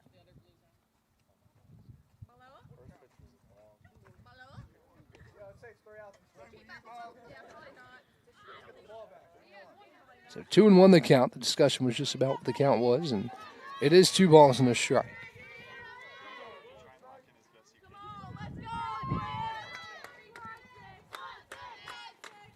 Bent ready to fire the 2-1 pitch home. Clark standing on third. The 2-1 from Bent is skied high and will go on a play behind us. Count is 2-2. 2 balls, 2 strikes, and 2 outs for Pierce with Clark standing on third base. As Bent tries to get out of this 6th and keep the deficit at 6. The 2-2 home for Megan Bent. Pierce pokes it left side towards short. Graves gets away from her and puts Pierce aboard first. It's an error that scores another. Clark comes in to score, and Salem leads 11-4. Bree Sheeran's going to come out of the dugout and talk with the home plate umpire here. Perhaps to make a change defensively.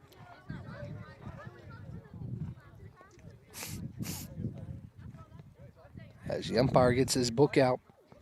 We'll see what this change is here with 2 outs in the 6th. 11-4 your score. Salem has added another 3. Between the 3rd, 4th, and now the 6th, Salem has added 10 runs after 1 in the 1st. To take that initial 1-0 lead, as now they're going to say Pierce is out. Not sure what the ruling was there, but Sheeran's appeal results in out number 3.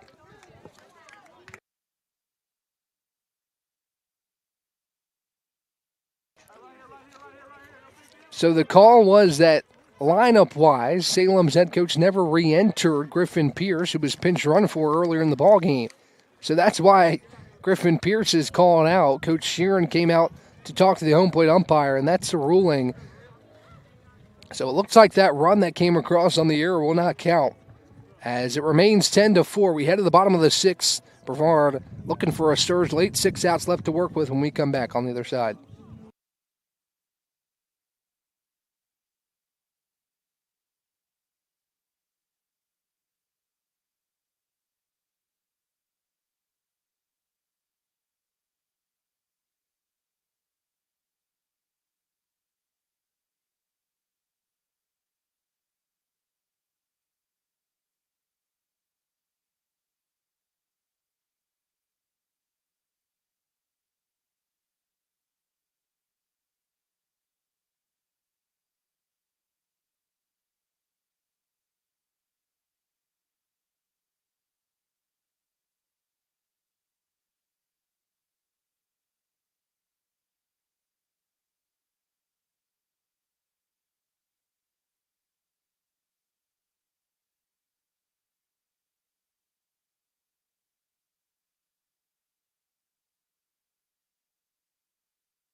Emma Payne leads off the bottom half of the sixth for the Tornadoes, trailing 10-4. Again, a bit of a confusing sequence near that end of the top of the sixth, but the ruling was that Salem never re-entered Griffin Pierce, as those lineup changes always have to be communicated.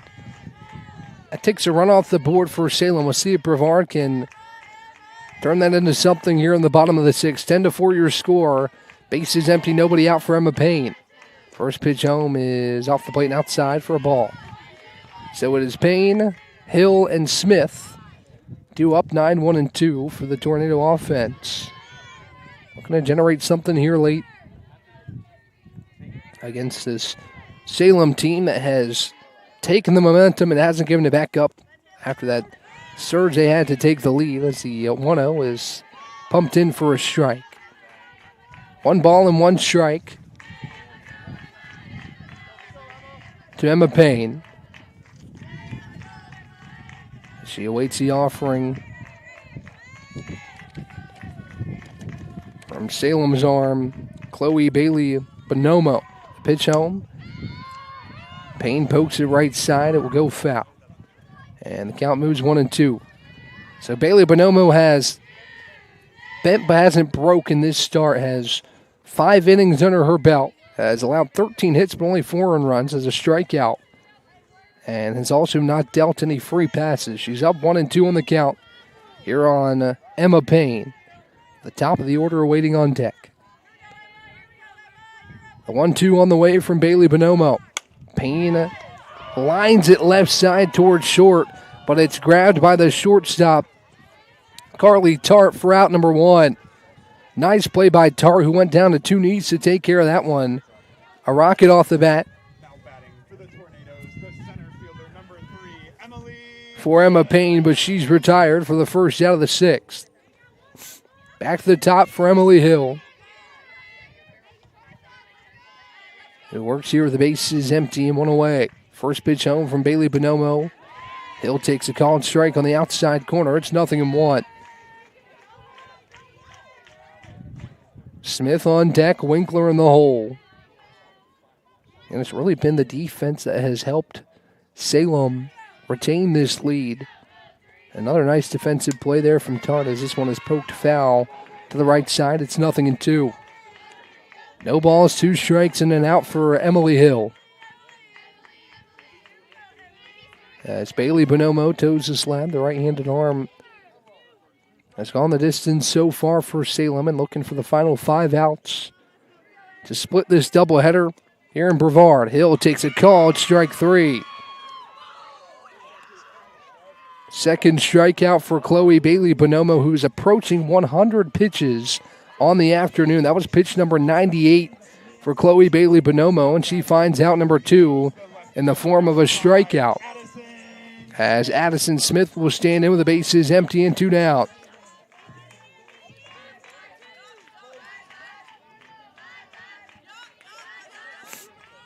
Bailey Bonomo rocks and fires the first pitch home. This one is lifted to right. Playable for Avila, and she'll make the play for out number 3. Tornadoes go down in order on pitch number 99 from Chloe Bailey Bonomo. And we head to the 7th. It's 10-4 Salem when we come back on the other side.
Nevaeh George leads off the top of the 7th here against Megan Bent as Salem looks to make the bottom half of the inning a little bit more comfortable for whoever goes out there. Try and close this one out and earn the doubleheader split as George pokes the first pitch foul on the left side, and we'll face a 0-1 from Megan Bent. Avila is on deck. At the top of the order, Carly Tart in the hole. A 0-1 from Bent. George dribbles it out towards short. Graves scoops, throws the first in time for out number 1. Nice play from Anna Graves for the first out of the 7th. And Jelena Avila will stand in with the bases empty and 1 away.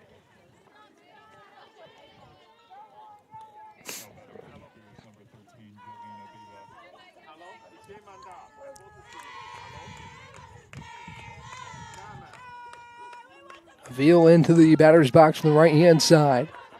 First pitch home from Bent is high for ball 1. Ball and no strikes with the bases empty and 1 down for Jelena Avila. As Bent rocks and delivers on the inside corner. Called strike, and the count evens at 1-1 on the 9-hole hitting Avila, who's 0 for 2 here in game 2.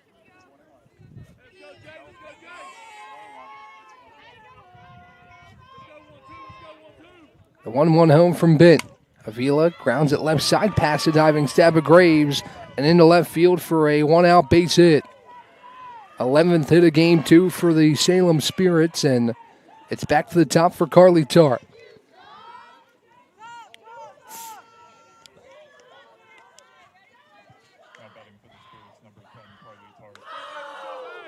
Tart in from the right side. Avila stands on first here in a 10-4 ball game as Bent tries to keep the tally right where it is to allow the offense a chance in the bottom of the 7th. First pitch is dribbled left side and foul. The count is 0-1.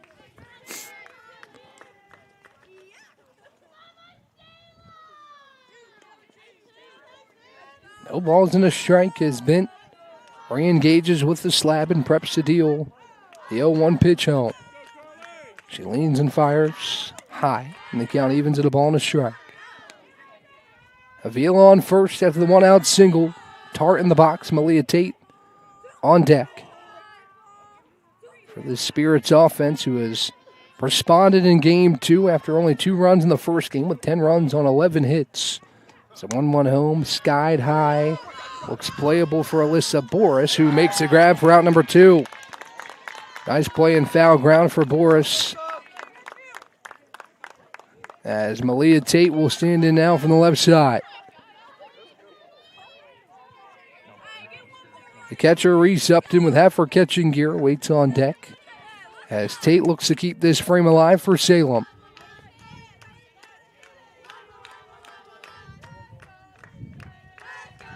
First pitch home from Megan Bent is off the plate and outside for a ball. Count ball only and no strikes. With Avila standing on first and 2 down. The 1-0 home from Bent. Tate slaps it out to left. It's going to drop in front of Smith for a 2-out single.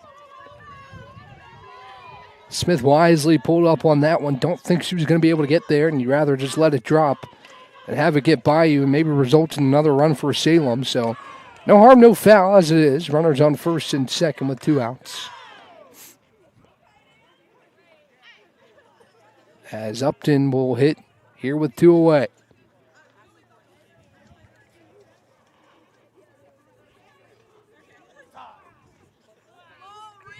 Upton 2 for 2 with a pair of RBI here in game 2. As she enters from the right side to face the right-handed Megan Bent with 2 away. Avila on second.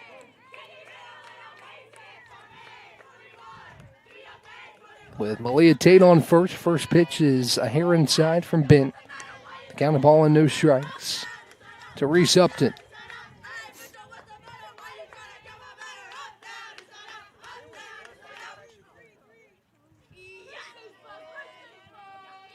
The 1-0 on the way from Megan Bent. Grounded left side foul. The count evens at a ball and a strike on Upton. Wouldn't say it's out of the question for this Brevard offense to score in droves in the 7th.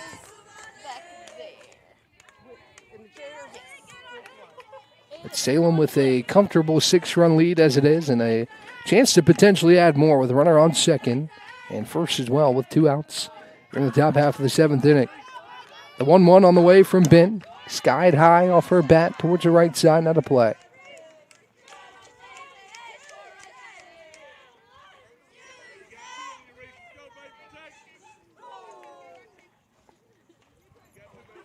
Counts the ball and 2 strikes with 2 down here in the top of the 7th inning. As Bent looks to hold the Spirits scoreless. As Bent leans and fires a 1-2, it's grounded left side towards short. Graves goes to third for the force out. And that's how the top of the 7th comes to a close. We get to the bottom half. Tornadoes need 6 with 3 outs to work with when we return on the other side.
Bottom of the 7th on the way. Brevard needs a rally here with 3 outs to work with. As Reagan Winkler will lead it off. Alyssa Boris on deck. Riley Locklear in the hole as we go 3, 4, and 5 in the tornado order as Chloe Bailey Bonomo back out there to deal pitch number 100 of the day. She deals the first pitch strike to Reagan Winkler, and there's 0-1 count. Really nice day for Bailey Bonomo. It's got to be a good day if you're in there for 100 pitches, and Bailey Bonomo has done what she's needed to do to keep this Tornado offense at bay here in game 2. The 0-1, up and away, and the count evens the ball and a strike. 1 ball, 1 strike, bases empty, nobody out for the Tornadoes here in the home half of the 7th inning.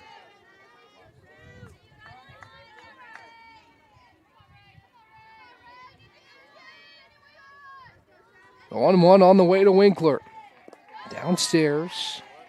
And the count moves 2 balls and a strike. Salem trying to split this doubleheader to get its first conference win this season. Brevard after a sweep on the road at Meredith. The Avenging Angels able to get both games there. Able to get to 1-2, trying to get to 500 in conference play here today. But it's going to take some legwork here in the 7th. The 2-1, Winkler takes up and away, ball 3. 3 balls and a strike, nobody out.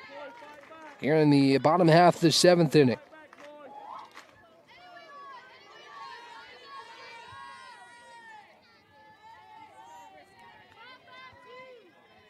Bailey Bonomo gets the call from Salem's dugout, prepares to rock and fire the 3-1. She leans and delivers to Winkler, who takes ball 4 upstairs, and she's aboard to lead off the inning. She'll hand the bat to Alyssa Boris as Winkler stands on first after a 5-pitch walk, and now Boris will hit. She's 2 for 3 today with an RBI.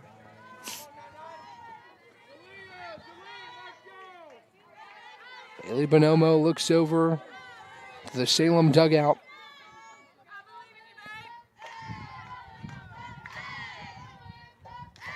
Deals the first pitch home to Boris downstairs for ball 1. Bailey Bonomo, her 8th start here in game 2. Looking for her 3rd win of the season, her 2nd complete game.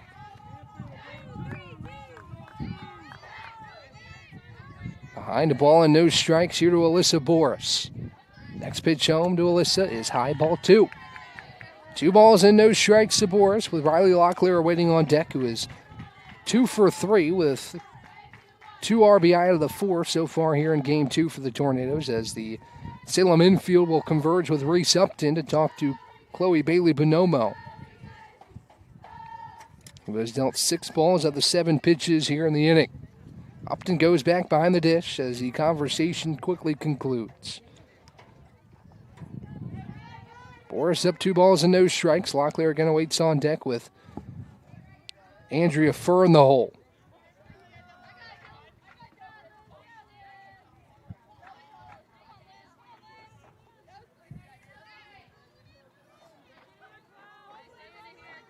Umpire readjusts behind home plate, and we'll get ready to see a 2-0 pitch from Chloe Bailey Bonomo to Alyssa Boris.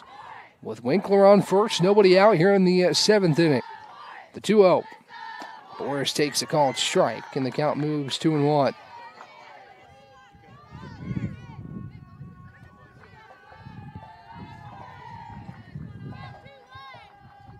Bailey Bonomo trying to deal a full 7 here in game 2 to help propel her team to this win in game 2, but she deals low there, and the count moves 3-1 on Boris. Back-to-back 3-1 counts to start off the frame.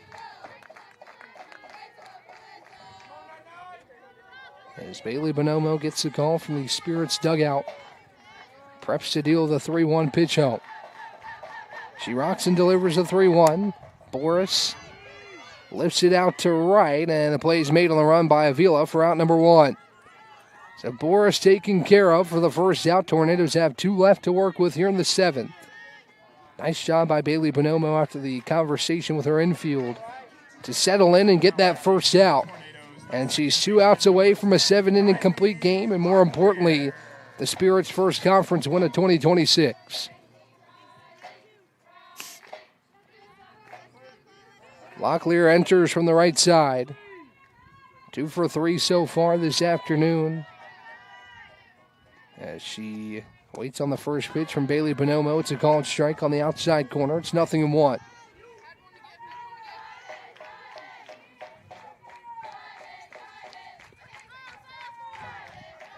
Chloe Bailey Bonomo looks at her wrist, ready to fire the 0-1.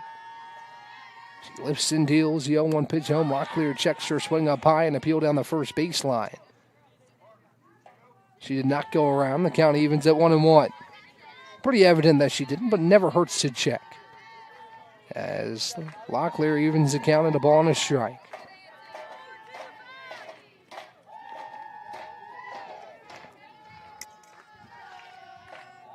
The 1-1 on the way.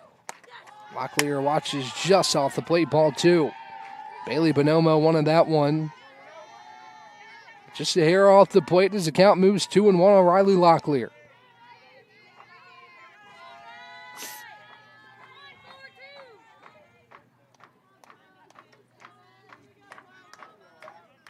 Two 2-1 on the way from Chloe Bailey Bonomo to Locklear. Gets by the catcher up and downstairs. Winkler trots to second. And it's a 3-1 count on Riley Locklear. Now a runner in scoring position, and more importantly, no double play opportunity. At least not on the ground. As Winkler moves to second. 3 balls and a strike, 1 out here in the bottom of the 7th. The dangerous Andrea Furr awaits on deck. 3-1 on the way to Riley Locklear. She watches a called strike at the top of the zone. The count moves full at 3-2. 3-2-1, the scoreboard reads. 3 balls, 2 strikes, and an out.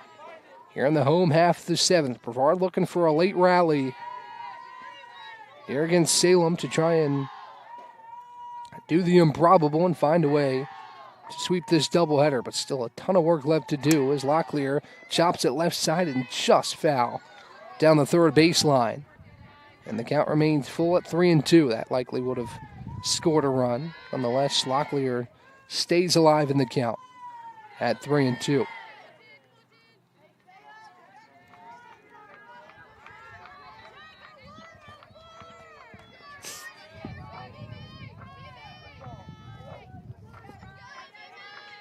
Bailey Bonomo preps to deal the next 3-2. She winds and fires up high, ball 4. Locklear aboard at first for Andrea Furr. Here in a 10-4 ball game, second walk of the frame for Chloe Bailey Bonomo. As Furr will stand in. Bailey Bonomo up to 116 pitches here in game 2 as the home plate umpire walks over to the Salem dugout. As time is called, looks like perhaps a change here for Salem in the circle. If it is, round of applause for Chloe Bailey Bonomo, who has dealt 6 1/3, 116 pitches, has allowed those 13 hits. But again, the defense behind her and her ability to work out of some tough situations has led to only 4 runs for the Tornadoes, 2 walks, both coming here in this inning. She hadn't had any walks coming in the 7th. She has a pair of strikeouts as well. Looks like perhaps just a conversation here, and that's all it is. Bailey Bonomo will stay in the game for Salem here with 1 out, runners on first and second for the Tornadoes. Andrea Furr will step up with Anna Graves awaiting on deck. And Hayden Moody in the hole for the Tornadoes. Graves 1 for 3. Excuse me, Furr 1 for 3. Graves is 1 for 3 as well. Here in the second game, as Bailey Bonomo deals the first pitch, low and inside to Andrea Furr for ball 1. And it's going to get real interesting with 1 swing of the bat. Again, Tornadoes still need 6 runs. But Furr could cut the deficit in half with 1 swing of the bat. Ball and no strikes with 1 out for Andrea Furr.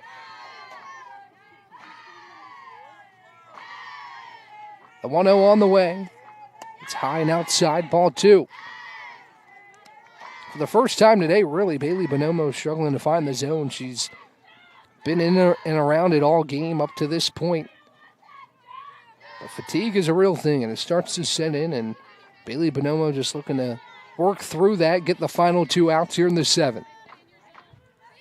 The 2-0 home from Chloe Bailey Bonomo to Furr is up the middle. It squeaks through for a base hit. Rounding third, coming in is Reagan Winkler. And all the way to third is Riley Locklear. It's 10-5. Andrea Furr does a job, collects her second RBI here in game 2. And the Tornadoes are within 5 with runners on the corners for Anna Graves. Again, can't do it all with one swing, but not a bad start there as Furr pokes a single through the right side. And has hit number 5 of the day, her second hit here in the second game of the doubleheader as Hannah Graves stands in from the right side with Furr on first, Locklear on third, and one out here in the bottom of the 7th. First pitch on the way from Chloe Bailey Bonomo is high and away to Anna Graves, ball 1. Hayden Moody awaits on deck. Emma Payne in the hole.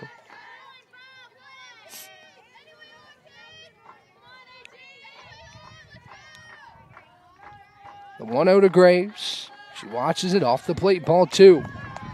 2 balls and no strikes. The Tornado shortstop, Anna Graves. Quickly steps back in. Chloe Bailey Bonomo taking her time a little bit to collect the sign from the Salem dugout. The 2-0. Graves watches high, ball 3. 3 balls and no strikes to Anna Graves, a pure hitter's count here. Can't expect she'll take her bat off the shoulder here in a 3-0 count. But you never know. Graves a very talented hitter. Could be given the green light on something she likes. We'll see here in this 3-ball, no strike count. With runners on the corners and one out here in the bottom of the 7th. The 3-0 on the way to Graves. It's downstairs, ball 4. 4-pitch walk that loads the bases for Hayden Moody.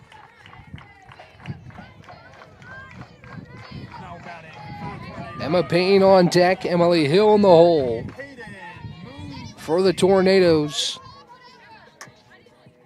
As Moody will bat with one down here in the 7th.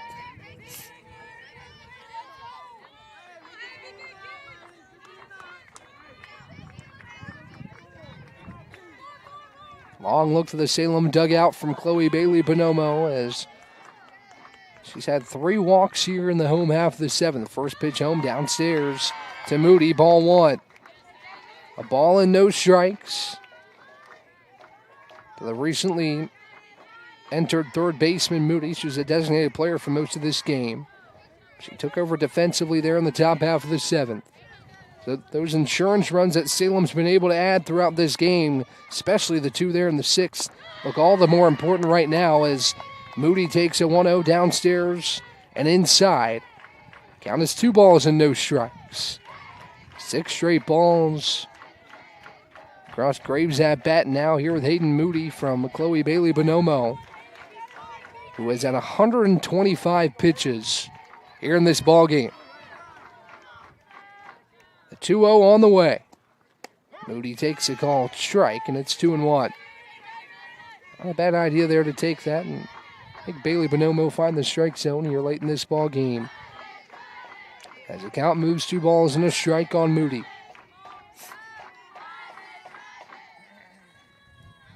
The 2-1 on the way. Moody takes high, ball 3. Nowhere to put Hayden Moody. If she's able to get aboard, it'll bring the tying run to the plate here in the 7th. Moody up in the count, 3-1.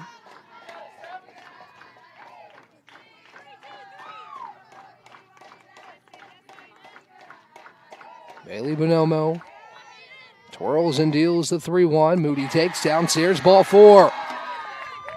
Runners move station to station as we'll see a change here. As Bailey Bonomo is going to exit the tying run at the plate, it's 10-6.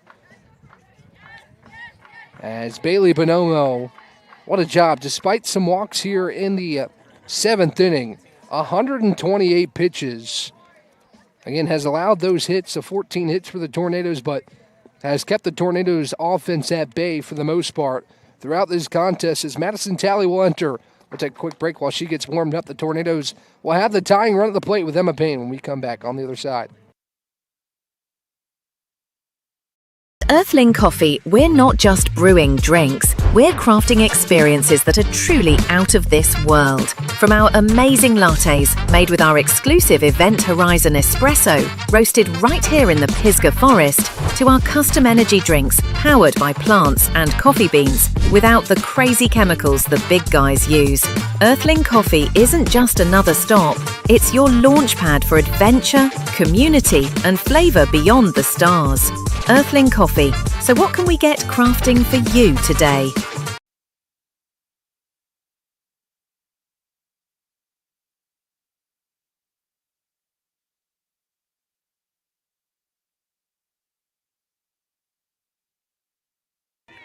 Emma Payne will hit with the bases loaded. As the tying run at the plate. Here against Madison Talley, who pumps in a first pitch strike. It's 0-1. So Talley takes over for Chloe Bailey Bonomo after over 120 pitches. That gets her through 6 1/3. And Talley trying to slam the door on the Tornadoes here in the 7th. Talley lines and fires.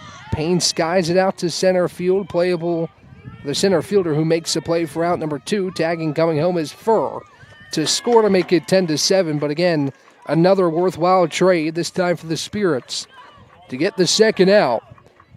A sacrifice fly for Payne brings Brevard within 3. And it's going to be a pinch hitter here for the Tornadoes. Addie McDougal will pinch hit for Emily Hill. So Tornadoes down to their last out, but the tying run still at the plate. As Brevard has had a 3-run 7th, but will it be enough to power them to this comeback? The Tornadoes will have to score 3 more with 1 out to work with Anna Graves at third, Hayden Moody at first, with the fresh Madison Talley in the circle, who pitched in game 1. Exited early, I believe, after 2 1/3. Now enters trying to save game 2 here for the Spirits and get Salem its first conference win of the year. First pitch, McDougal paints the outside corner for strike 1. It's 0-1. To the pinch hitter, McDougal, the sophomore out of Topsail, North Carolina, here in a big spot for her first at-bat of the day. Representing the tying run at the plate. A 0-1 from Talley. McDougal slaps it left side, through for a base hit. Graves scores. Moody trying to get to third, and she will. McDougal into second with an RBI double. It's 10-8. Now the tying run in scoring position as McDougal comes through. And Addison Smith will hit with the tying run in scoring position. Moody on third, but McDougal is the run that matters here with a opportunity to tie the game. Brevard has found 4 runs here in the 7th. Again, I mentioned the insurance has become all the more important for Salem. Those 2 runs in the 6th definitely stand out. Without those, we'd be tied at 8. As Smith stands in with 2 down. First pitch home from Talley, up high, ball 1. Smith, the winning run of the dish. Doesn't get much better than this. 2 runners in scoring position. The Tornadoes need both of them, with just 1 out left to work with. The 1-0 on the way to Smith. Talley fires a strike, and the count evens at a ball and a strike. Reagan Winkler awaits on deck. She's yet to be retired in this game. 3 for 3. The 1-1 on the way. Talley to Smith. Dribbles it left side. Backhanded glove throw to first. Not in time. And the Tornadoes are within 1 as Moody comes in to score. McDougal to third. Smith legs it out down the first baseline. Beats out the throw from the shortstop and Carly Tart. And Winkler with a tying run 1 bag away will step in with runners on the corners. Bang, bang play at first, but from this angle it seemed to be the right call. Met with some pushback from Salem as the Spirits head coach Ryan Carricker heads out for a discussion with the first base umpire. But don't see the call changing here, and it won't. Tying run on third, winning run on first for Brevard. as Winkler will hit, and they've yet to get her out here in this second game of the doubleheader. I mentioned before this inning that Brevard certainly has the power to surge back in the seventh. It's just a matter of if it could happen. And the Tornadoes have scored 5 of the necessary 6 here in the bottom of the seventh. And that 6th run is standing on third, Natty McDougal. Smith on first, she's the winning run. And McDougal on third as a tying run with the ever-dangerous Reagan Winkler at the plate. First pitch home is a called strike right across the heart of the plate. And it's 0-1. Can the Tornadoes pull it off? 9 runs on 16 hits. Has certainly generated enough power offensively to get this done. Got to come through here in this spot with 2 outs in the 7th. The 0-1 on the way. Winkler takes high, and the count evens at a ball and a strike. Alyssa Boris stands on deck. Reagan Winkler in the right-handed batter's box against Madison Talley, who's trying to get the save here in game 2. The 1-1 to Winkler. She skies it high right side. It will go out of play, and it's 1-2. Tornadoes down their final strike, their final out, but the tying run stands on third, the winning run on first. A ball and a gap could do it for the Tornadoes. 1 ball, 2 strikes, 2 outs. 10-9 the score here in the bottom of the 7th. The 1-2, Talley pumps by strike 3, and the ball game is over. What a pitch from Talley to find the outside corner, and despite the surge from Brevard with 5 runs in the 7th, Talley finds the final strike and gets Reagan Winkler looking to end the ball game. It wasn't without great battle from the Tornadoes to push back here in the 7th, but Salem finds a way to get the split here in Brevard, North Carolina. We'll have 4 more softball games coming up, all here live on YouTube, as the Tornadoes return to action on Friday against Mary Baldwin for a doubleheader before a Saturday doubleheader with Southern Virginia. The Tornadoes fall just short of the comeback here at home, but do get game 1 in run rule fashion, 10-2. But in game number 2, Salem used a couple big innings to build the lead. Brevard had 5 in the 7th, but the final tally 10-9 as we'll end today's broadcast. Excited to talk to you later in the week on Friday when the Tornadoes take on Mary Baldwin. We'll talk to you then. Ryan Wilkes signing off here live on YouTube.